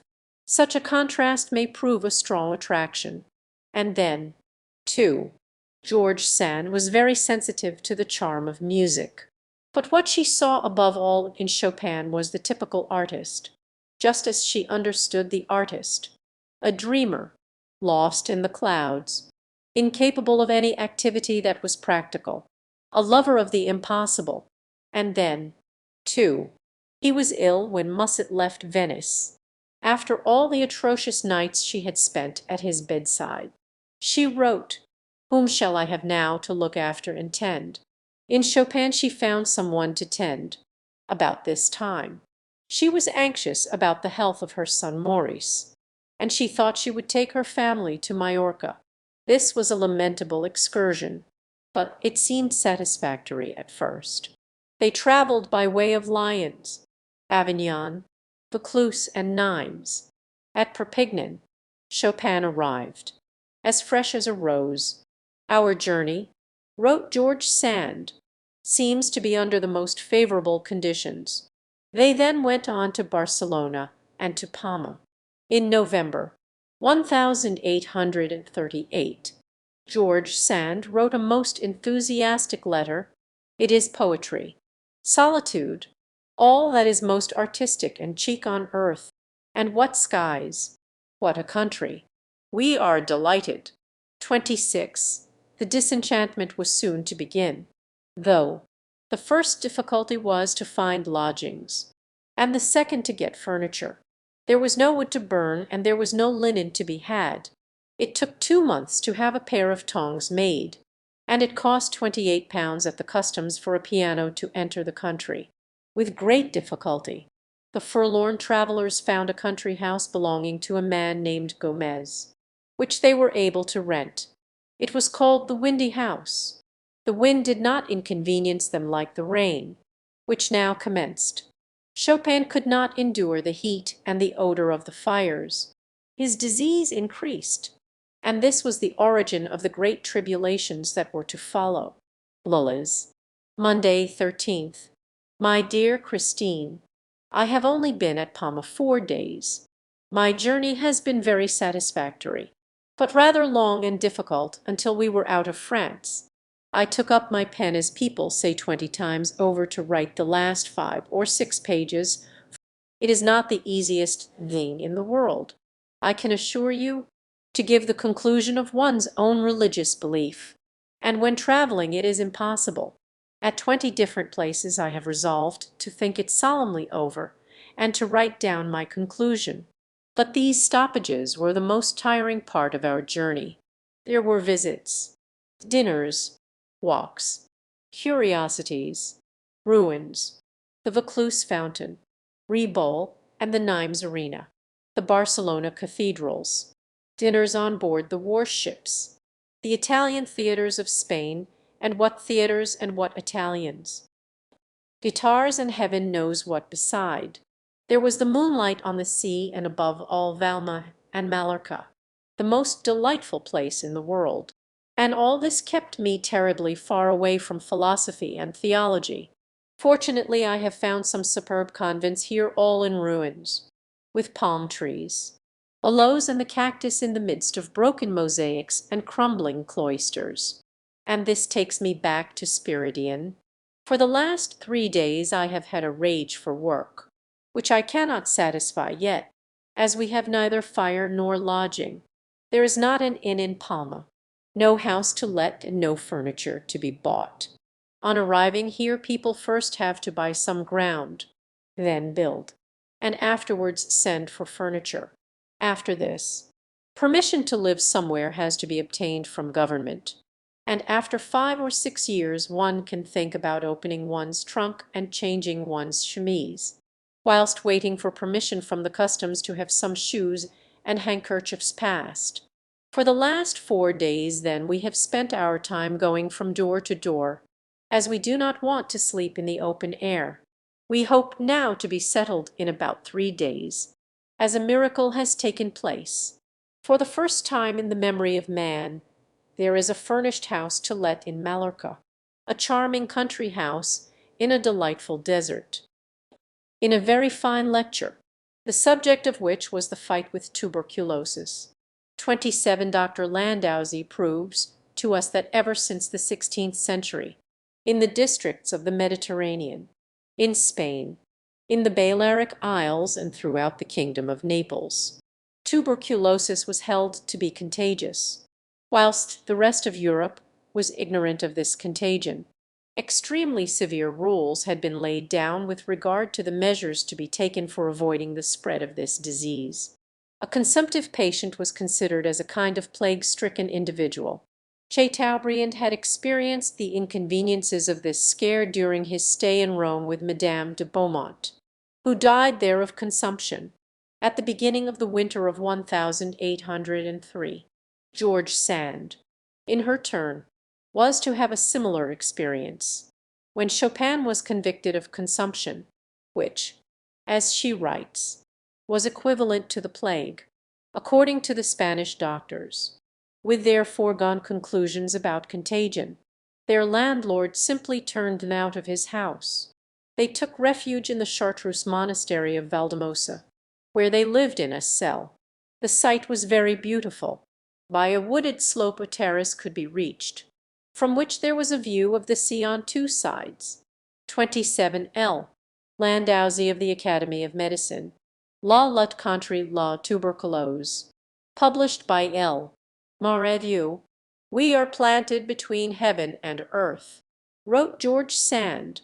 The clouds cross our garden at their own will and pleasure, and the eagles clamour over our heads. A cell in this monastery was composed of 3 rooms. The one in the middle was intended for reading, prayer, and meditation. The other 2 were the bedroom and the workshop. All 3 rooms looked on to a garden. Reading, rest, and manual labor made up the life of these men. They lived in a limited space, certainly, but the view stretched out infinitely, and prayer went up direct to God. Among the ruined buildings of the enormous monastery there was a cloister still standing, through which the wind howled desperately. It was like the scenery in the nun's act in Robert le Diable. All this made the old monastery the most romantic place in the world. 2828 George Sand to Madame Belez. Postscript to the letter already quoted. I am leaving for the country, where I have a furnished house with a garden, magnificently situated, for 50 francs a month. I have also taken a cell, that is 3 rooms and a garden, for 35 francs a year in the Chartreuse of Valdemosa, a magnificent, immense monastery, quite lonely in the midst of mountains. Our garden is full of oranges and lemons. The trees break under them. We have hedges of cactus 20 to 30 feet high. The sea is about 1.5 miles away. We have a donkey to take us to the town. Roads inaccessible to visitors. Immense cloisters, and the most beautiful architecture. A charming church. A cemetery with a palm tree and a stone cross like the one in the 3rd act of Robert le Diable. Then, 2. There are beds of shrubs cut in form. All this we have to ourselves, with an old woman to wait on us, and the sacristan, who is warder, steward, major domo, and jack of all trades. I hope we shall have ghosts. The door of my cell leads into an enormous cloister, and when the wind slams the door, it is like a cannon going off through all the monastery. I am delighted with everything, and fancy I shall be more often in the cell than in the country house, which is about 6 miles away. You see that I have plenty of poetry and solitude, so that if I do not work I shall be a stupid thing. The only drawback was that it was most difficult to live there. There was no way of getting warm. The stove was a kind of iron furnace, which gave out a terrible odor, and did not prevent the rooms from being so damp that clothes mildewed while they were being worn. There was no way of getting proper food either. They had to eat the most indigestible things. There were 5 sorts of meat certainly, but these were pig, pork, bacon, ham, and pickled pork. This was all cooked in dripping, pork dripping, of course, or in rancid oil. Still more than this, the natives refused, not only to serve the unfortunate travelers, but to sell them the actual necessaries of life. The fact was, they had scandalized the Majorcan people. All Majorca was indignant because Solange, who at that time was 9 years old, roamed about the mountains disguised as a man. Added to this, when the horn sounded which called people to their devotions in the churches, these strange inhabitants of the old Valdemosa monastery never took any more notice than pagans. People kept clear of them. Chopin suffered with the cold. The cooking made him sick, and he used to have fits of terror in the cloisters. They had to leave hastily. The only steamboat from the island was used to transport the pigs, which are the pride and wealth of Majorca. People were only taken as an extra. It was, therefore, in the company of these squealing, ill-smelling creatures that the invalid crossed the water. When he arrived at Barcelona, he looked like a spectre and was spitting blood. George Sand was quite right in saying that this journey was an awful fiasco. Art and literature did not gain much either by this expedition. George Sand finished her novel entitled Spiridion at Valdemosa. She had commenced it before starting for Spain. In a volume on Hivra Majorque she gave some fine descriptions, and also a harsh accusation of the monks, whom she held responsible for all the mishaps of the Sand caravan. She considered that the Majorcans had been brutalized and fanaticized, thanks to their influence. As to Chopin, he was scarcely in a state to derive any benefit from such a journey, and he certainly did not get any. He did not thoroughly appreciate the beauties of nature, particularly of Majorcan nature. In a letter to one of his friends he gives the following description of their habitation, between rocks and sea, in a great deserted monastery, in a cell, the doors of which are bigger than the carriage entrances to the houses in Paris. You can imagine me without white gloves, and no curl in my hair, as pale as usual. My cell is the shape of a large-sized beer. The question is whether he composed anything at all at Valdemosa. Liszt presents him to us improvising his prelude in B-flat minor under the most dramatic circumstances. We are told that one day, when George Sand and her children had started on an excursion, they were surprised by a thunderstorm. Chopin had stayed at home in the monastery, and, terrified at the danger he foresaw for them, he fainted. Before they reached home he had improvised his prelude, in which he has put all his terror and the nervousness due to his disease. It appears, though, that all this is a legend, and that there is not a single echo of the stay at Valdemosa in Chopin's work. The deplorable journey to Majorca dates from November 1838 to March 1839. The intimacy between George Sand and Chopin continued 8 years more. In the summer Chopin stayed at Nohant. Eugene Delacroix, who was paying a visit there too, describes his presence as follows: "At times, through the window opening onto the garden, we get wafts of Chopin's music. As he too is at work, it is mingled with the songs of the nightingales and with the perfume of the rose trees." Chopin did not care much for Nohant. In the first place, he only liked the country for about a fortnight at a time, which is very much like not caring for it at all. Then what made him detest the country were the inhabitants. Hippolyte Chatteron was terrible after he had been drinking. He was extremely effusive and cordial. In the winter they first lived in the Rue Pigalle. George Sand used to receive Pierre Leroux, Louis Blanc, Edgar Quinet, Etienne Arago, and many other men. Chopin, who was not very intellectual, felt ill at ease amongst all these literary men, these reformers, arguers, and speechifiers. In 1842 they emigrated to the Square d'Orleans. There was a sort of little colony established there, consisting of Alexander Dumas, Danton the caricaturist, the Viardants, Zimmermann, and the wife of the Spanish consul, Madame Marliani, who had attracted them all there. They took their meals together. It was a regular phalanstery, and Chopin had very elegant tastes. We must give George Sand credit for looking after him with admirable devotion. She certainly went on nursing her invalid, or her dear skeleton, as she called him, but her infatuation had been over for a long time. The absolute contrast of two natures may be attractive at first, but the attraction does not last, and, when the first enthusiasm is over, the logical consequence is that they become dissonant. This was what Liszt said in rather an odd but energetic way.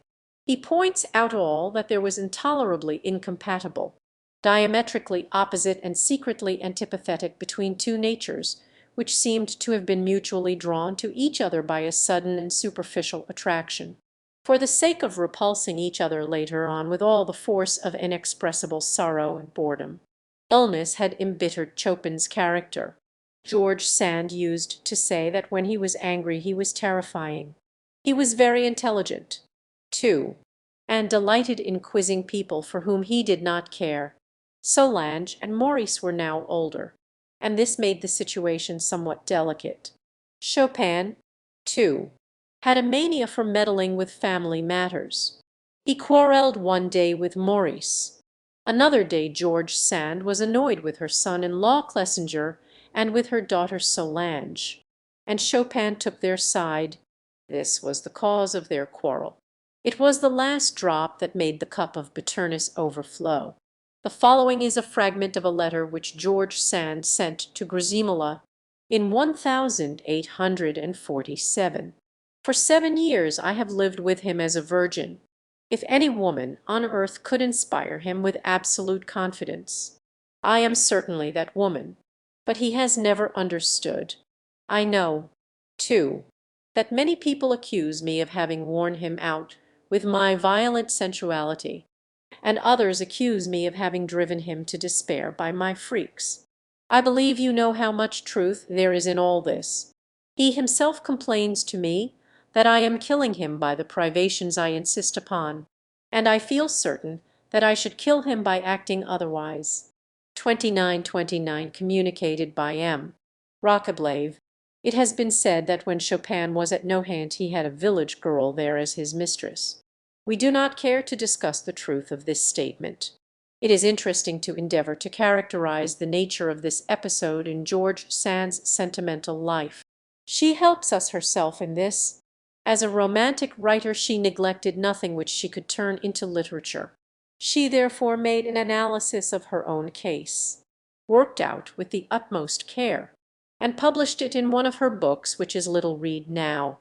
The year of the rupture was 1847, and before the rupture had really occurred, George Sand brought out a novel entitled Lucretia Floriani. In this book she traces the portrait of Chopin as Prince Carol. She denied, of course, that it was a portrait, but contemporaries were not to be deceived, and Liszt gives several passages from Lucretia Floriani in his biography of the musician. The decisive proof was that Chopin recognized himself, and that he was greatly annoyed. As a matter of fact, there was nothing disagreeable about this portrait. The following fragments are taken from it: gentle, sensitive, exquisite in all things. At the age of 15 he had all the charms of youth, together with the gravity of a riper age. He remained delicate in body and mind. The lack of muscular development caused him to preserve his fascinating beauty. He was something like one of those ideal creatures which medieval poetry used for the ornamentation of Christian temples. Nothing could have been purer and at the same time more enthusiastic than his ideas, and had no sense of reality. And the ultra-acuteness and nervosity which resulted in that power of divination which he possessed. For a portrait to be living, it must have some faults as well as qualities. His delineator does not forget to mention the attitude of mystery in which the prince took refuge whenever his feelings were hurt. She speaks also of his intense susceptibility. His wit was very brilliant. She says, it consisted of a kind of subtle mocking shrewdness, not really playful, but a sort of delicate, bantering gaiety. It may have been to the glory of Prince Carol to resemble Chopin, but it was also quite creditable to Chopin to have been the model from which this distinguished neurasthenic individual was taken. Prince Carol meets a certain Lucretia Floriani, a rich actress and courtesan. She is 6 years older than he is, somewhat past her prime, and now leading a quiet life. She has done with love and love affairs, or, at least, she thinks so. The 15 years of passion and torture, which she had gone through, seemed to her now so cruel that she was hoping to have them counted double by the supreme dispenser of our trials. It was, of course, natural that she should acknowledge God's share in the matter. We are told that implacable destiny was not satisfied, so that when Carol makes his first declaration, Lucretia yields to him, but at the same time she puts a suitable coloring on her fall. There are many ways of loving, and it is surely noble and disinterested in a woman to love a man as his mother. I shall love him, she says, kissing the young prince's pale face ardently, but it will be as his mother loved him, just as fervently and just as faithfully. This maternal affection, etc. She undertook to encircle her children and Prince Carol with the same affection, and her notions of therapeutics were certainly somewhat strange and venturesome, for she fetched her children to the prince's bedside. Carol breathed more freely, we are told, when the children were there. Their pure breath mingling with their mother's made the air milder, and more gentle for his feverish lungs. This we shall not attempt to dispute. It is the study of the situation, though, that forms the subject of Lucretia Florini. George Sand gives evidence of wonderful clear-sightedness and penetration in the art of knowing herself. She gives us warning that it is a sad story and sorrowful truth that she is telling us. She has herself the better role of the two naturally. It could not have been on that account that Chopin was annoyed. He was a Pole, and therefore doubly chivalrous, so that such an objection would have been unworthy of a lover. What concerns us is that George Sand gives, with great nicety, the exact causes of the rupture. In the first place, Carol was jealous of Lucrezia's stormy past. Then his refined nature shrank from certain of her comrades of a rougher kind. The invalid was irritated by her robust health, and by the presence and, we might almost say, the rivalry of the children. Prince Carol finds them nearly always in his way, and he finally takes a dislike to them.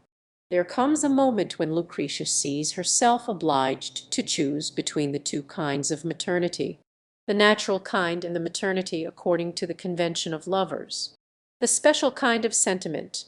Then, between George Sand and Chopin, just as between Lucretia and Prince Carol, was just this, love with maternal affection. This is extremely difficult to define, as indeed is everything which is extremely complex.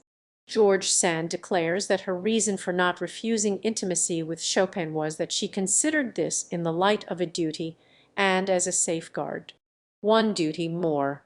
She writes, "In a life already so full, a life in which I was overwhelmed with fatigue, seemed to me one chance more of arriving at that austerity towards which I felt myself being drawn with a kind of religious enthusiasm." 3030 Histoire de Vie Vie. We can only imagine that she was deceiving herself. To accept a lover for the sake of giving up lovers altogether seems a somewhat heroic means to an end, but also somewhat deceptive. It is certainly true that there was something more in this love than the attraction she felt for Musset and for Michel. In the various forms and degrees of our feelings, there is nothing gained by attempting to establish decided divisions and absolute demarcations for the sake of classifying them all among sentiments which are akin, but which our language distinguishes when defining them. There may be some mixture or some confusion with regard to their origin.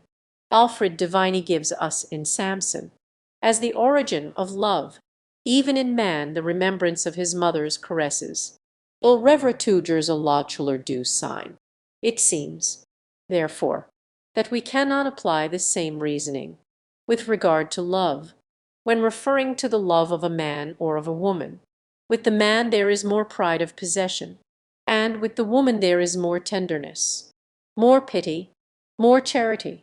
All this leads us to the conclusion that maternal affection in love is not an unnatural sentiment, as has so often been said, or rather a perversion of sentiment.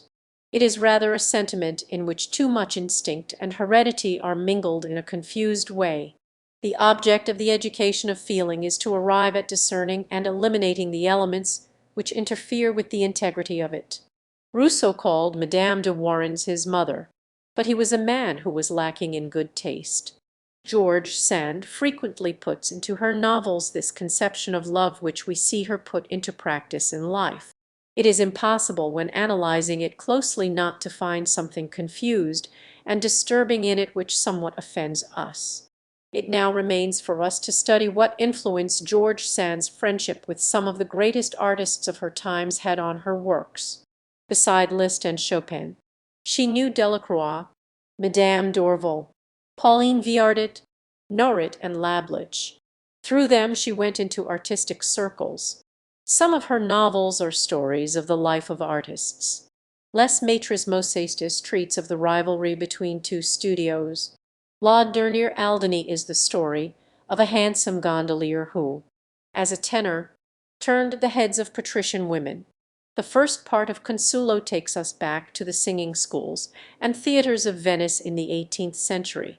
and introduces us to individuals taken from life and cleverly drawn. We have Comte Justiniani, the dilettante, a wealthy patron of the fine arts; Porpora, the old master, who looks upon his art as something sacred; Corolla, the prima donna, annoyed at seeing a new star appear; Anzolito, the tenor, who is jealous because he gets less applause than his friend; and above and beyond all the others Consulo, good kind Consulo, the sympathetic singer. The theatres of Venice seem to be very much like those of Paris and of other places. We have the following sketch of the vanity of the comedian. Can a man be jealous of a woman's advantages? Can a lover dislike his sweetheart to have success? A man can certainly be jealous of a woman's advantages when that man is a vain artist. And a lover may hate his sweetheart to have any success if they both belong to the theatre. A comedian is not a man Consulo, but a woman. He lives on his sickly vanity. He only thinks of satisfying that vanity, and he works for the sake of intoxicating himself with vanity. A woman's beauty is apt to take attention from him, and a woman's talent may cause his talent to be thrown in the background.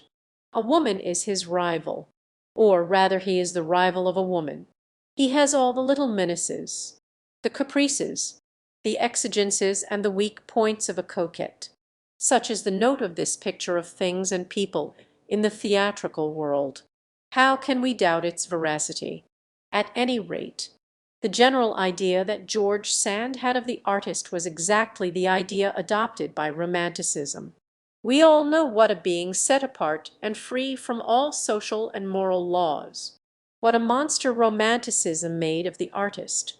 It is one of its dogmas that the necessities of art are incompatible with the conditions of a regular life. An artist, for instance, cannot be bourgeois, as he is the exact opposite. We have Kean's speech in Dumas' drama, entitled Kean, or Disorder and Genius. An actor, he says, must know all the passions, so that he may express them as he should.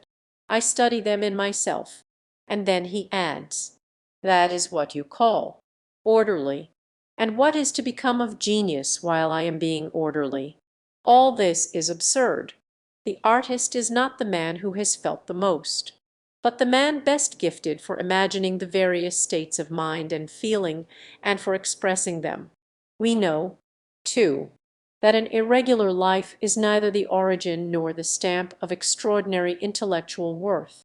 All the cripples of Bohemian life prove to us that genius is not the outcome of that kind of life, but that, on the contrary, such life is apt to paralyze talent.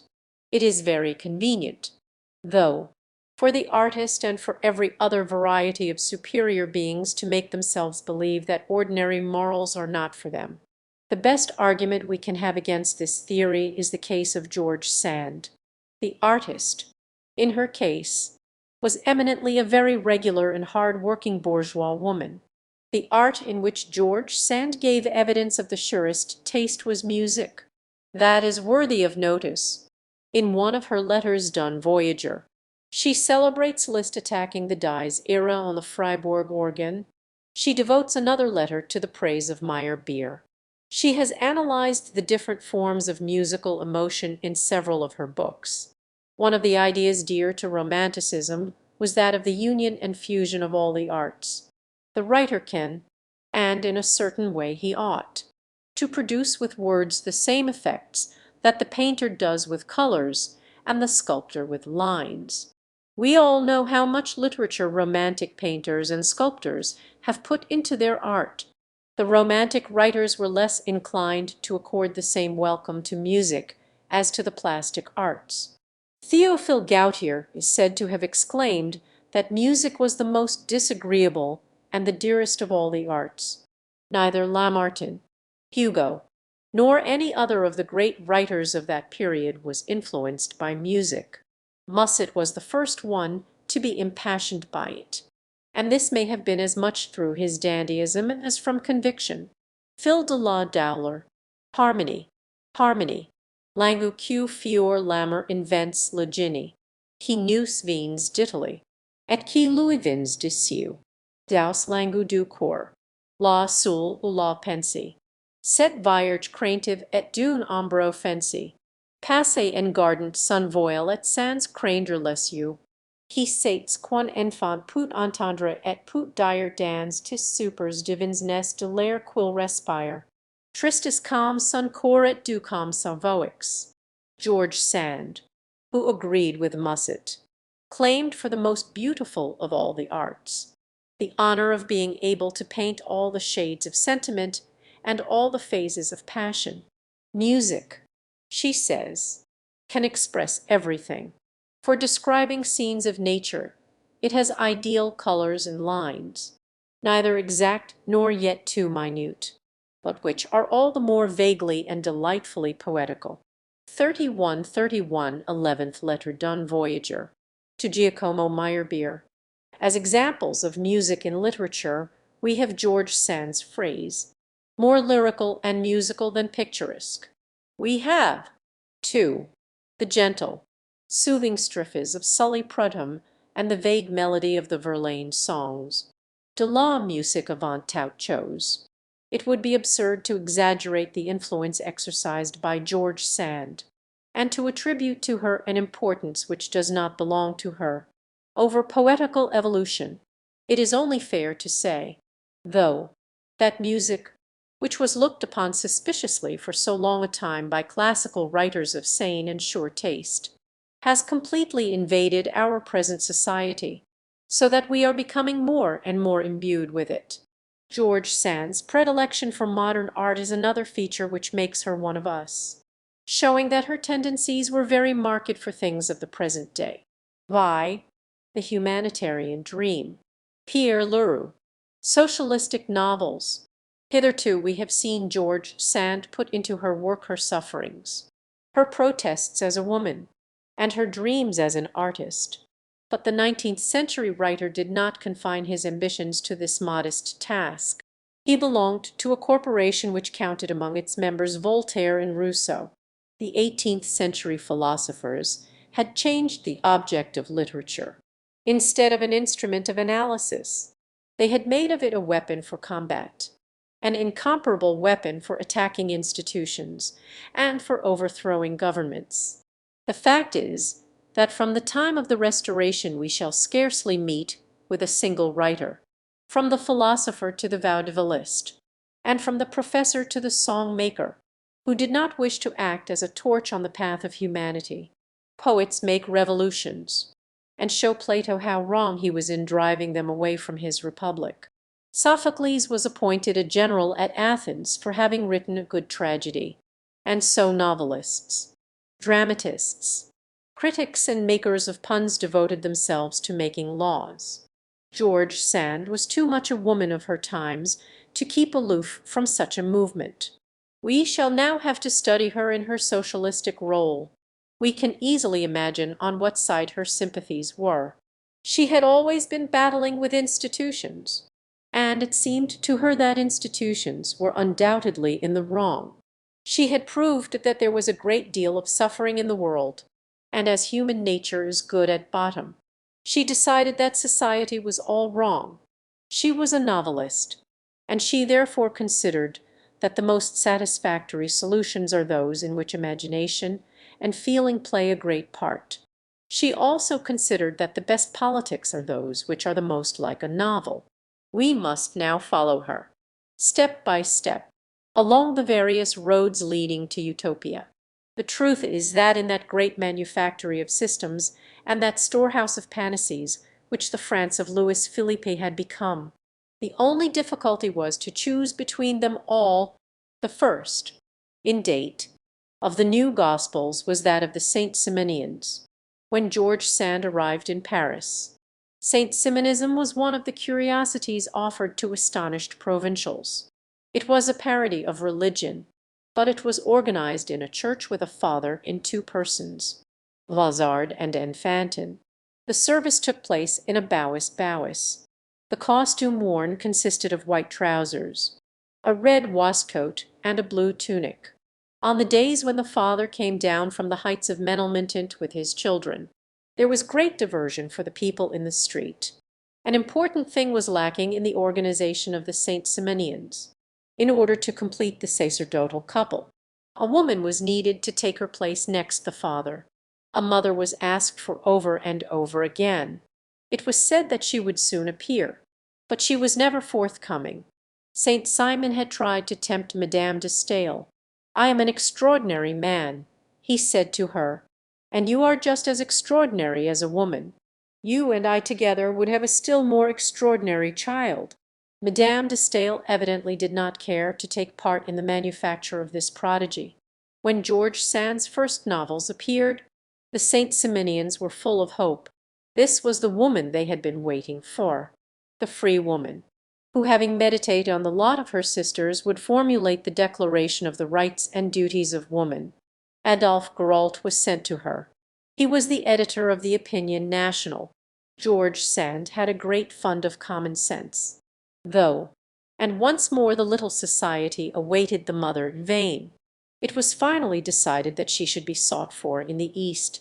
A mission was organized, and messengers were arrayed in white, as a sign of the vow of chastity, with a pilgrim's staff in their hand. They begged as they went along, and slept sometimes outdoors, but more often at the police station. George Sand was not tempted by this kind of maternity, but she kept in touch with the St. Simonians. She was present at one of their meetings at Menilmontant. Her published correspondence contains a letter addressed by her to the St. Simonian family in Paris.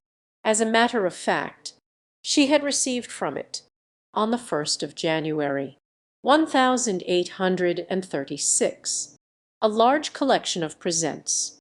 There were in all no less than 59 articles, among which were the following: a dress box, a pair of boots, a thermometer, a carbine carrier, a pair of trousers, and a corset.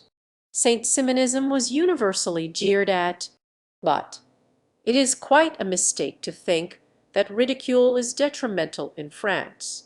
On the contrary, it is an excellent means of getting anything known and of spreading the knowledge of it abroad. It is in reality a force. St. Simonism is at the root of many of the humanitarian doctrines which were to spring up from its ashes. One of its essential doctrines was the diffusion of the soul throughout all humanity, and another that of being born anew.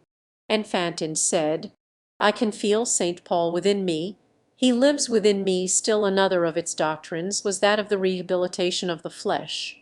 St. Simonism proclaimed the equality of man and woman, that of industry and art and science, and the necessity of a fresh repartition of wealth and of a modification of the laws concerning property. It also advocated increasing the attributions of the state considerably. It was, in fact, the first of the doctrines offering to the lower classes, by way of helping them to bear their wretched misery, the ideal of happiness here below, lending a false semblance of religion to the desire for material well-being. George Sand had one vulnerable point, and that was her generosity. By making her believe that she was working for the outcasts of humanity, she could be led anywhere, and this was what happened. Among other great minds affected by the influence of St. Simonism, it is scarcely surprising to find Lamennais. When George Sand first knew him, he was 53 years of age. He had broken with Rome, and was the apocalyptic author of Paroles d'un Croyant. He put into his revolutionary faith all the fervour of his loving soul, a soul that had been created for apostleship, and to which the qualification of a disaffected cathedral certainly applied. After the famous trial, Liszt took him to call on George Sand in her attic. This was in 1835. She gives us the following portrait of him. Monsieur de Lamennais is short, thin, and looks ill. He seems to have only the feeblest breath of life in his body. But how his face beams! His nose is too prominent for his small figure and for his narrow face. If it were not for this nose out of all proportion, he would be handsome. He was very easily entertained. A mere nothing made him laugh. And how heartily he laughed. 32. It was the gaiety of the seminarist. For Monsieur Feli always remained the Abbé de Lamennais. George Sand had a passionate admiration for him.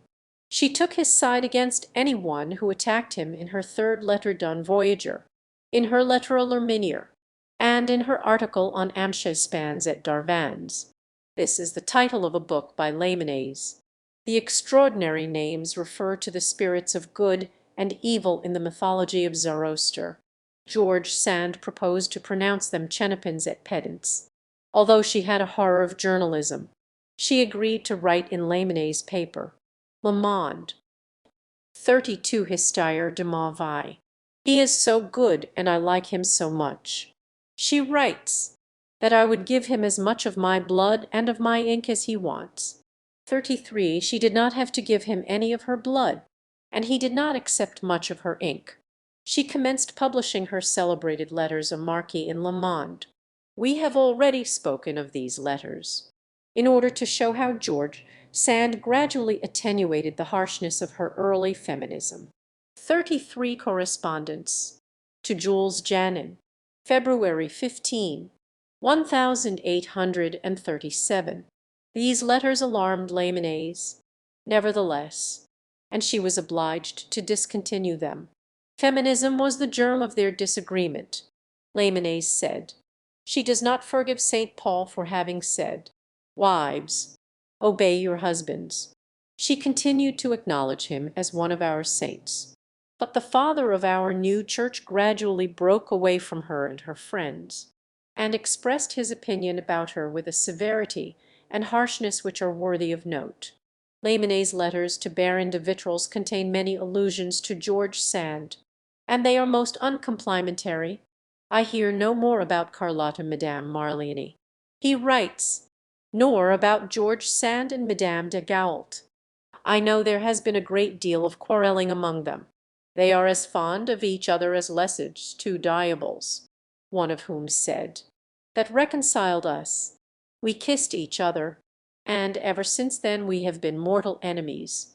He also tells that there is a report that in her novel, entitled Horace, she has given as unflattering a portrait as possible of her dear, sweet, excellent friend, Madame de Gault, the Arabella of the Letters d'un Voyager. The portraits continue. He writes, all true to life, without being like each other, in the same book, Horace. There is a portrait of Malafil, who was beloved during 1/4 of the moon, and abhorred afterwards. He concludes the letter with the following words: "Ah, how fortunate I am to be forgotten by those people! I am not afraid of their indifference, but I should be afraid of their attentions. My dear friend, those people do not tempt me at all. Futility and spitefulness dissolved in a great deal of ennui is a bad kind of medicine." He then goes on to make fun, in terms that it is difficult to quote, of the silly enthusiasm of a woman like Marlini, and even of George Sand, for the theories of Pierre Leroux, of which they did not understand the first letter, but which had taken their fancy. George Sand may have looked upon Lamennais as a master, but it is very evident that she was not his favoured disciple. It was due to his teaching that George, or rather against it. She was decidedly its adversary, because she held that the Church had stifled the spirit of liberty, that it had thrown a veil over the words of Christ, and that it was the obstacle in the way of holy equality, what she owed specially, though to Lamennais was another lesson, of quite another character. Lamennais was the man of the 19th century who waged the finest battle against individualism, against the scandal of the adoration of man by man. 34. Compare Brunetière, Evolution de la Poésie lyrique, Vol. I. p. 310. Under his influence, George Sand began to attach less importance to the personal point of view. She ceased applying everything to herself, and she discovered the importance of the life of others. If we study this attentively, we shall see that a new phase now commenced in the history of her ideas. Lamennais was the origin of this transformation. although it is personified in another man, and that other man was named Pierre Leroux. What a strange mystery it is among so many other mysteries, that of one mind taking possession of another mind. We have come into contact with great minds which have made no impression on us, whilst other minds, of secondary intelligence, perhaps, and it may be inferior to our own, have governed us by the side of a Lamennais. This Pierre Leroux was a very puny personage. He had been a compositor in a printing works, before founding the Globe. This paper, in his hands, was to become an organ of Saint Simonism. He belonged neither to the bourgeois nor to the working class. He was clumsy, not well built, and had an enormous shock of hair, which was the joy of caricaturists. He was shy and awkward. In addition to all this, he nevertheless appeared in various salons, and was naturally more or less ridiculous. In January 1840, Beranger writes, "You must know that our metaphysician has surrounded himself with women, at the head of whom are George Sand and Marlini, and that, in gilded drawing-rooms, under the light of chandeliers, he exposes his religious principles and his muddy boots." George Sand herself made fun of this occasionally, in a letter to Madame d'Aiguault. She writes, "He is very amusing when he describes making his appearance in your drawing-room of the Rue Lafitte. He says, 'I was all muddy, and quite ashamed of myself. I was keeping out of sight as much as possible in a corner. This lady came to me and talked in the kindest way possible. She is very beautiful.'" 3535 Correspondence to Madame d'Aiguault, October 16, 1837. There are two features about him, then, which seem to strike every one: his uncomptness and his shyness. He expressed his ideas, which were already obscure, in a form which seemed to make them even more obscure. It has been said wittily that when digging out his ideas, he buried himself in them. 36 later on, when he spoke at public meetings, he was noted for the nonsense he talked in his interminable and unintelligible harangues. 36p. Thory d'Anjin, Histoire de la Monarchie de Juillet. And yet, in spite of all this, the smoke from this mind attracted George Sand, and became her pillar of light moving on before her. His hazy philosophy seemed to her as clear as daylight. It appealed to her heart and to her mind, solved her doubts, and gave her tranquillity, strength, faith, hope, and a patient and persevering love of humanity. It seems as though, with that marvelous faculty that she had for idealizing always, she manufactured a Pierre Leroux of her own, who was finer than the real one. He was needy, but poverty becomes the man who has ideas. He was awkward, but the contemplative man, on coming down from the region of thought on to our earth once more, only gropes along. He was not clear, but Voltaire tells us that when a man does not understand his own words, he is talking metaphysics. Chopin had personified the artist for her. Pierre Leroux, with his words as entangled as his hair, figured now to her as the philosopher. She saw in him the chief and the master. Tu Duco e tu Maestro. In February 1844, she wrote the following extraordinary lines: "I must tell you that George Sand is only a pale reflection of Pierre Leroux, a fanatical disciple of the same ideal, but a disciple mute and fascinated when listening to his words, and quite prepared to throw all her own works into the fire, in order to write, talk, think, pray, and act under his inspiration. I am merely the popularizer, with a ready pen and an impressionable mind, and I try to translate, in my novels, the philosophy of the master." The most extraordinary part about these lines is that they were absolutely true. The whole secret of the productions of George Sand for the next 10 years is contained in these words. With Pierre Leroux and Louis Viardot she now founded a review, Law Review Independent, in which she could publish not only novels beginning with Horace, which Boulez had refused, but articles by which philosophical socialistic ideas could have a free course. Better still than this, the novelist could take the watchword from the sociologist, just as Mascarilla put Roman history into madrigals. She was able to put Pierre Leroux's philosophy into novels. It would be interesting to know what she saw in Pierre Leroux, and which of his ideas she approved and preferred. One of the ideas dear to Pierre Leroux was that of immortality, but an immortality which had very little in common with Christianity. According to it, we should live again after death, but in humanity and in another world. The idea of metempsychosis was very much in vogue at this epoch. According to Jean Reynaud and Laymenez, souls traveled from star to star. But Pierre Leroux believed in metempsychosis on earth. We are not only the children and the posterity of those who have already lived, but we are, at bottom, the anterior generations themselves. We have gone through former existences which we do not remember, but it may be that at times we have fragmentary reminiscences of them. George Sand must have been very deeply impressed by this idea. It inspired her with Sept Chords de la Lyre, Spiridion, Consulo, and the Comtesse de Rudolstadt, the whole cycle of her philosophical novels. The Sept Chords de la Lyre is a dramatic poem after the manner of Faust. Maître Albertus is the old doctor conversing with Mephistopheles. He has a ward, named Helene, and a lyre. A spirit lives in this lyre. It is all in vain that the painter, the maestro, the poet, the critic endeavor to make the chords vibrate.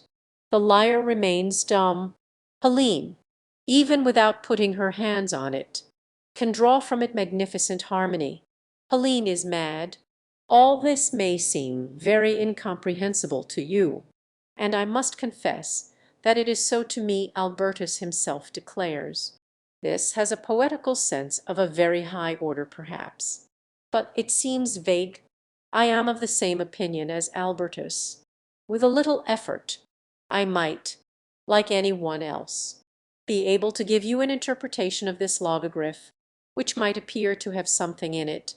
I prefer telling you frankly that I do not understand it. The author, perhaps, did not understand it, much better so, that it may have been metaphysics.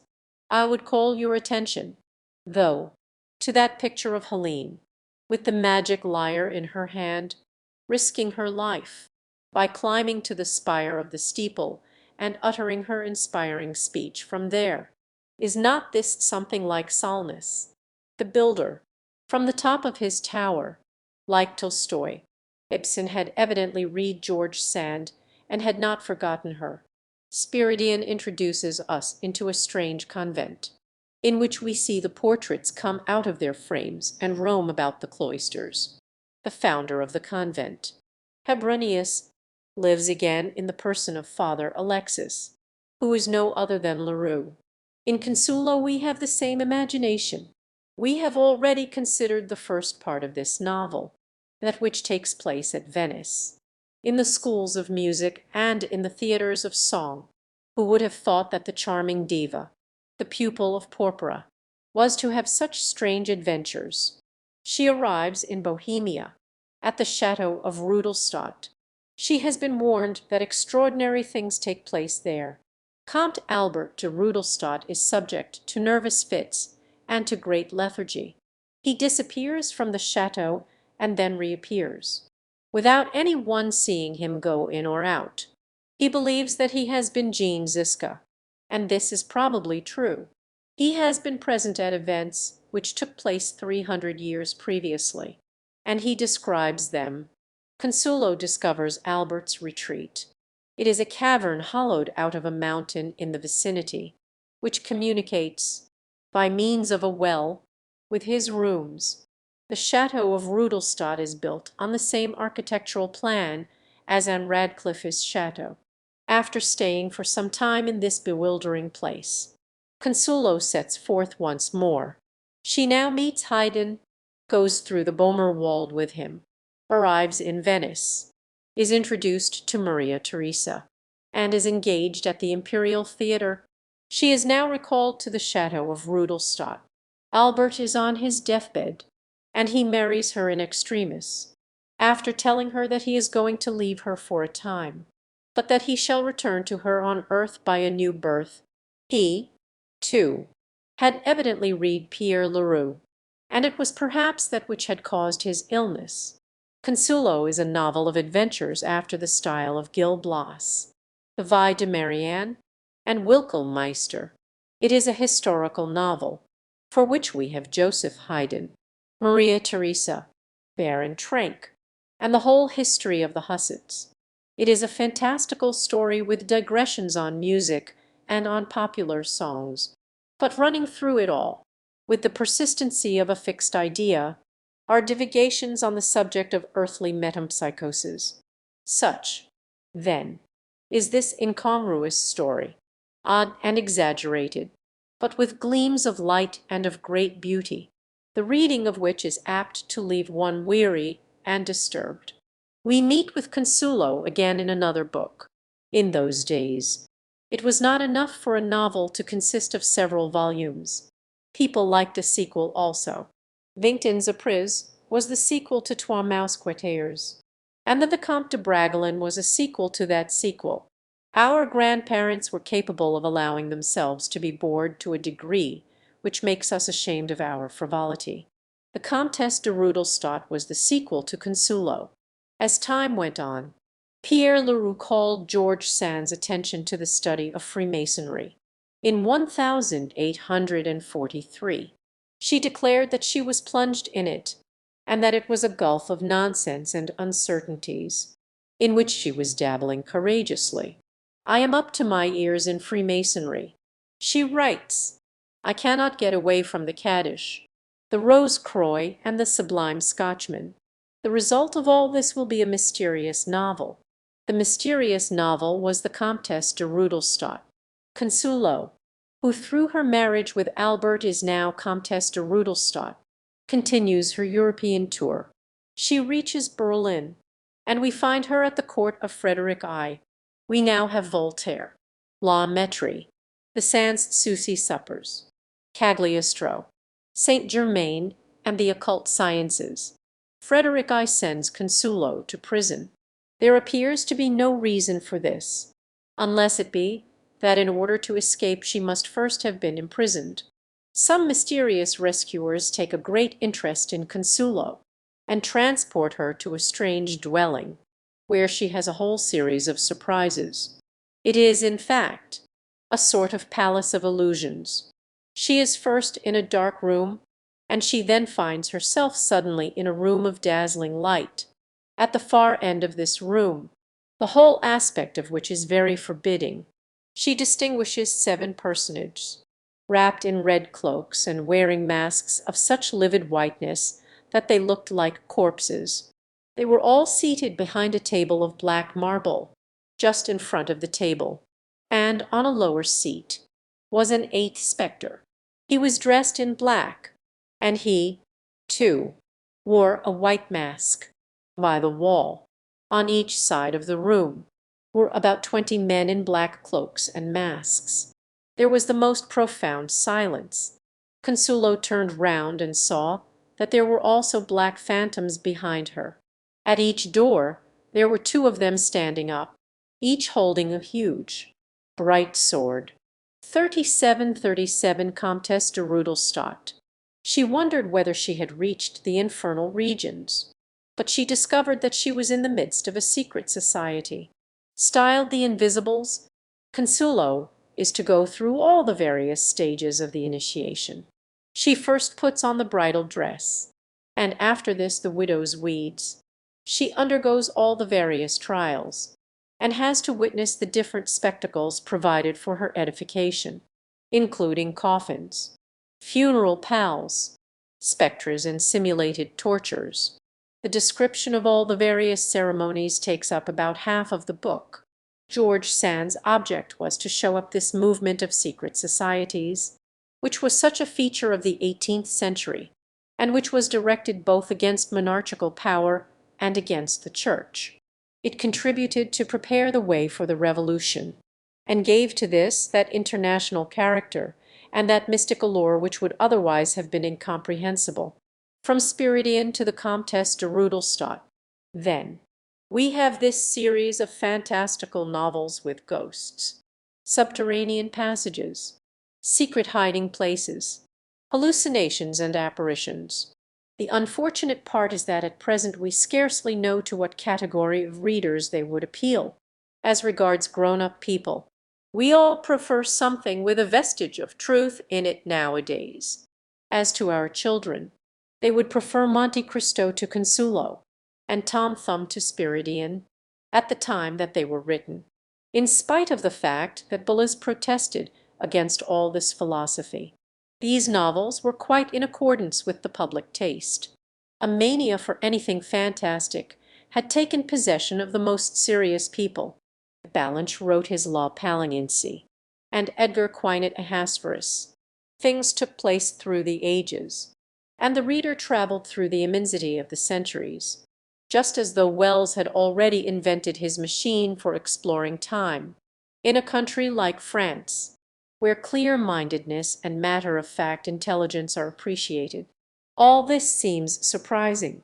It was no doubt the result of infiltrations which had come from abroad. There was something wrong with us just then, something rotten in the kingdom of France. We see this by that fever of socialistic doctrines which burst forth among us about the year 1840. We have the Phalanster by Fourier, La Phalange by Considerant, the Icari by Cabot, and his famous voyage, which appeared that very year. We were always to be devoured by the state, accompanied by whatever sauce we preferred. The state was always to find us shelter, to dress us, to govern us, and to tyrannize over us. There was the state as employer, the state as general storekeeper, the state to feed us. All this was a dream of bliss. Buonarroti, formerly Babeuf's accomplice, preached communism. Louis Blanc published his Organisation du Travail, in which he calls to his aid a political revolution, foretaste of a social revolution. Proudhon published his Memoir sur la propriété, containing the celebrated phrase, "Property means theft." He declared himself an anarchist, and as a matter of fact anarchy was already everywhere. A fresh evil had suddenly made its appearance, and, by a cruel irony, it was the logical consequence of that industrial development of which the century was so proud. The result of all that wealth had been to create a new form of misery, an envious, jealous form of misery, much more cruel than the former one, for it filled the heart with a ferment of hatred, a passion for destruction. It was Pierre Leroux, also, who led George Sand on to socialism. She had been on the way to it by herself. For a long time she had been raising an altar in her heart to that entity called the people, and she had been adorning it with all the virtues. The future belonged to the people, the whole of the future, and first of all that of literature. Poetry was getting a little worn out, but to restore its freshness there were the poets of the people. Charles Poncy, of Toulon, a bricklayer, published a volume of poetry in 1842, entitled Marines. George Sand adopted him. He was the demonstration of her theory, the example which illustrated her dream. She congratulated him and encouraged him. "You are a great poet," she said to him, and she thereupon speaks of him to all her friends. "Have you read Baruch?" She asks them. "Have you read Poncy?" A poet bricklayer of 20 years of age. She tells every one about his book, dwells on its beauties, and asks people to speak of it. As a friend of George Sand, I have examined the poems by Poncy of which she specially speaks. The first one is entitled Meditation sur les Toits. The poet has been obliged to stay on the roof to complete his work. And while there he meditates, le travail me ratiant bean tard sur ses toitures. Like Asmodee in the Diable Boitu, he could have the roof taken off, so that the various rooms could be exposed to view. Alas! he would not always find the concord of the golden age. Que de fois contamolent sit amas de masons quatrinant nos remparts corones de gazons. Et ses faubourgs nascents que la ville trop plein pour ses enfants nouveaux alive dans la plaine. Immobiles trophy noter clocker gris semble un pedri au milieu de ses blanches brevis. J'y pense que malgré noter angoisse et nos pines. Sous ses toits paternals il existait de haines. Et que de mers plus forts que ses mers mitoyens separant equibas les coeurs de citoyens. This was an appeal to concord, and all brothers of humanity were invited to rally to the watchword. The intention was no doubt very good. Then, too, mers mitoyens was an extremely rich and unexpected rhyme for citoyens. This was worthy indeed of a man of that party. Another of the poems greatly admired by George Sand was Le Forquet. Regarder le forquet sur la poutre equori poser son sign hail que le remerds carry. Certainly if Bonneville were to lay claim to having invented rhymes that are puns, we could only say that he was a plagiarist after reading Charles Poncy, in another poem addressed to the rich. Entitled L'Hiver, the poet notices with grief that the winter, les wetres, remplit ainsi la morgue et les amphitheatres. He is afraid that the people will, in the end, lose their patience, and so he gives to the happy mortals on this earth the following counsel: Riches, a vos placers fates participer hom que les malheurs s'accarnent a frapper o. Fates travailer le peur de famille, pour quil puis arbiter la pudeur de sa fille. Pourquoi petits enfants maigres par les douleurs il rapport. Le sawyer, le pain et non de pleurs. Pavin que son épouse. Au désespoir en proie. Se ranima sa vue et l'embrasse avec joie. Afin quoi l'éternel, alhaire de sa mort, vous n'offrez pas encore carry de remerds. The expression certainly leaves much to be desired in these poems, but they are not lacking in eloquence. We had already had something of this kind, though written by a poet who was not a bricklayer. He, too, had asked the rich the question following: Dans vos fêtes tiver, riches, heureux du monde, quand le bel tournoyant de sis fou vous anond. Songes vous quil est la, per sans travail que la famine assigue. He advises them to practice charity, the sister of prayer, donnez afin quanjour, a votre dernier hire. Country taus vos peces vous ayez la prière d'un mendiant puissant au ciel.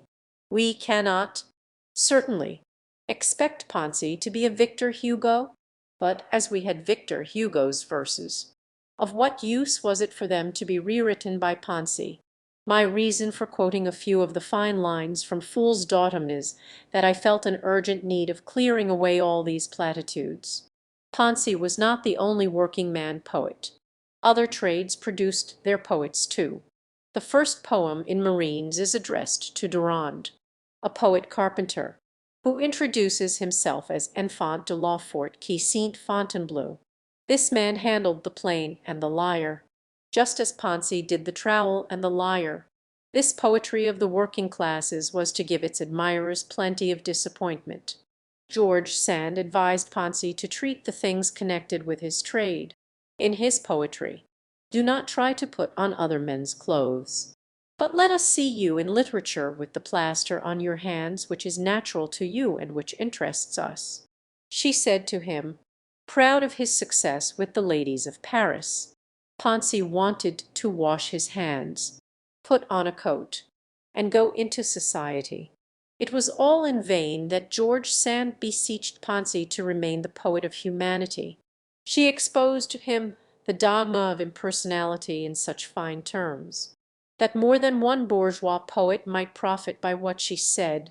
An individual, she said, who poses as a poet, as a pure artist, as a god like most of our great men do, whether they be bourgeois or aristocrats, soon tires us with his personality. This was all of no use, though, for Ponsi was most anxious to treat other subjects rather more lively and slightly libertine. His literary godmother admonished him, "You are dedicating to Juana l'Espagnole and to various other fantastical beauties verses that I do not approve. Are you a bourgeois poet or a poet of the people? If the former, you can sing in honor of all the voluptuousness and all the sirens of the universe, without ever having known either. You can sup with the most delicious houris or with all the street walkers, in your poems, without ever leaving your fireside or having seen any greater beauty than the nose of your hall porter. These gentlemen write their poetry in this way, and their rhyming is none the worse for it. But if you are a child of the people and the poet of the people, you ought not to leave the chaste breast of Desiree, in order to run about after dancing girls and sing about their voluptuous arms." 3838. See the letters addressed to Charles Ponsi in the correspondence. It is to be hoped that Ponsi returned to the chaste Desiree, but why should he not read to the young woman the works of Pierre Leroux? We need a little gaiety in our life. In George Sand's published correspondence, we only have a few of her letters to Charles Ponsi. They are all in excellent taste. There is an immense correspondence which M. Roqueblave will publish later on. This will be a treat for us, and it will no doubt prove that there was a depth of immense candor in the celebrated authors. It does not seem to me that the writings of the working men poets have greatly enriched French literature. Fortunately, George Sand's sympathy with the people found its way into literature in another way, and this time in a singularly interesting way. She did not get the books written by the people themselves, but she put the people into books. This was the plan announced by George Sand in her preface to the Compagnon du Tour de France. There is an entirely fresh literature to create. She writes, with the habits and customs of the people, as these are so little known by the other classes. The Compagnon du Tour de France was the first attempt at this new literature of the people. George Sand had obtained her documents for this book from a little work which had greatly struck her, entitled Livre du Compagnonnage, written by Agricole Perdiguier, surnamed Avignon's La Vertu, who was a Compagnon carpenter.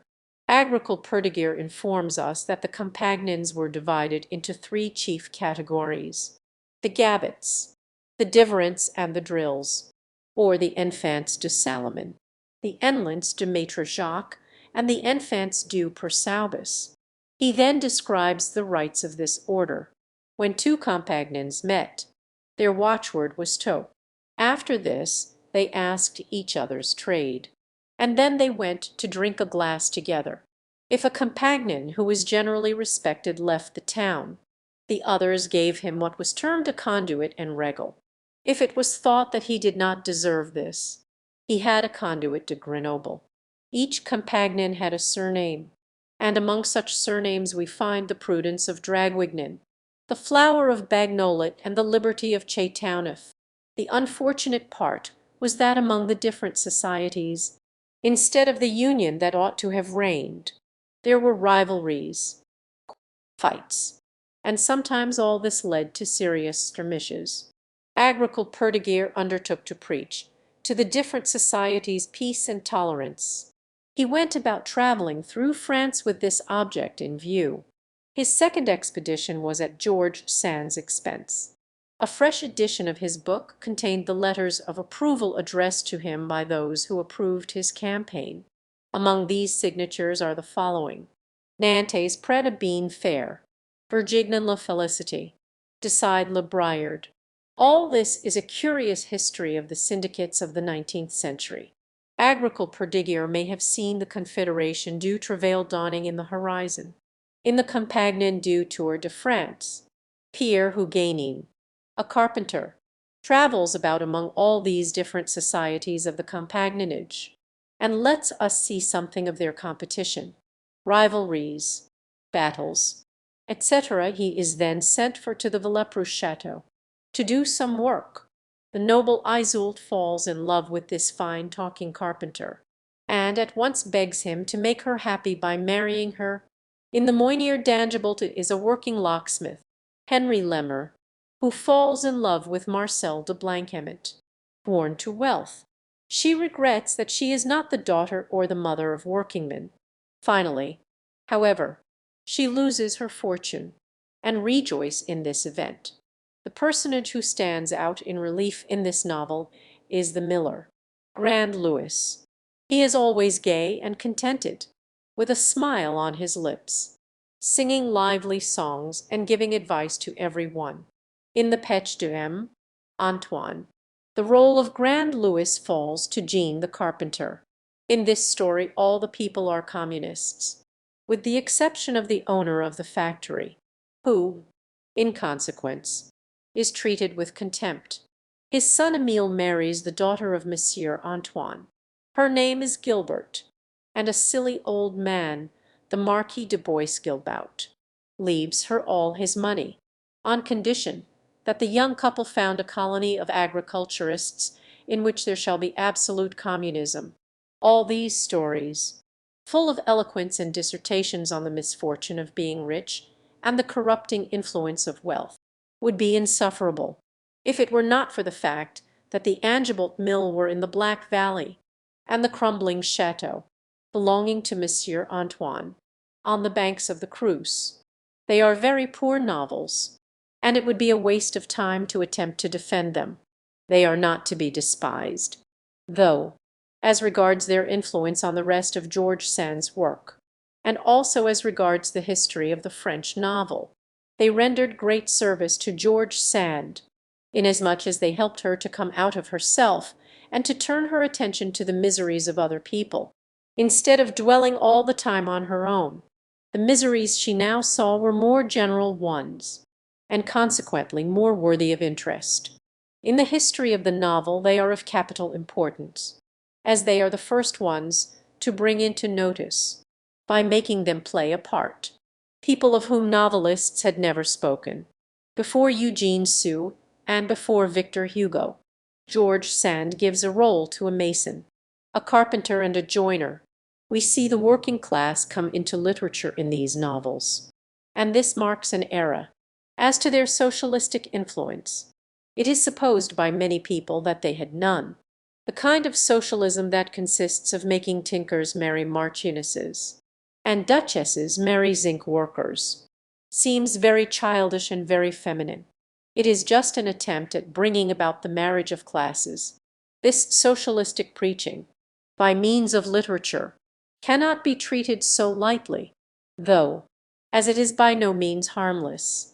It is, on the contrary, a powerful means of diffusing doctrines to which it lends the coloring of imagination, and for which it appeals to the feelings. George Sand propagated the humanitarian dream among a whole category of men and women who read her books. But for her, they would probably have turned a deaf ear to the inducements held out to them with regard to this utopia. Lamartine with his Girondins reconciled the bourgeois classes to the idea of the Revolution. In both cases the effect was the same, and it is just this which literature does in affairs of this kind. Its rôle consists here in creating a sort of snobism, and this snobism, created by literature in favor of all the elements of social destruction, continues to rage at present. We still see men smiling indulgently and stupidly at doctrines of revolt and anarchy, which they ought to repudiate, not because of their own interest, but because it is their duty to repudiate them with all the strength of their own common sense and rectitude. Instead of any arguments, we have facts to offer. All this was in 1846, and the time was now drawing near when George Sand was to see those novels of hers actually taking place in the street, so that she could throw down to the rioters the bulletins that she wrote in their honour, viz. 1848, George Sand and the Provisional Government, her pastoral novels. In 1846, George Sand published Le Pech du M. Antoine. It was a very dull story of a sin, for sins are not always amusing. The same year, though, she published La Mère au Diable. People are apt to say, when comparing the socialistic novels and the pastoral novels by George Sand, that the latter are superb, because they are the result of a conception of art that was quite disinterested, as the author had given up her preaching mania, and devoted herself to depicting people that she knew and things that she liked, without any other care than that of painting them well. Personally, I think that this was not so. George Sand's pastoral style is not essentially different from her socialistic style. The difference is only in the success of the execution. But the ideas and the intentions are the same. George Sand is continuing her mission in them. She is going on with her humanitarian dream, that dream which she dreamed when awake. We have a proof of this in the preface of the author to the reader with which the Mère au Diable begins. This preface would be disconcerting to any one who does not remember the intellectual atmosphere in which it was written. People have wondered by what fit of imagination George Sand, when telling such a wholesome story of country life, should evoke the ghastly vision of Holbein's Dance of Death. It is the close of day. The horses are thin and exhausted. There is an old peasant, and, skipping about in the furrows near the team, is Death, the only lively, careless, nimble being in this scene of sweat and weariness. She gives us the explanation of it herself. She wanted to show up the ideal of the new order of things, as opposed to the old ideal, as translated by the ghastly dance.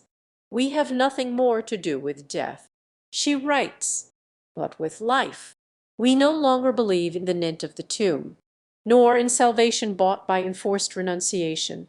We want life to be good, because we want it to be fertile, so that the happiness of a few may not be criminal and cursed by God. This note we recognize as the common feature of all the socialistic utopias. It consists in taking the opposite basis to that on which the Christian idea is founded, whilst Christianity puts off, until after death, the possession of happiness, transfiguring death by its eternal hopes. Socialism places its paradise on earth. It thus runs the risk of leaving all those without any recourse who do not find this earth a paradise. And it has no answer to give to the lamentations of incurable human misery. George Sand goes on to expose to us the object of art, as she understands it. She believes that it is for pleading the cause of the people. She does not consider that her confreres in novel writing and in socialism set about their work in the best way. They paint poverty that is ugly and vile, and sometimes even vicious and criminal. How is it to be expected that the bad, rich man will take pity on the sorrows of the poor man, if this poor man is always presented to him as an escaped convict or a night loafer? It is very evident that the people, as presented to us in the Misters de Paris, are not particularly congenial to us, and we should have no wish to make the acquaintance of the coroner, in order to bring about conversions. George Sand has more faith in gentle, agreeable people, and, in conclusion, she tells us, we believe that the mission of art is a mission of sentiment and of love, and that the novel of today ought to take the place of the parable and the apologue of more primitive times. The object of the artist, she tells us, is to make people appreciate what he presents to them. With that end in view, he has a right to embellish his subjects a little. Art, we are told, is not a study of positive reality. It is the seeking for ideal truth. Such is the point of view of the author of La Mère au Diable, which we are invited to consider as a parable and an apologue. The parable is clear enough, and the apologue is eloquent. The novel commences with that fine picture of the ploughing of the fields, so rich in description and so broadly treated that there seems to be nothing in French literature to compare with it except the episode of the labourers in Jocelyn. When Jocelyn was published, George Sand was severe in her criticism of it, treating it as poor work, false in sentiment and careless in style. In the midst of all this, though, she adds, there are certain pages and chapters such as do not exist in any language, pages that I read 7 times over, crying all the time like a donkey. I fancy that she must have cried over the episode of the labourers. Whether she remembered it or not when writing her own book little matters. My only reason for mentioning it is to point out the affinity of genius between Lamartine and George Sand, both of them so admirable in imagining idylls, and in throwing the colors of their idyllic imagination onto reality. I have ventured to analyze the Comtesse de Rudolstadt and even Consulo, but I shall not be guilty of the bad taste of telling the story of La Mère au Diable, as all the people of that neighborhood are well known to us, and have been our friends for a long time. We are all acquainted with Germain, the clever farm labourer, with Marie, the shepherdess, and with little Pierre. We remember how they climbed the Grise, lost their way in the mist, and were obliged to spend the night under the great oak trees, when we were only about 15 years of age. With what delight we read this book, and how we loved that sweet Marie for her simple grace and her affection, which all seemed so maternal. How much better we liked her than the widow Garin, who was so snobbish with her 3 lovers, and how glad we were to be present at that wedding, celebrated according to the custom in Berry from time immemorial. It is easy to see the meaning of all these things. They show us how natural kindlines is to the heart of man. If we try to find out why Germain and Marie appear so delightful to us, we shall discover that it is because they are simple-hearted, and follow the dictates of nature. Nature must not be deformed, therefore, by constraint nor transformed by convention, as it leads straight to virtue. We have heard the tune of this song before, and we have seen the blossoming of some very fine pastoral poems and a veritable invasion of sentimental literature. In those days tears were shed plentifully over poetry, novels, and plays. We have had Bernardine de Saint Sedaine, Florian and Berquin. The Revolution, brutal and sanguinary as it was, did not interrupt the course of these romantic effusions. Never were so many tender epithets used as during the years of the Reign of Terror, and in official processions Robespierre was adorned with flowers like a village bride. This taste for pastoral things, at the time of the Revolution, was not a mere coincidence. The same principles led up to the idyll in literature and to the Revolution in history. Man was supposed to be naturally good, and the idea was to take away from him all the restraints which had been invented for curbing his nature. Political and religious authority, moral discipline, and the prestige of tradition had all formed a kind of network of impediments, by which man had been imprisoned by legislators who were inclined to pessimism. By doing away with all these fetters, the golden age was to be restored, and universal happiness was to be established. Such was the faith of the believers in the millennium of 1789 and of 1848. The same dream began over and over again, from Diderot to Lamartine, and from Jean Jacques to George Sand. The same state of mind, which we see reflected in La Mère au Diable, was to make of George Sand the revolutionary writer of 1848. We can now understand the role which the novelist played in the Second Republic. It is one of the most surprising pages in the history of this extraordinary character. The joy with which George Sand welcomed the Republic can readily be imagined. She had been a Republican ever since the days of Michel of Berges, and a Democrat since the time when, as a little girl, she took the side of her plebeian mother against the old countesses. For a long time she had been wishing for and expecting a change of government.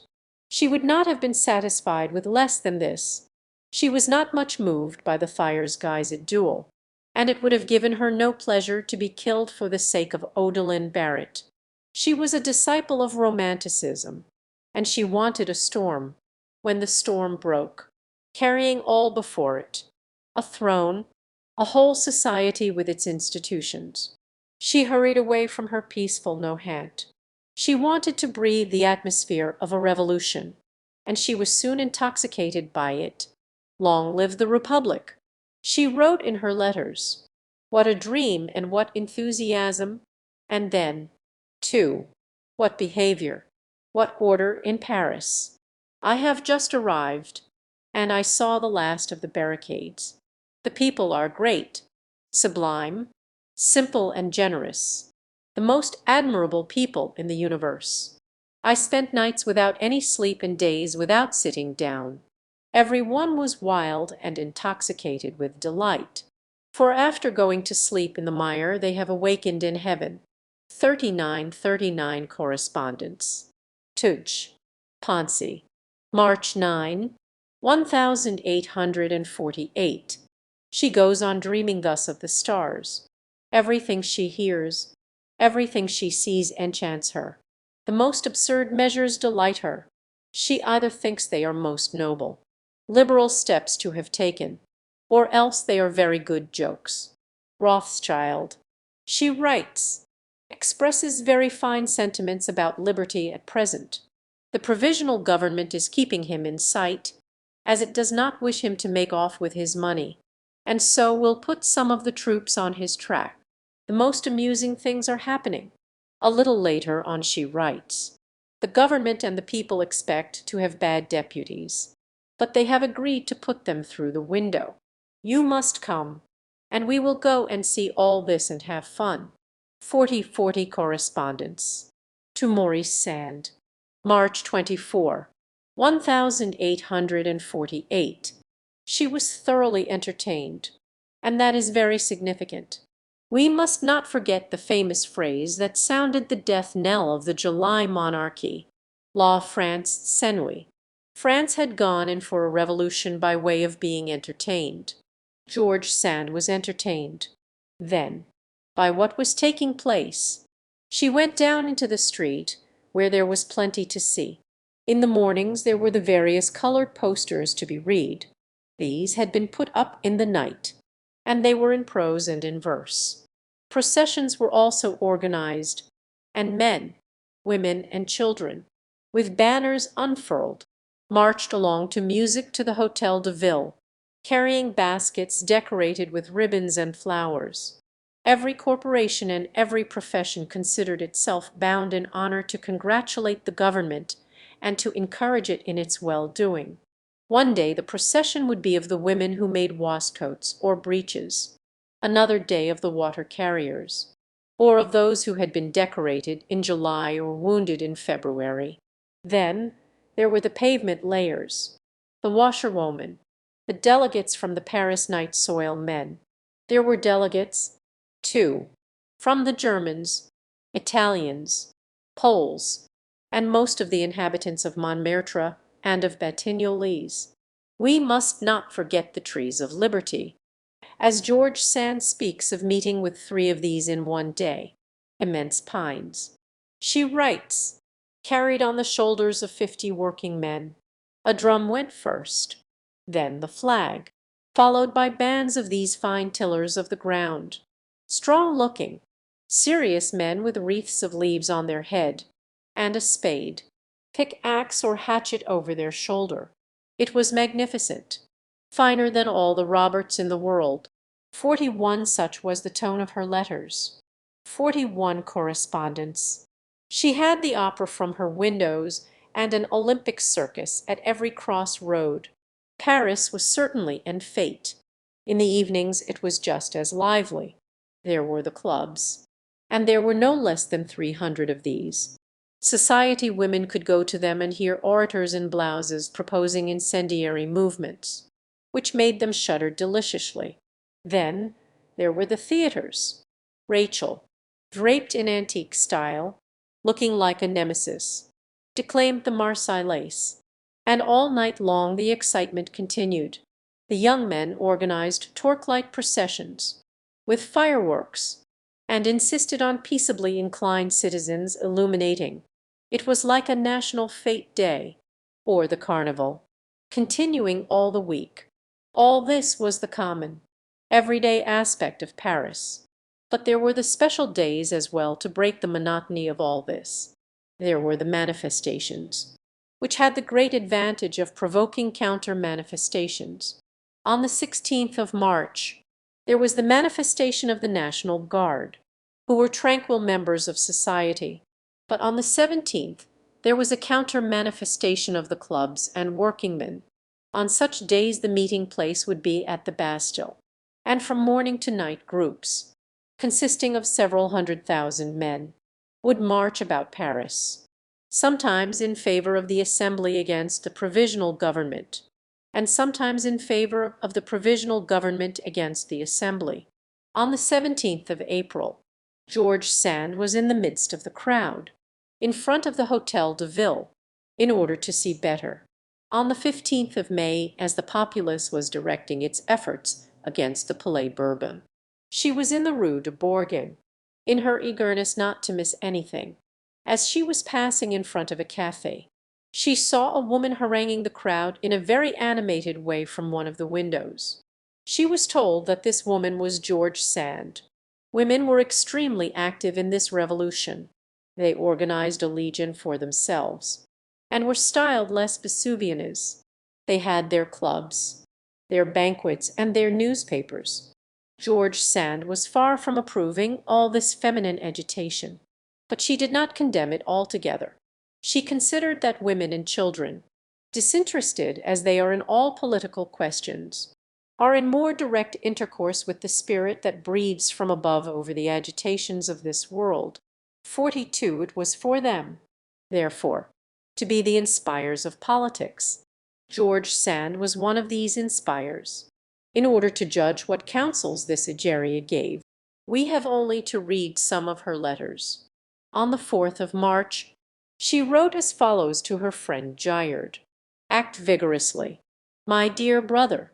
In our present situation we must have even more than devotion and loyalty. We must have fanaticism if necessary." In conclusion, she says that he is not to hesitate in sweeping away all that is of a bourgeois nature. In April she wrote to Lamartine, reproaching him with his moderation and endeavouring to excite his revolutionary spirit. Later on, although she was not of a very warlike disposition, she regretted that they had not, like their ancestors of 1793, cemented their revolution at home by a war with the nations. 42 Correspondence. To the Citizen Thor, May 28, 1848. If, instead of following Lamartine's stupid, insipid policy, she then wrote, we had challenged all absolute monarchies, we should have had war outside, but union at home, and strength, in consequence of this, at home and abroad. 43 Like the great ancestors. She declared that the revolutionary idea is neither that of a sect nor of a party. It is a religion. She says that we want to proclaim. All this zeal, this passion, and this persistency in a woman is not surprising. But one does not feel much confidence in a certain kind of inspiration for politics after all this. 43 Correspondence. To Mazzini, October 10, 1849. My reason for dwelling on the subject is that George Sand did not content herself with merely looking on at the events that were taking place, or even with talking about them with her friends. She took part in the events. By means of her pen, she scattered abroad all kinds of revolutionary writings. On the 7th of March, she published her first letter to the people, at the price of a penny, the profits of which were to be distributed among working men without employment. After congratulating these great and good people on their noble victory, she tells them they are all going to seek together for the truth of things. That was exactly the state of the case. They did not yet know what they wanted, but In the meantime, they were considering. They had at any rate begun with a revolution. There was a second letter to the people, and then these ceased. Publications in those days were very short-lived. They came to life again, though sometimes from their ashes. In April a newspaper was started, entitled The Cause of the People. This was edited almost entirely by George Sand. She wrote the leading article, "Sovereignty is Equality." She reproduced her first letter to the people, gave an article on the aspect of the streets of Paris, and another on theatrical events. She left to her collaborator, Victor Bory, the task of explaining that the increase of taxes was an eminently Republican measure, and an agreeable surprise for the person who had to pay them. The third number of this paper contained a one-act play by George Sand, entitled Le Roi Attend. This had just been given at the Comédie Française, or at the Théâtre de la République, as it was then called. It had been a gratis performance, given on the 9th of April, 1848, as a first national representation. The actors at that time were Samson, Geoffroy, Regnier, Anais, Augustine Brohin, and Rachel. There were not many of them, but they had some fine things to interpret. In George Sand's piece, Molière was at work with his servant, Laforet, who could not read, but without whom, it appears, he could not have written a line.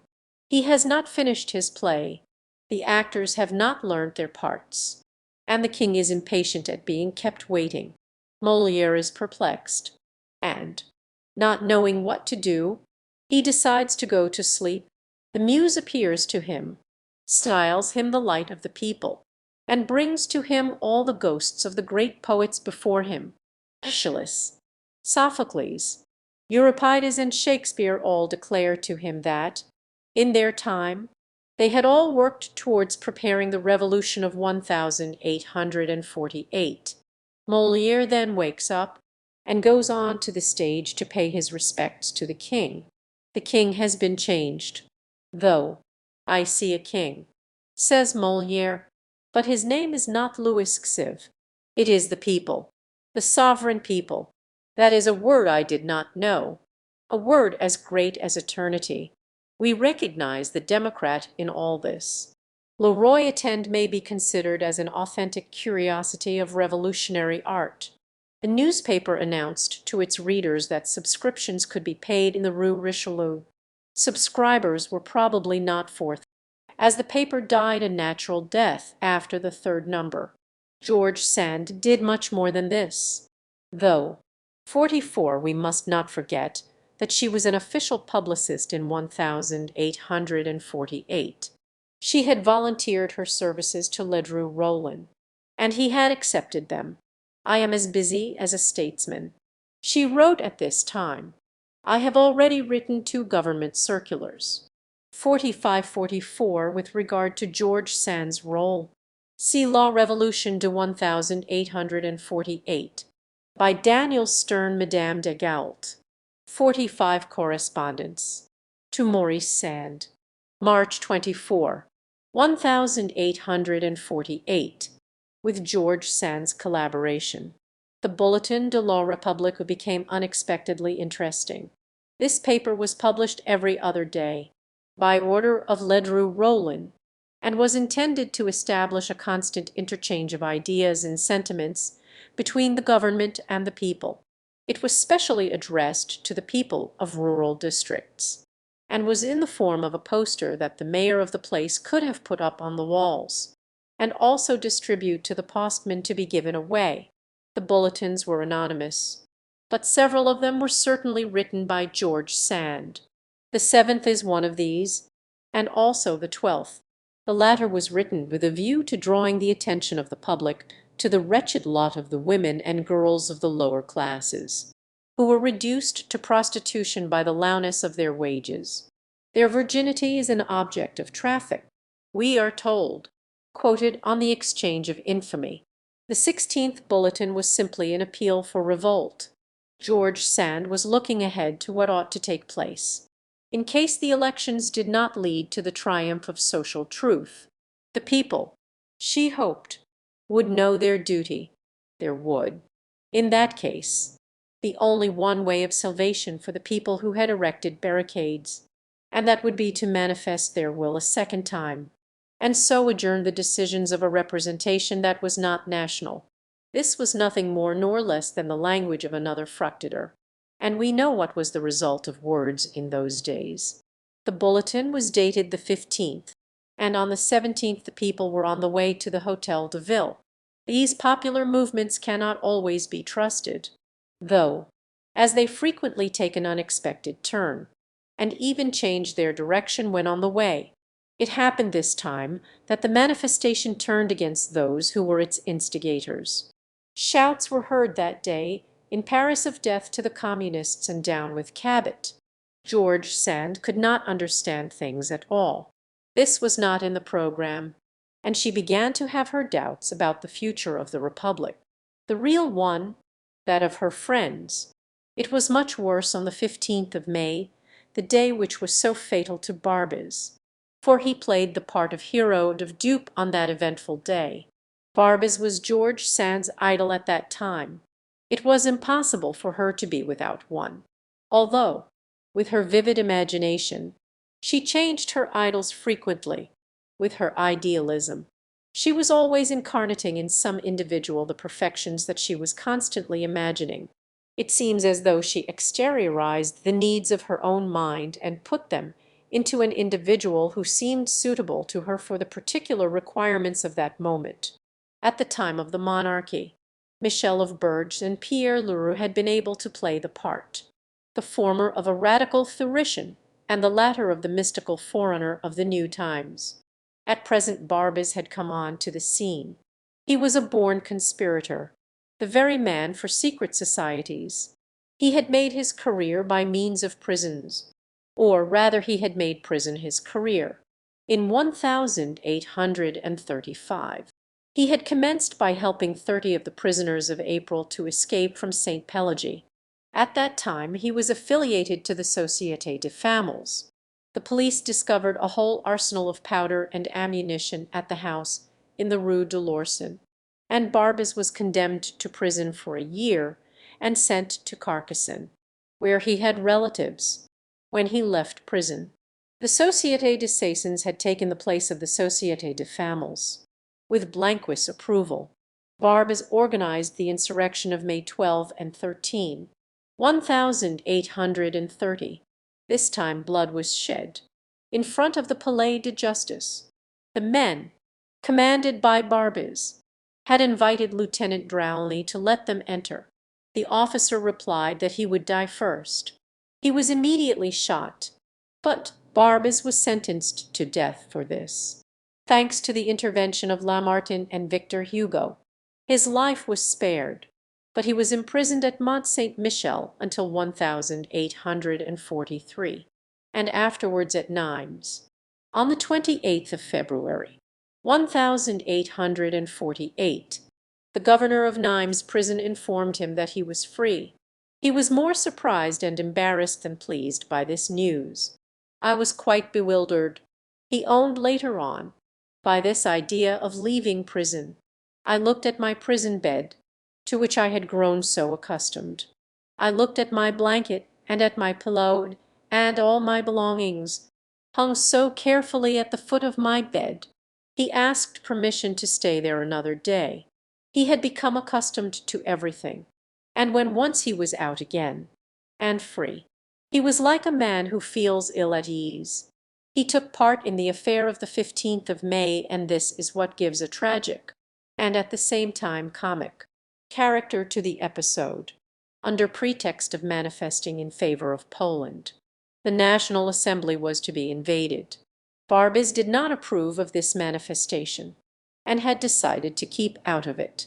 Some people cannot be present at a revolutionary scene without taking part in it, and without soon wanting to play the chief part in it. The excitement goes to their head. Barbès seems to have been obeying an instinct over which he had no control, for, together with a workman named Albert, He headed the procession which was to march from the Chamber of Deputies to the Hôtel de Ville and establish a fresh provisional government. He had already commenced composing the proclamations to be thrown through the windows to the people, after the manner of the times, when suddenly Lamartine appeared on the scene with Ledru Rollin and a captain in the artillery. The following dialogue then took place. "Who are you?" "A member of the provisional government." "Of the government of yesterday or of today?" "Of the one of today." "In that case I arrest you." Barbès was taken to Vincennes. He had been free rather less than 3 months, when he returned to prison as though it were his natural dwelling place. George Sand admired him just as much after this as before. For her, the great man of the Revolution was neither Ledru Rollin, Lamartine, nor even Louis Blanc. It was Barbès. She compared him to Joan of Arc and to Robespierre. To her, he was much more than a mere statesman, this man of conspiracies and dungeons, ever mysterious and unfortunate, always ready for a drama or a romance. In her heart she kept an altar for this martyr, and never thought of wondering whether, after all, this idol and hero were not a mere puppet. The skirmish of May 15 undeceived George Sand very considerably. The June insurrection and the Civil War, with blood flowing in the Paris streets, those streets which were formerly so lively and amusing, caused her terrible grief. From henceforth her letters were full of her sadness and discouragement. The most gloomy depression took the place of her former enthusiasm. It had only required a few weeks for this change to take place. In February she had been so proud of France, and now she felt that she was to be pitied for being a Frenchwoman. It was all so sad, and she was so ashamed. There was no one to count upon now. Lamartine was a chatterer. Ledru Rollin was like a woman. The people were ignorant and ungrateful, so that the mission of literary people was over. She therefore took refuge in fiction, and buried herself in her dreams of art. We are not sorry to follow her there. François Lechampy appeared as a serial in the Journal de Dibbets. The denouement was delayed by another denouement, which the public found still more interesting. This was nothing less than the catastrophe of the July monarchy. In February 1848, after the terrible June troubles, George Sand had been heartbroken, and had turned once more to literature for consolation. She wrote La Petite Fadette, so that the pastoral romances and the Revolution are closely connected with each other. Beside the novels of this kind, which we have already mentioned, we must add Jean, which dates from 1844, and the Maîtresse Sonneurs, written in 1853. This, then, completes the incomparable series, which was the author's chef d'oeuvre, and one of the finest gems of French literature. This was George Sand's real style, and the note in literature which was peculiarly her own. She was well fitted for such writing, both by her natural disposition and by circumstances. She had lived nearly all her life in the country, and it was there only that she lived to the full. She made great efforts, but Paris certainly made her homesick for her beloved Berry. She could not help sighing when she thought of the ploughed fields, of the walnut trees, and of the oxen answering to the voice of the labourers. It is no use. She wrote about the same time. If you are born a country person, you cannot get used to the noise of cities. It always seems to me that our mud is beautiful mud, whilst that here makes me feel sick. I very much prefer my keeper's wit to that of certain of the visitors here. It seems to me that I am livelier when I have eaten some of Nanette's wheat cake than I am after my coffee in Paris. In short, it appears to me that we are all perfect and charming, that no one could be more agreeable than we are, and that Perseians are all clowns. 4646 Correspondence. 2. Duvernet, November 12, 1842. This was said in all sincerity. George Sand was quite indifferent about all the great events of Parisian life, about social tittle-tattle and boulevard gossip. She knew the importance, though, of every episode of country life, of a sudden fog or of the overflowing of the river. She knew the place well, too, as she had visited every nook and corner in all weathers and in every season. She knew all the people. There was not a house she had not entered, either to visit the sick or to clear up some piece of business for the inmates. Not only did she like the country and the country people because she was accustomed to everything there, but she had something of the nature of these people within her.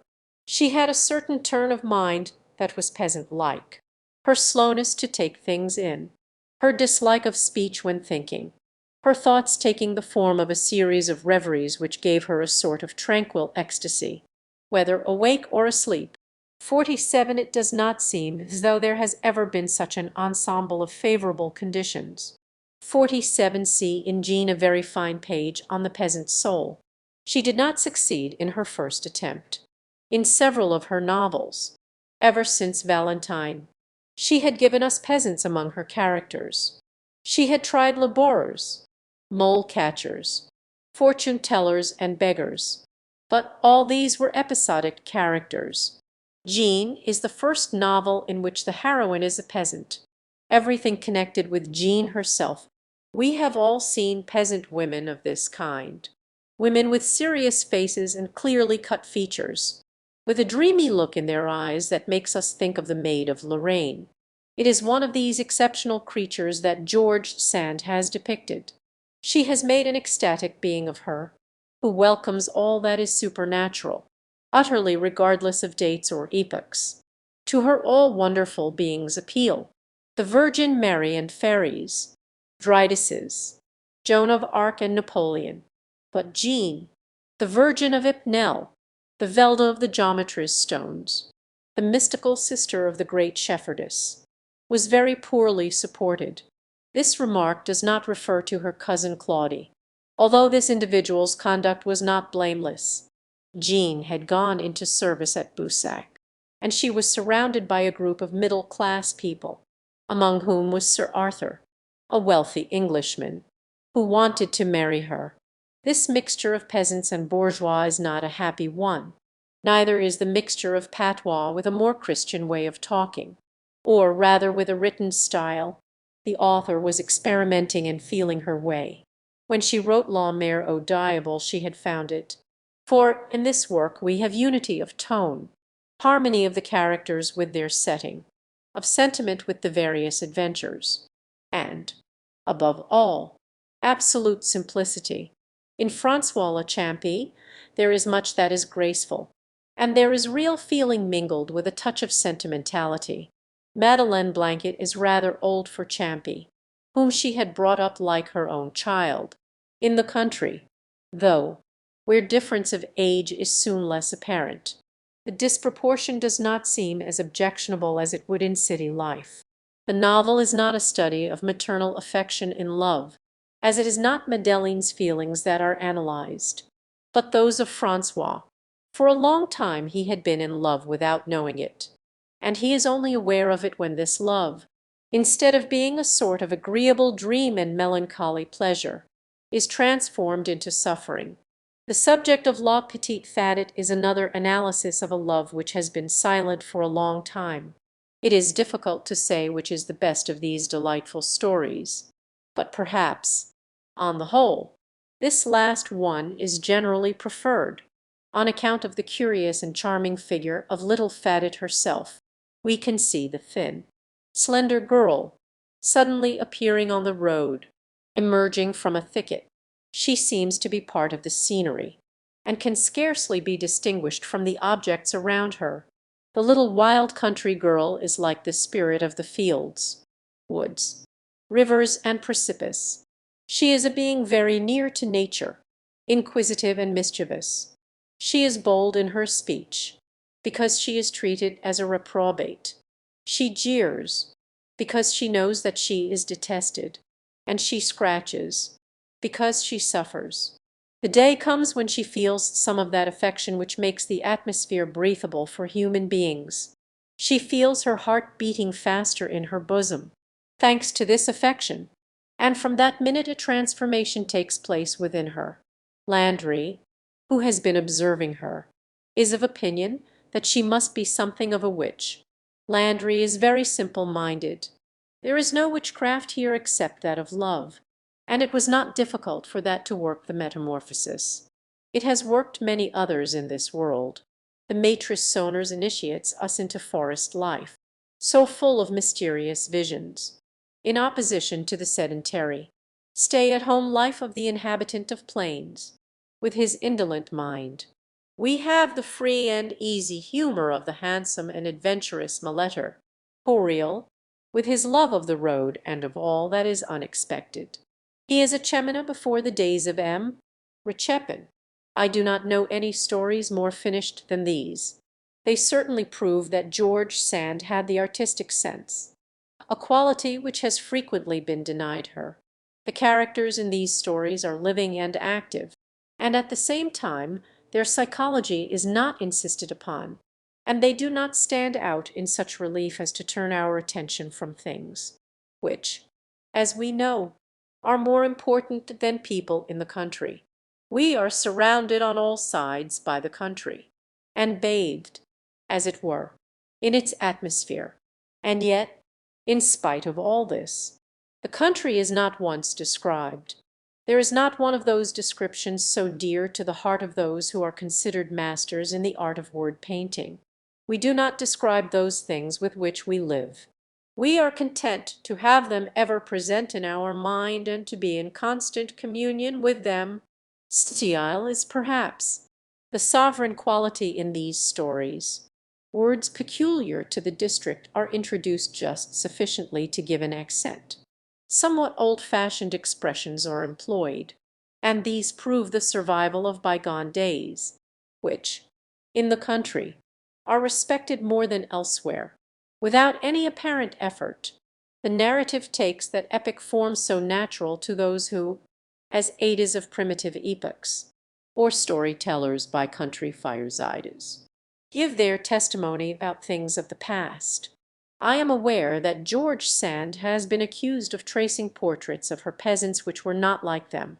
This is so absurd that I do not consider it worth while to spend time in discussing it.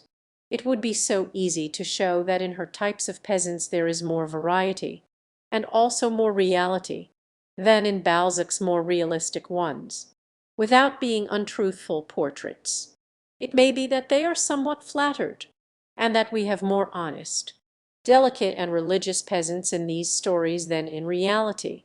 This may be so, and George Sand warns us of this herself. It was her intention to depict them thus. It was not absolute reality and the everyday details of the peasants' habits and customs that she wanted to show us, but the poetry of the country, the reflection of the great sights of nature in the soul of those who, thanks to their daily work, are the constant witnesses of them. The peasant certainly has no exact notion of the poetry of nature, nor is he always conscious of it. He feels it, though, within his soul in a vague way. At certain moments he has glimpses of it. Perhaps when love causes him emotion, or perhaps when he is absent from the part of the world where he has always lived. His homesickness then gives him a keener perception. This poetry is perhaps never clearly revealed to any individual, not to the laborer who traces out his furrows tranquilly in the early morning, nor to the shepherd who spends whole weeks alone in the mountains, face to face with the stars. It dwells, though, in the inner conscience of the race.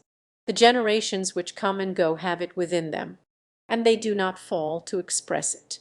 It is this poetry which we find in certain customs and beliefs, in the various legends and songs. When Lachampi returns to his native place, he finds the whole country murmuring with the twitter of birds which he knew so well, and all this reminded him of a very old song with which his mother Zabelli used to sing him to sleep. It was a song with words such as people used to employ in olden times.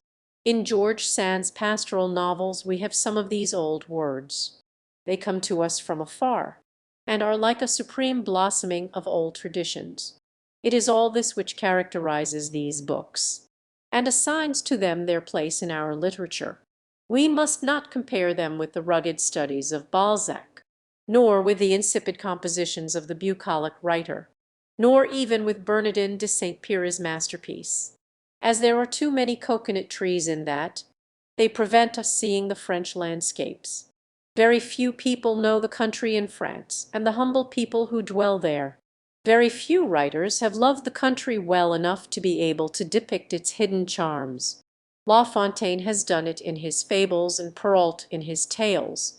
George Sand has her place in this race of writers. Among the French Homers, X, the bonne dame of Nohant, the theatre. Alexander Dumas fills life at Nohant. Novelists are given to speaking of the theatre somewhat disdainfully. They say that there is too much convention, that an author is too much the slave of material conditions, and is obliged to consider the taste of the crowd, whilst a book appeals to the lover of literature, who can read it by his own fireside, and to the society woman, who loses herself in its pages.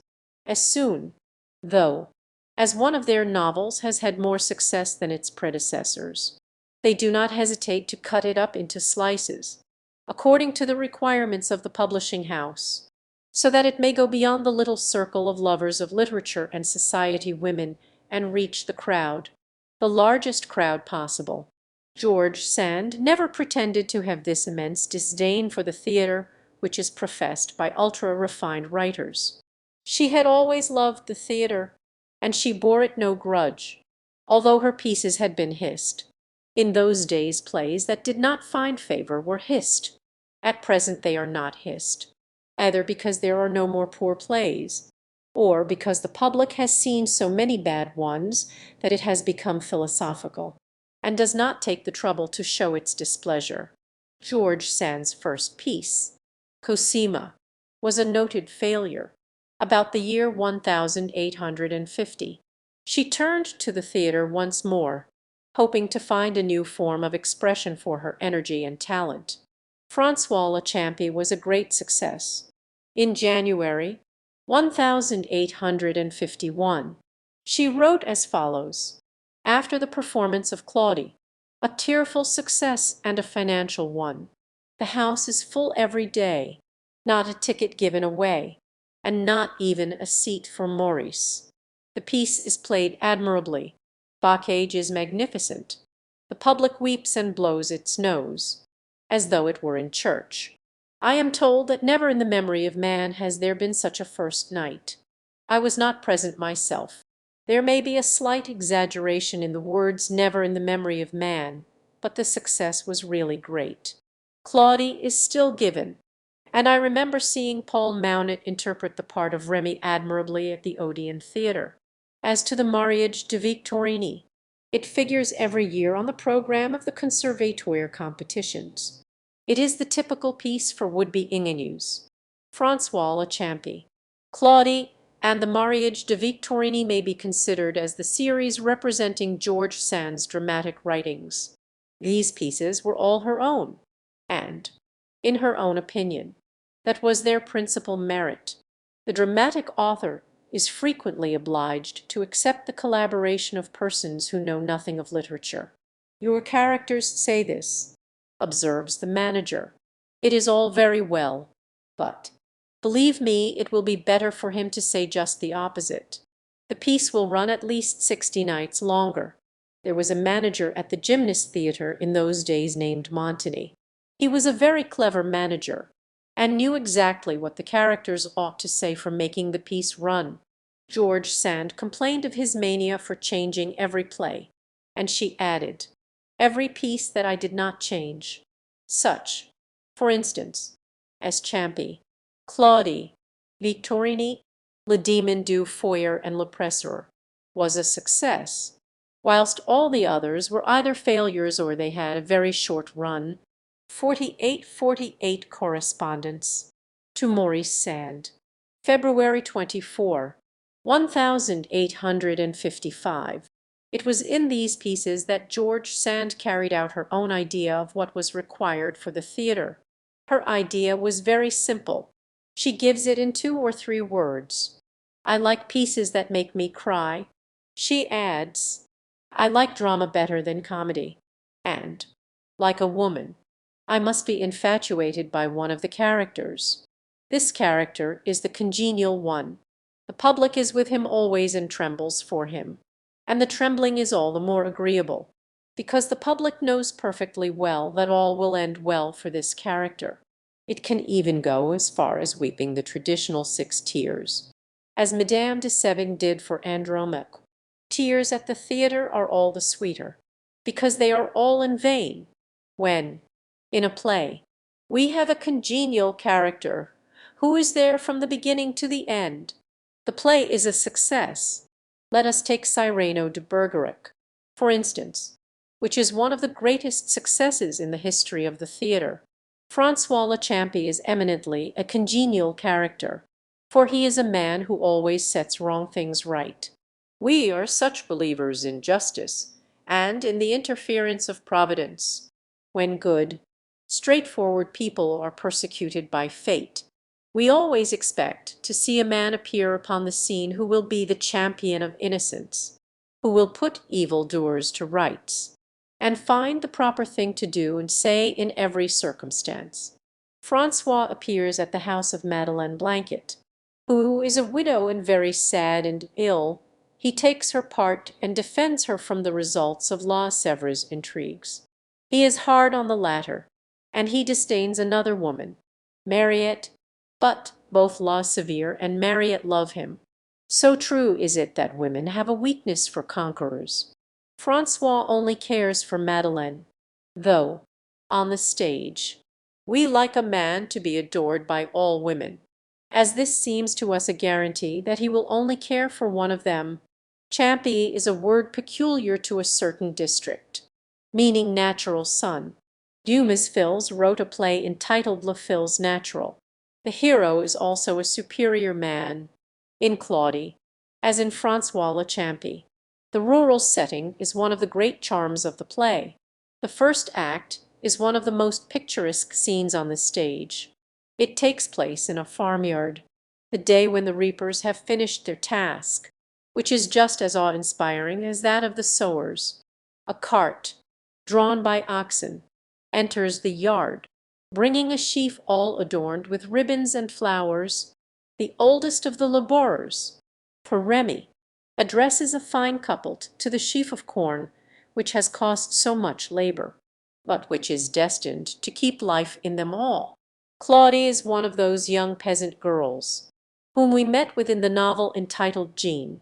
She had been unfortunate, but Jean, although virtuous and pure herself, did not despise her. For in the country there is great latitude in certain matters. This is just the plain story. But on the stage everything becomes more dramatic and is treated in a more detailed and solemn fashion. Claudie's misfortune causes her to become a sort of personage apart, and it raises her very high in her own esteem.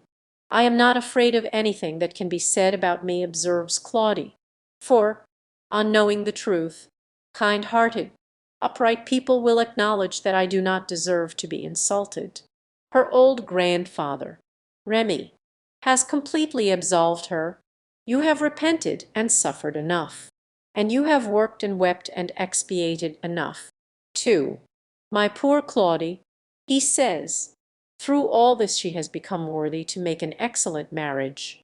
It is a case of that special moral code by which, after free love, the fault must be recompensed." Claudie is later on the genin of the Ides de Madame Aubray, the Denise of Alexandre Dumas. She is the unmarried mother, whose misfortunes have not crushed her pride, who, after being outraged, has a right now to a double share of respect. The first good young man is called upon to accept her past life, for there is a law of solidarity in the world. The human species is divided into 2 categories. The one is always busy doing harm, and the other is naturally obliged to give itself up to making good the harm done. The Mariage de Victorine belongs to a well-known kind of literary exercise, which was formerly very much in honor in the colleges. This consists in taking a celebrated work at the place where the author has left it, and in imagining the sequel. For instance, after the Cid, there would be the marriage of Rodrigue and Chime for us. As a continuation of L'École de Femmes, there is the result of the marriage of the young Horace with the tiresome little Agnes. Corneille gave a sequel to the Mentor himself. Faber de Glanton wrote the sequel to Le Misanthrope, and called it Le Philinte de Molière. George Sand gives us here the sequel of Sédane's chef d'œuvre that is a chef d'œuvre for Sédane. Le Philosophe Sans Le Saver. In Le Philosophe Sans Le Saver, Monsieur Vanderck is a nobleman who has become a merchant in order to be in accordance with the ideas of the times. He is a Frenchman, but he has taken a Dutch name out of snobbishness. He has a clerk or a confidential servant named Antoine. Victorine is Antoine's daughter. Vanderck's son is to fight a duel, and from Victorine's emotion, whilst awaiting the result of this duel, it is easy to see that she is in love with this young man. An excellent husband is found for her, a certain Fulgence, one of Monsieur Vanderck's clerks. He belongs to her own class, and this is considered one of the indispensable conditions for happiness in marriage. He loves her, so that everything seems to favor Victorine. We are delighted, and she, too, seems to be in good spirits. But all the time that she is receiving congratulations and presents, we begin to see that she has some great trouble. Silk and pearls. She exclaims, "Oh, how heavy they are, but I am sure that they are very fine." Lace, too, and silver. "Oh, such a quantity of silver! How rich and fine and happy I shall be! And then Fulgence is so fond of me, she gets sadder and sadder, and father is so pleased. How strange! I feel stifled." She sits down in Antoine's chair. Is this joy? It hurts to be as happy as this. This suppressed emotion to which she finally gives vent, and this forced smile which ends in sobs are very effective on the stage. The question is, how can Victorine's tears be dried? She wants to marry young Vanderck, the son of her father's employer, instead of the clerk. The only thing is, then, to arrange this marriage. Is it a crime, then, for my brother to love Victorine? Asks Sophie. And is it mad of me to think that you will give your consent? My dear Sophie, replies Monsieur Vanderck, there are no unequal marriages in the sight of God. A servitor like Antoine is a friend, and I have always brought you up to consider Victorine as your companion and equal. This is the way the father of the family speaks. Personally, I consider him rather imprudent, as this play is already a sequel to another one. I do not wish to propose a sequel to Le Mariage de Victorine, but I cannot help wondering what will happen when Vanderck's son finds himself the son-in-law of an old servant man, and also what will occur if he should take his wife to call on some of his sister's friends.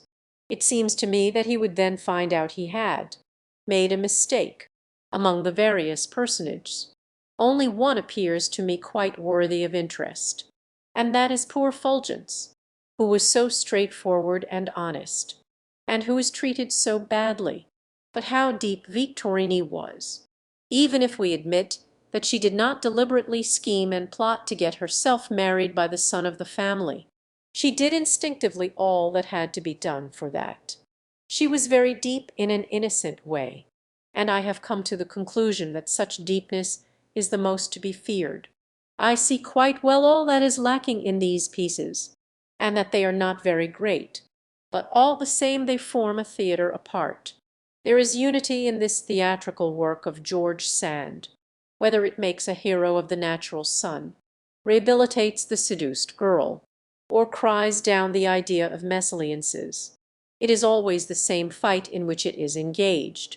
It is always fighting against the same enemies: prejudice and narrow-mindedness.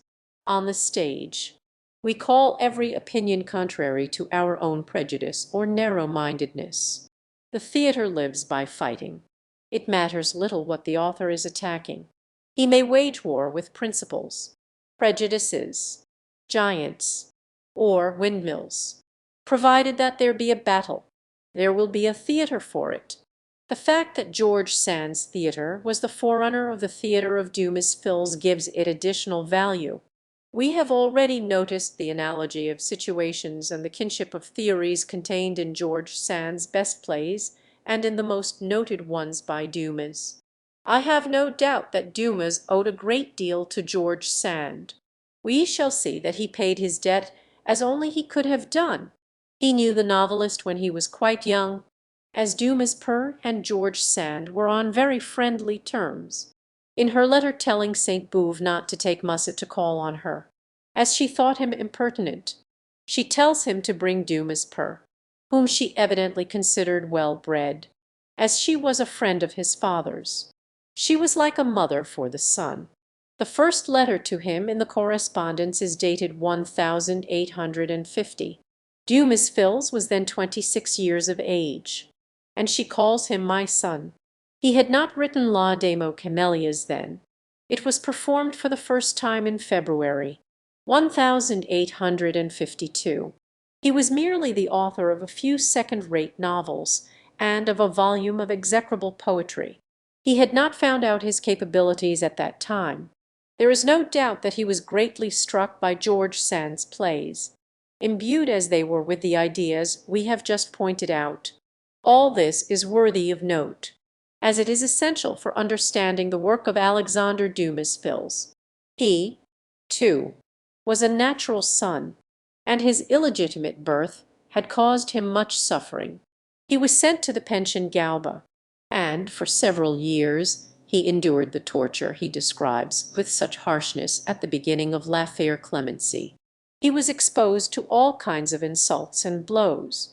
His first contact with society taught him that this society was unjust, and that it made the innocent suffer.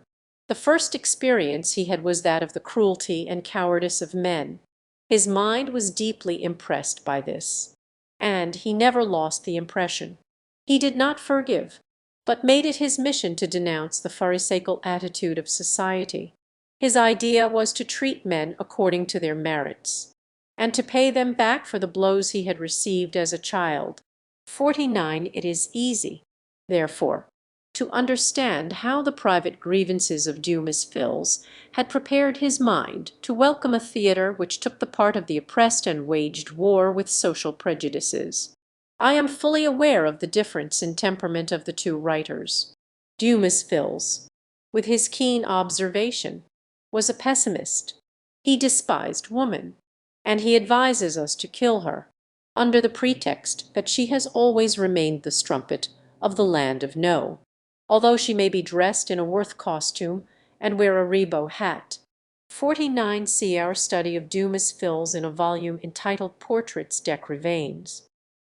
As a dramatic author, Alexandre Dumas Fils had just what George Sand lacked. He was vigorous. He had the art of brevity and brilliant dialogue. It is thanks to all this that we have one of the masterpieces of the French theatre, Le Marquis de Villemur. As a result of their collaboration, we know from George Sand's letters the share that Dumas Fils had in this work. He helped her to take the play from her novel, and to write the scenario. After this, when once the play was written, he touched up the dialogue, putting in more emphasis and brilliancy. It was Dumas, therefore, who constructed the play. We all know how careless George Sand was with her composition. She wrote with scarcely any plan in her mind beforehand, and let herself be carried away by events. Dumas' idea was that the denouement is a mathematical total, and that before writing the first word of a piece the author must know the end and have decided the action. Theatrical managers complained of the sadness of George Sand's plays. It is to Dumas that we owe the gaiety of the Duc de Léria's rôle. It is one continual flow of amusing speeches. and it saves the piece from the danger of falling into tearful drama. George Sand had no wit, and Dumas Fills was full of it. It was he who put into the dialogue those little sayings which are so easily recognized as his. "What do the doctors say?" is asked, and the reply comes. What do the doctors say? Well, they say just what they know. They say nothing. My brother declares that the air of Paris is the only air he can breathe. Says another character, "Congratulate him for me on his lungs." Remarks his interlocutor, "Her husband was a baron." Who is not a baron at present? Answers another person, "A certain elderly governess is being discussed." Did you not know her? Mademoiselle Artemis. No, monsieur. Have you ever seen an albatross? No, never. Not even stuffed. Oh, you should go to the zoo. It is a curious creature, with its great beak ending in a hook. Mademoiselle Artemis, etc., and is quite in accordance with the general tone of her theatre. It is like the Mariage de Victorine over again. This time Victorine is a reader, who gets herself married by a marquis named Urbain. He is of a gloomy disposition, so that she will not enjoy his society much, but she will be a marquise. Victorine and Caroline are both persons who know how to make their way in the world. When they have a son, I should be very much surprised if they allowed him to make a mésalliance. George Sand was one of the persons for whom Dumas Fills had the greatest admiration. As a proof of this, a voluminous correspondence between them exists. It has not yet been published, but there is a possibility that it may be some day. I remember, when talking with Dumas Fills, the terms in which he always spoke of La Mere Sand, as he called her in a familiar but filial way. He compared her to his father, and that was great praise indeed from him.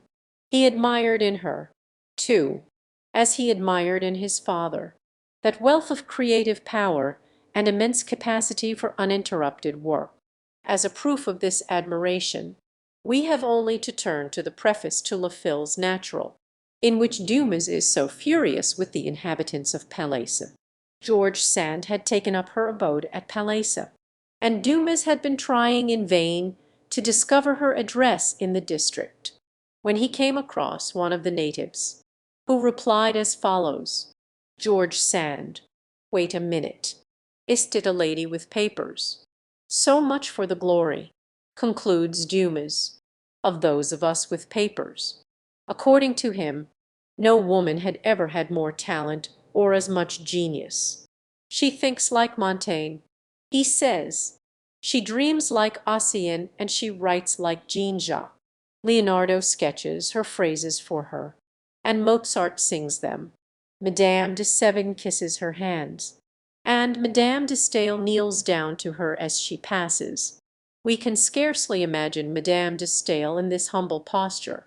But one of the charms of Dumas was his generous nature, which spared no praise and was lavish in enthusiasm. At the epoch at which we have now arrived, George Sand had commenced that period of tranquillity and calm in which she was to spend the rest of her life.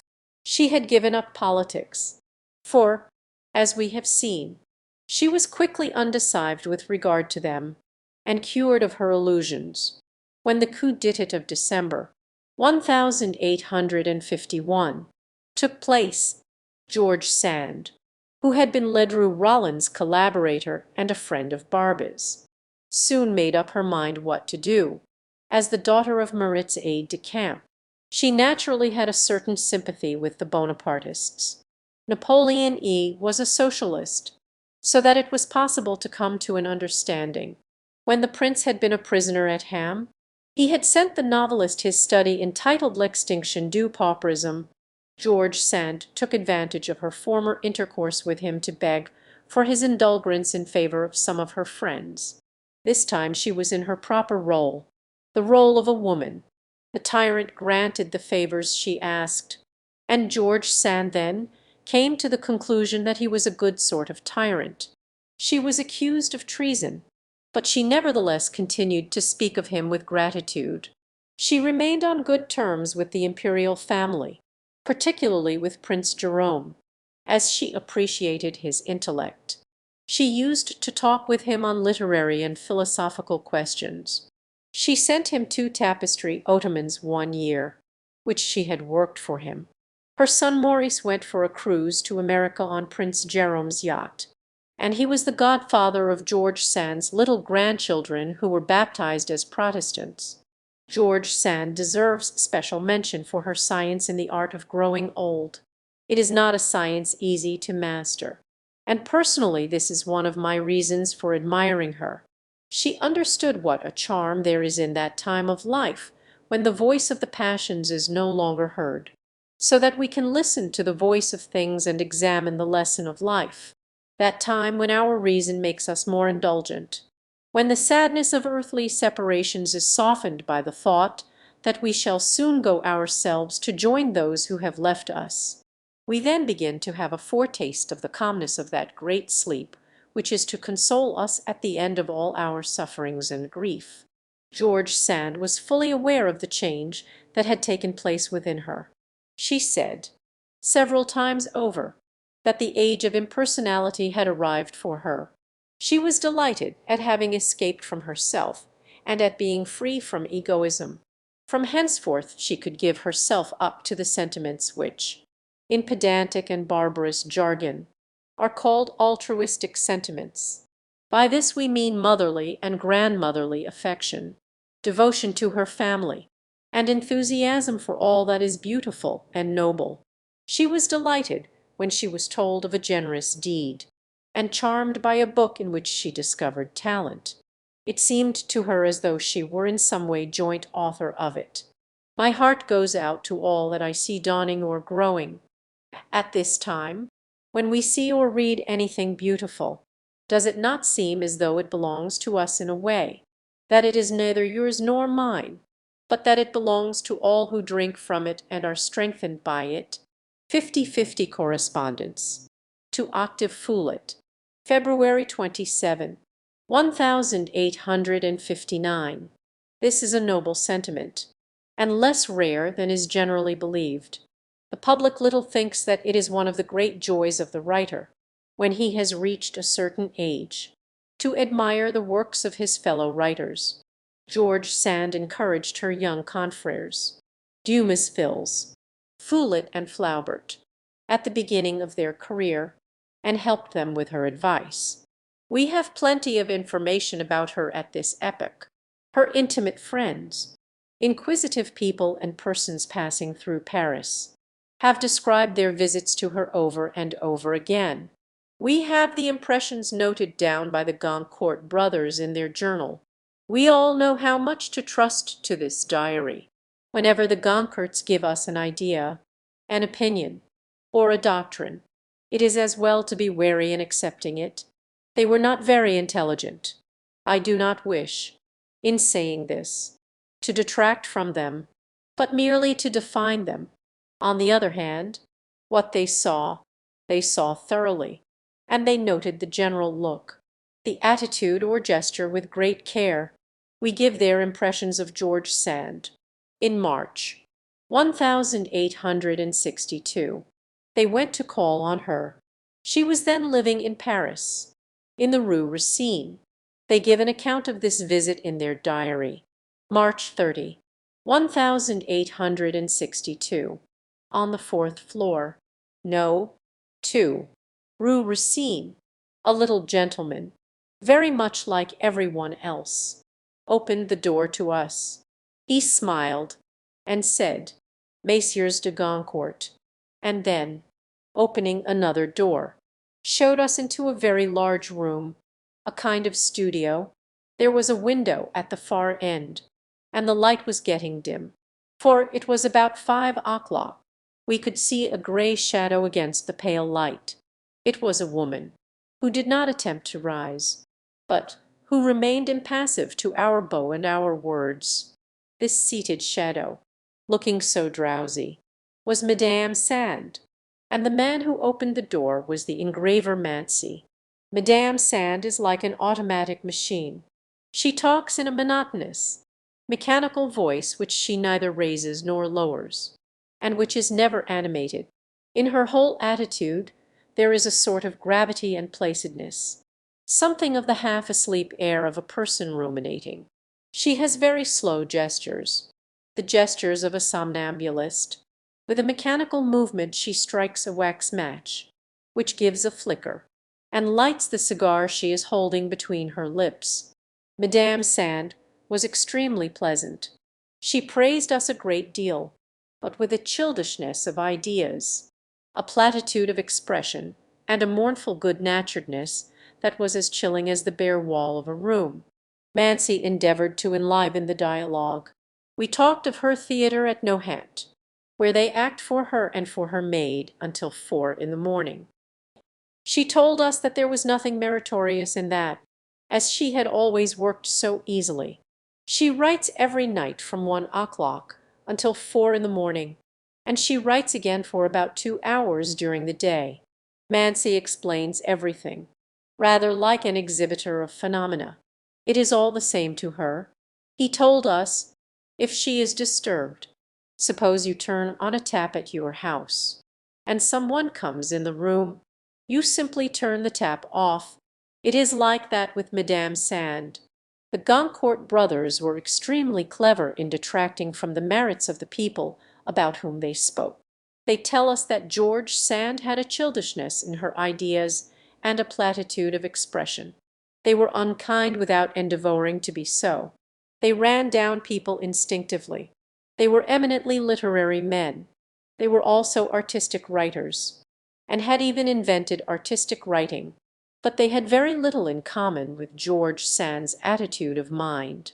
To her the theory of art for the sake of art had always seemed a very hollow theory. She wrote as well as she could, but she never dreamed of the profession of writing having anything in common with an acrobatic display.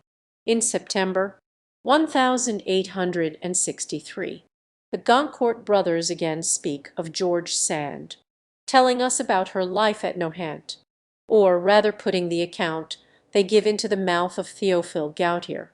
He had just returned from Nohant, and he was asked if it was amusing at George Sand's, just as amusing as a monastery of the Moravian Brotherhood. He replies, "I arrived there in the evening, and the house is a long way from the station. My trunk was put into a thicket, and on arriving I entered by the farm in the midst of all the dogs, which gave me a fright." Gautier's arrival at Nohant had been quite a dramatic poem, half tragic and half comic. Absolute freedom was the rule of Nohant. Every one there read, wrote, or went to sleep according to his own will and pleasure. Gautier arrived in that frame of mind peculiar to the Parisian of former days. He considered that he had given a proof of heroism in venturing outside the walls of Paris. He therefore expected a hearty welcome. He was very much annoyed at his reception, and was about to start back again immediately, when George Sand was informed of his arrival. She was extremely vexed at what had happened, and exclaimed, "But had not any one told him how stupid I am?" The Goncourt brothers asked Gautier what life at Nohant was like. "Luncheon is at 10." He replied, and when the finger was on the hour, we all took our seats. Madame Sand arrived, looking like a somnambulist, and remained half asleep all through the meal. After luncheon we went into the garden and played at cockernit. This roused her, and she would then sit down and begin to talk. It would have been more exact to say that she listened, as she was not a great talker herself. She had a horror of a certain kind of conversation, of that futile, paradoxical, and spasmodic kind which is the speciality of brilliant talkers. Sparkling conversation of this sort disconcerted her, and made her feel ill at ease. She did not like the topic to be the literary profession either. This exasperated Gautier, who would not admit of there being anything else in the world but literature. At 3 o'clock, he continued. Madame Sand went away to write until 6. We then dined, but we had to dine quickly, so that Marie Caillet would have time to dine. Marie Caillet is the servant. a sort of little faddet whom Madame Sand had discovered in the neighbourhood for playing her pieces. This Marie Caillet used to come into the drawing-room in the evening. After dinner Madame Sand would play Patience, without uttering a word, until midnight. Something monstrous. She finished a novel at 1 o'clock in the morning, and began another during the night. The Marionette Theatre was one of the Nohant amusements, one of the joys of the family, and also one of the delights of dilettanti. 51 was the painting of the scenery, the manufacturing of costumes, the working out of scenarios, dressing dolls and making them talk. 51 The individual named George Sand is very well.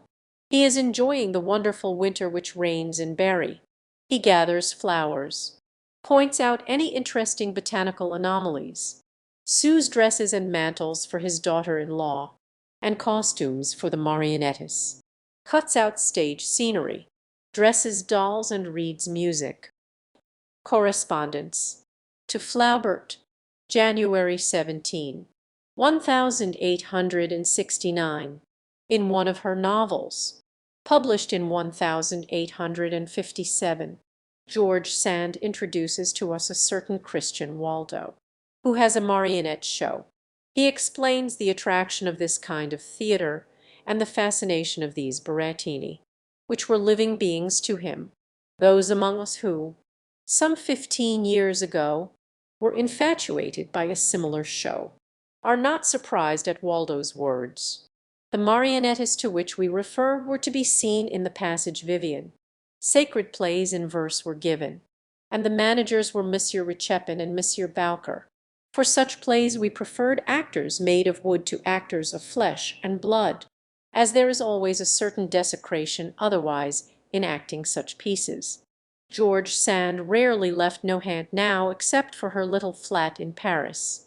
In the spring of 1855 she went to Rome for a short time, but did not enjoy this visit much. She sums up her impressions in the following words: "Rome is a regular see-saw. The ruins did not interest her much.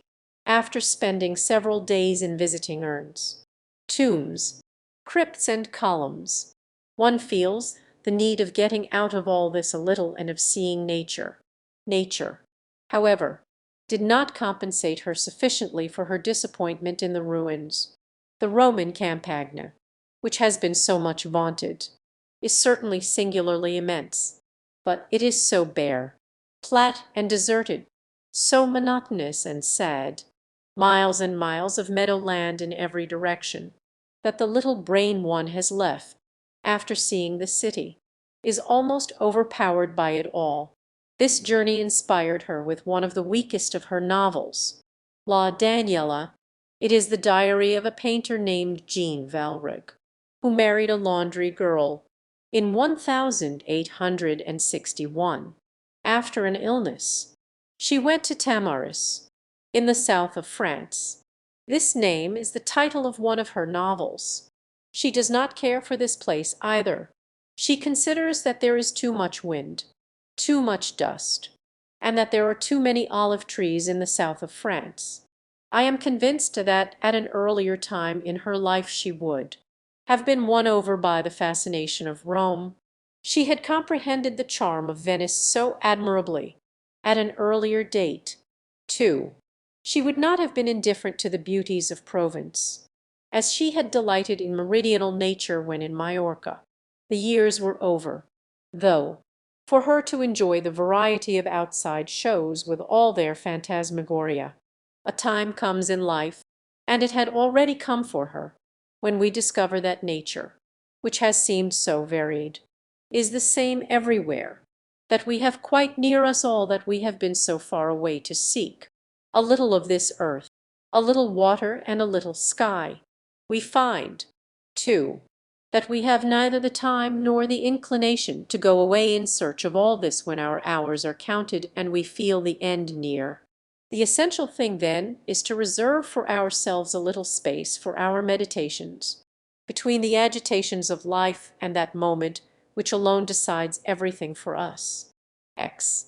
The genius of the writer, correspondence with Flaubert, last novels. With that maternal instinct which was so strong within her, George Sand could not do without having a child to scold, direct and take to task, the one to whom she was to devote the last 10 years of her life, who needed her beneficent affection more than any of those she had adopted, was a kind of giant with hair turned back from his forehead and a thick moustache like a Norman of the heroic ages. He was just such a man as we can imagine the pirates in Duck Rollo's boats. This descendant of the Vikings had been born in times of peace, and his sole occupation was to endeavor to form harmonious phrases by avoiding assonances. I do not think there have been two individuals more different from each other than George Sand and Gustave Flaubert. He was an artist, and she in many respects was bourgeoise. He saw all things at their worst. She saw them better than they were. Flaubert wrote to her in surprise as follows: "In spite of your large sphinx eyes, you have seen the world through gold color." She loved the lower classes. He thought them detestable, and qualified universal suffrage as a disgrace to the human mind. She preached concord, the union of classes, whilst he gave his opinion as follows: "I believe that the poor hate the rich, and that the rich are afraid of the poor. It will be like this eternally. It was always thus." On every subject the opinion of the one was sure to be the direct opposite of the opinion of the other. This was just what had attracted them. "I should not be interested in myself," George Sand said, "if I had the honor of meeting myself." She was interested in Flaubert, as she had divined that he was her antithesis. "The man who is just passing," says Fantasio, "is charming. There are all sorts of ideas in his mind which would be quite new to me." George Sand wanted to know something of these ideas which were new to her. She admired Flaubert on account of all sorts of qualities which she did not possess herself. She liked him, too, as she felt that he was unhappy. She went to see him during the summer of 1866. They visited the historic streets and old parts of Rouen together. She was both charmed and surprised. She could not believe her eyes, as she had never imagined that all that existed, and so near Paris, too. She stayed in that house at Croiset in which Flaubert's whole life was spent. It was a house with wide windows and a view over the Seine. The hoarse, monotonous sound of the chain towing the heavy boats along could be heard distinctly within the rooms. Flaubert lived there with his mother and niece. To George Sand everything there seemed to breathe of tranquillity and comfort. But at the same time she brought away with her an impression of sadness. She attributed this to the vicinity of the Seine, coming and going as it does according to the bar. The willows of the islets are always being covered and uncovered. She writes, "It all looks very cold and sad." 5252 correspondence. To Maurice Sand. August 10, 1866. She was not really duped, though, by her own explanation. She knew perfectly well that what makes a house sad or gay, warm or icy cold, is not the outlook on to the surrounding country, but the soul of those who inhabit it and who have fashioned it in their own image. She had just been staying in the house of the misanthropist, when Molière put the misanthropist on the stage with his wretched-looking face. He gave him some of the features which remind us so strongly of Flaubert. The most ordinary and everyday events were always enough to put Alceste into a rage. It was just the same with Flaubert. Everyday things which we are philosophical enough to accept took his breath away. He was angry, and he wanted to be angry. He was irritated with every one and with everything, and he cultivated this irritation. He kept himself in a continual state of exasperation, and this was his normal state. In his letters he described himself as worried with life, disgusted with everything, always agitated and always indignant. He spells indignant with several. He signs his letters, "The Reverend Father Crouchard of the Barnabite Order, Director of the Ladies of Disenchantment." Added to all this, although there may have been a certain amount of pose in his attitude. He was sincere. He roared in his own study, when he was quite alone, and there was no one to be affected by his roaring. He was organized in a remarkable way for suffering. He was both romantic and realistic, a keen observer and an imaginative man. He borrowed some of the most pitiful traits from reality, and recomposed them into a regular nightmare. We agree with Flaubert that injustice and nonsense do exist in life. But he gives us nonsense itself, the seven-headed and ten-horned beast of the apocalypse. He sees this beast everywhere. It haunts him and blocks up every avenue for him, so that he cannot see the sublime beauties of the creation, nor the splendor of human intelligence. In reply to all his wild harangues, George Sand gives wise answers, smiling as she gives them, and using her common sense with which to protect herself against the trickery of words. What has he to complain of? This grown-up child who is too naive and who expects too much. By what extraordinary misfortune has he such an exceptionally unhappy lot? He is fairly well off and he has great talent. How many people would envy him? He complains of life, such as it is for every one, and of the present conditions of life, which had never been better for any one at any epoch. What is the use of getting irritated with life? Since we do not wish to die, humanity seemed despicable to him, and he hated it. Was he not a part of this humanity himself? Instead of cursing our fellow men for a whole crowd of imperfections inherent to their nature, would it not be more just to pity them for such imperfections? As to stupidity and nonsense, if he objected to them, it would be better to pay no attention to them, instead of watching out for them all the time. Beside all this, is there not more reason than we imagine for every one of us to be indulgent towards the stupidity of other people? That poor stupidity of which we hear so much, exclaimed George Sand. I do not dislike it, as I look on it with maternal eyes. The human race is absurd, undoubtedly, but we must own that we contribute ourselves to this absurdity. There is something morbid in Flaubert's, and with equal clearness of vision George Sand points out to him the cause of it and the remedy. The morbidness is caused in the first place by his loneliness, and by the fact that he has severed all bonds which united him to the rest of the universe. Woe be to those who are alone. The remedy is the next consideration. Is there not, somewhere in the world, a woman whom he could love and who would make him suffer? Is there not a child somewhere whose father he could imagine himself to be, and to whom he could devote himself? Such is the law of life. Existence is intolerable to us as long as we only ask for our own personal satisfaction, but it becomes dear to us from the day when we make a present of it to another human being. There was the same antagonism in their literary opinions.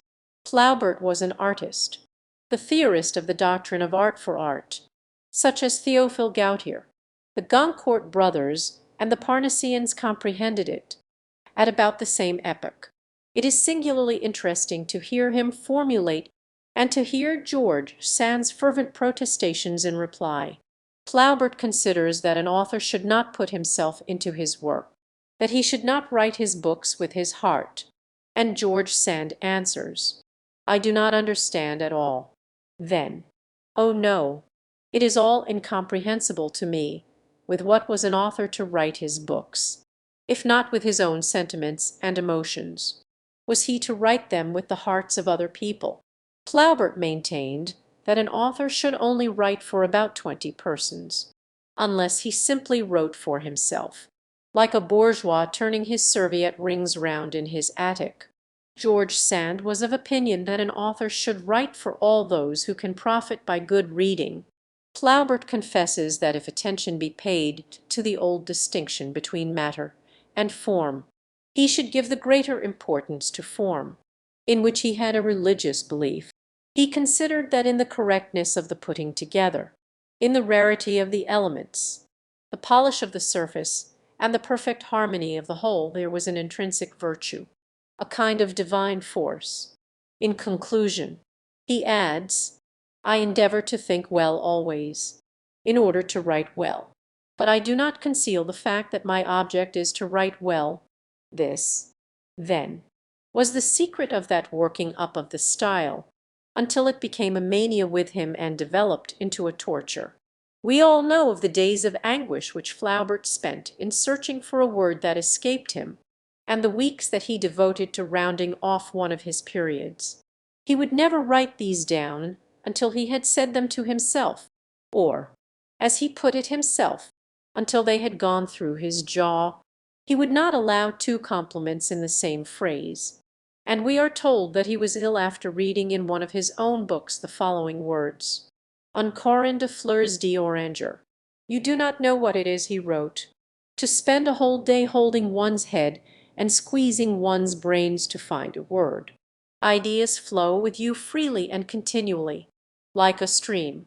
With me they come like trickling water, and it is only by a huge work of art that I can get a waterfall. Ah, I have had some experience of the terrible torture of style. No, George Sand certainly had no experience of this kind, and she could not even conceive of such torture.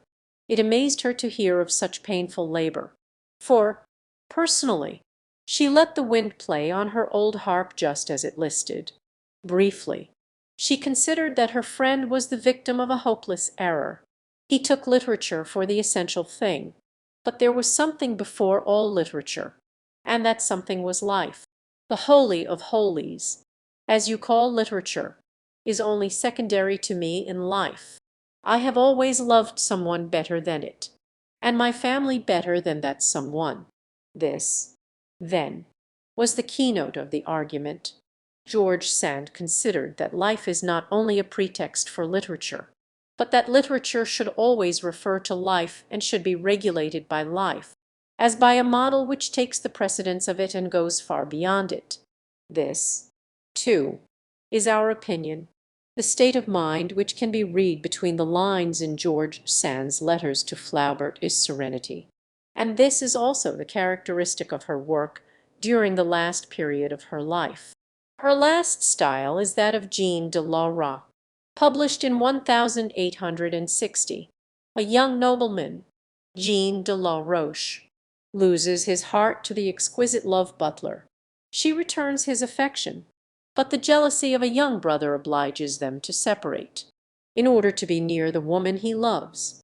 Jean de la Roche disguises himself as a guide, and accompanies the whole family in an excursion through the Auvergne Mountains. A young nobleman as a guide is by no means an ordinary thing, but in love affairs such disguises are admitted. Lovers in the writings of Marivaux took the parts of servants, and in former days no one was surprised to meet with princes in disguise on the high roads. George Sand's masterpiece of this kind is undoubtedly Le Marquis de Vilmor, published in 1861. A provincial chateau, an old aristocratic woman, skeptical and indulgent, two brothers capable of being rivals without ceasing to be friends, a young girl of noble birth, but poor, calumny being spread abroad, but quickly repudiated, some wonderful pages of description, and some elegant, sinuous conversations.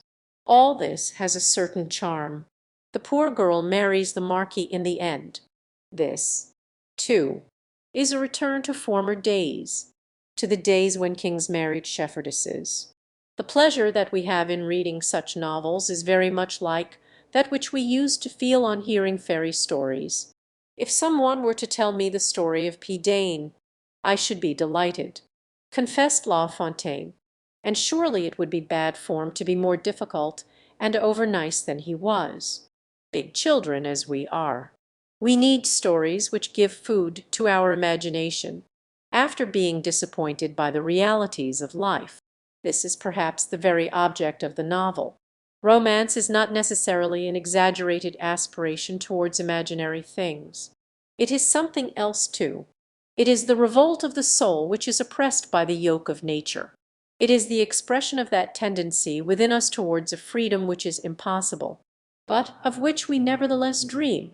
An iron law presides over our destiny.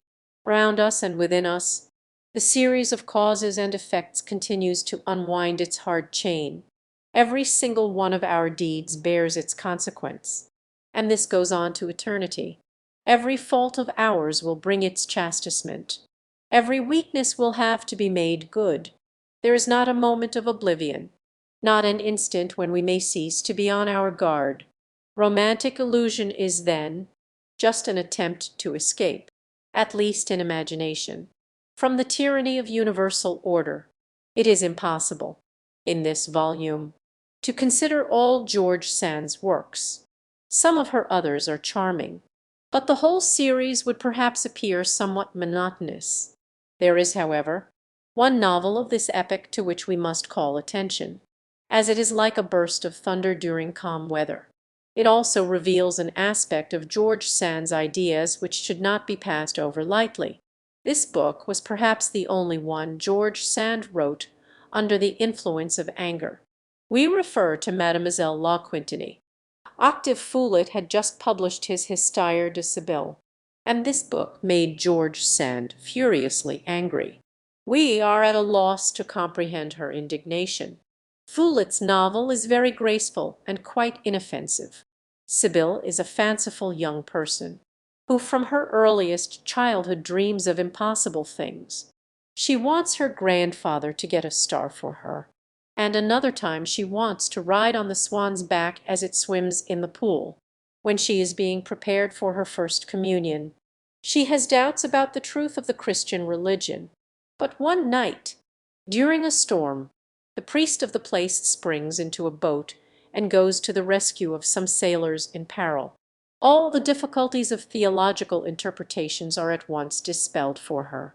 A young man falls in love with her, but on discovering that he is not a believer she endeavors to convert him, and goes moonlight walks with him.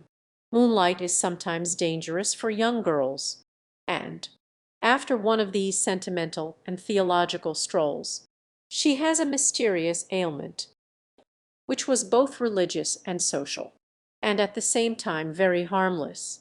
We must know what her state of mind was on the essential question of religion. In the first place, George Sand was not hostile to religious ideas. She had a religion.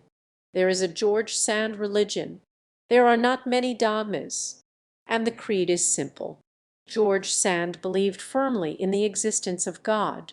Without the notion of God, nothing can be explained and no problem solved. This God is not merely the first cause.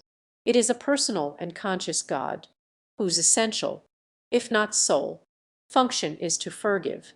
Every one, the dogma of hell, she writes, is a monstrosity, an imposture, a barbarism, and to think that he does not always pardon, even the most guilty of men. This is certainly the most complete application that has ever been made of the law of pardon. This God is not the God of Jacob, nor of Pascal, nor even of Voltaire. He is not an unknown God either. He is the God of Beranger and of all good people. George Sand believed also, very firmly, in the immortality of the soul. On losing any of her family, the certainty of going to them some day was her great consolation. "I see future and eternal life before me as a certainty," she said.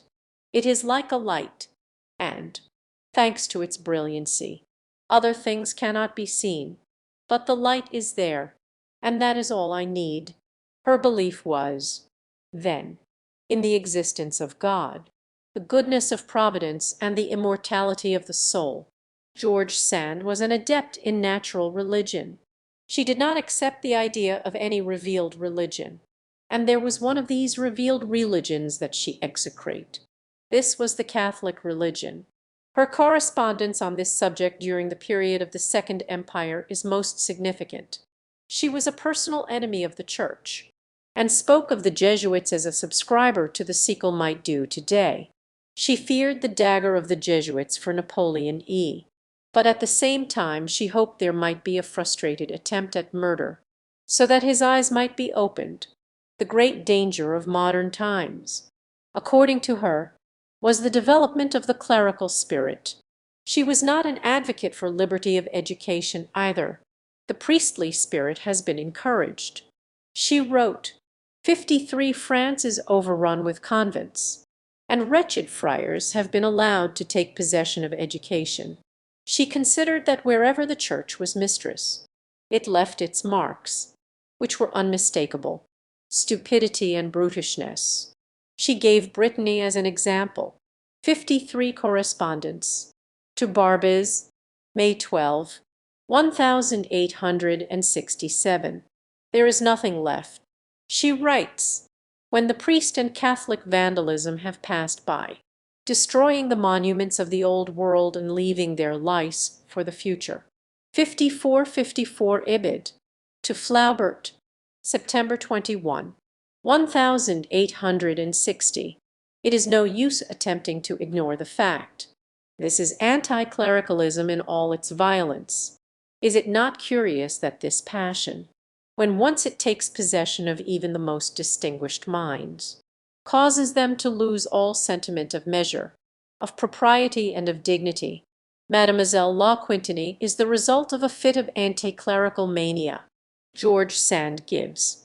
In this novel, the counterpart of Sibyl, Émile Lemaitre, a free thinker, is in love with the daughter of General La Quintinie.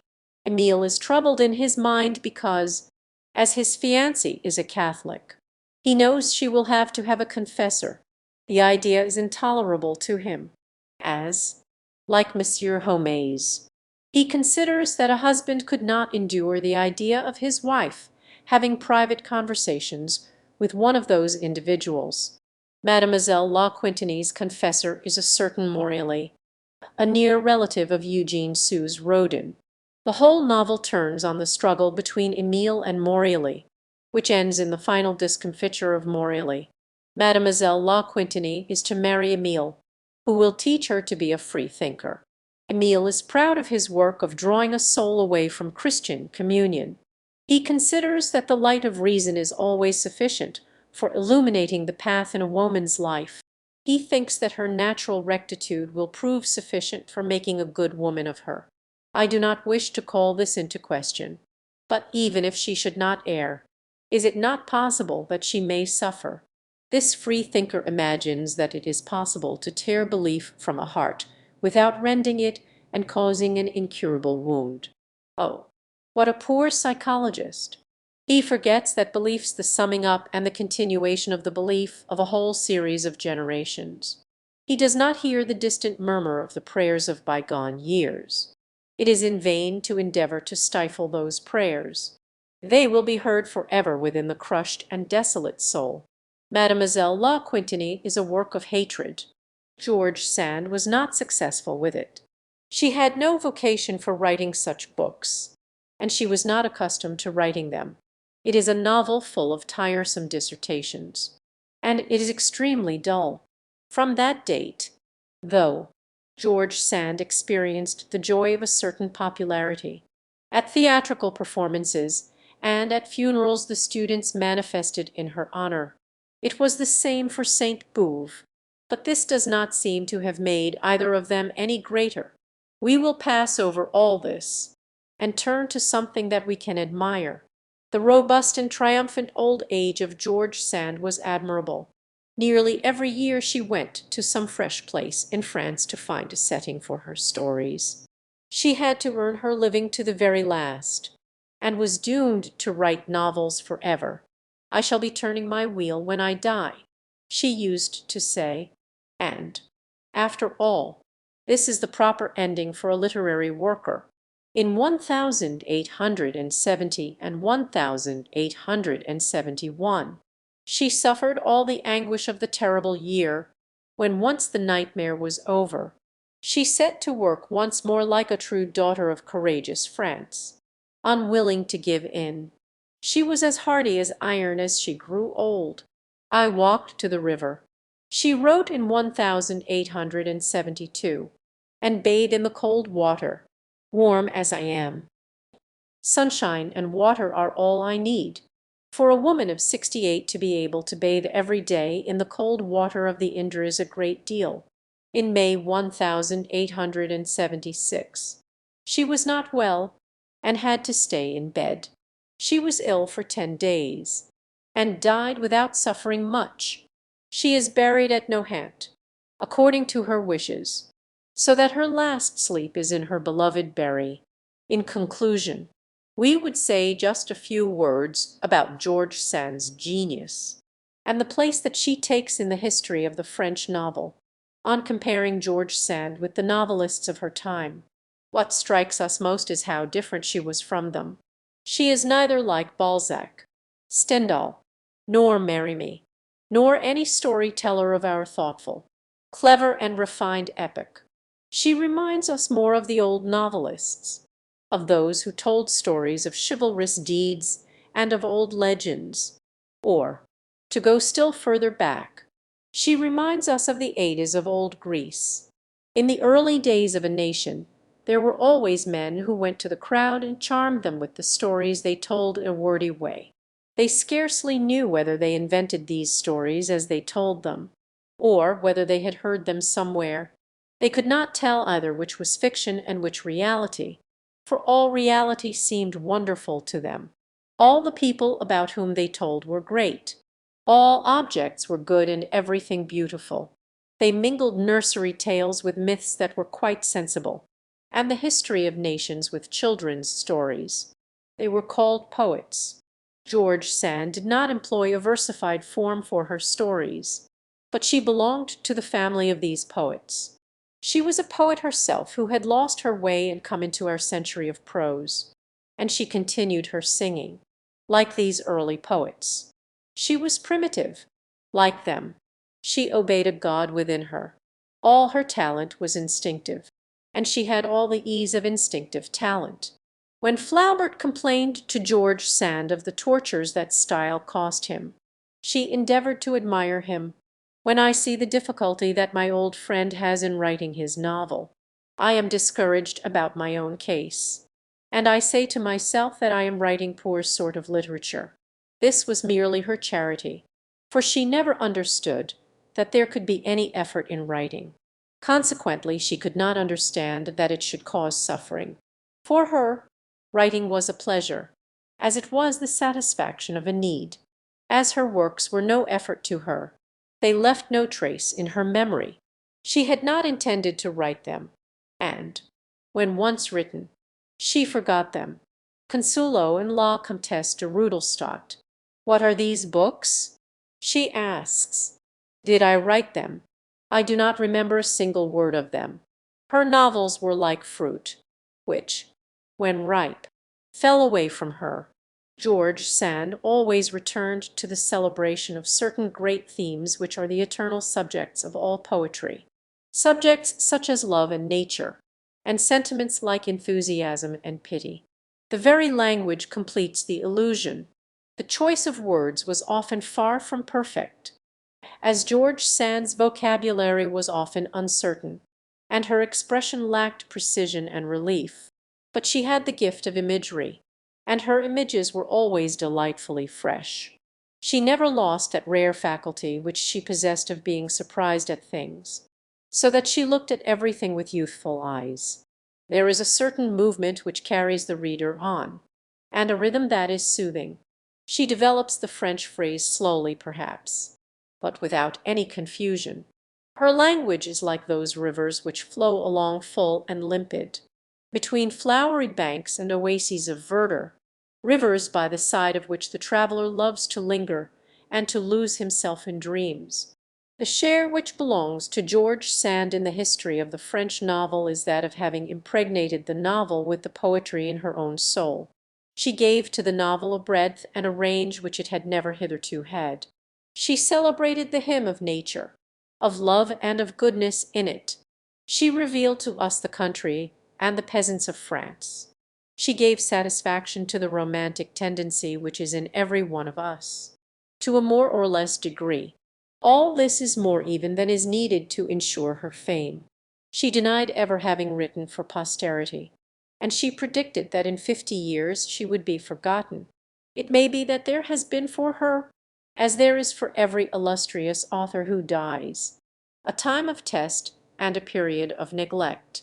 The triumph of naturalism, by influencing taste for a time, may have stopped our reading George Sand.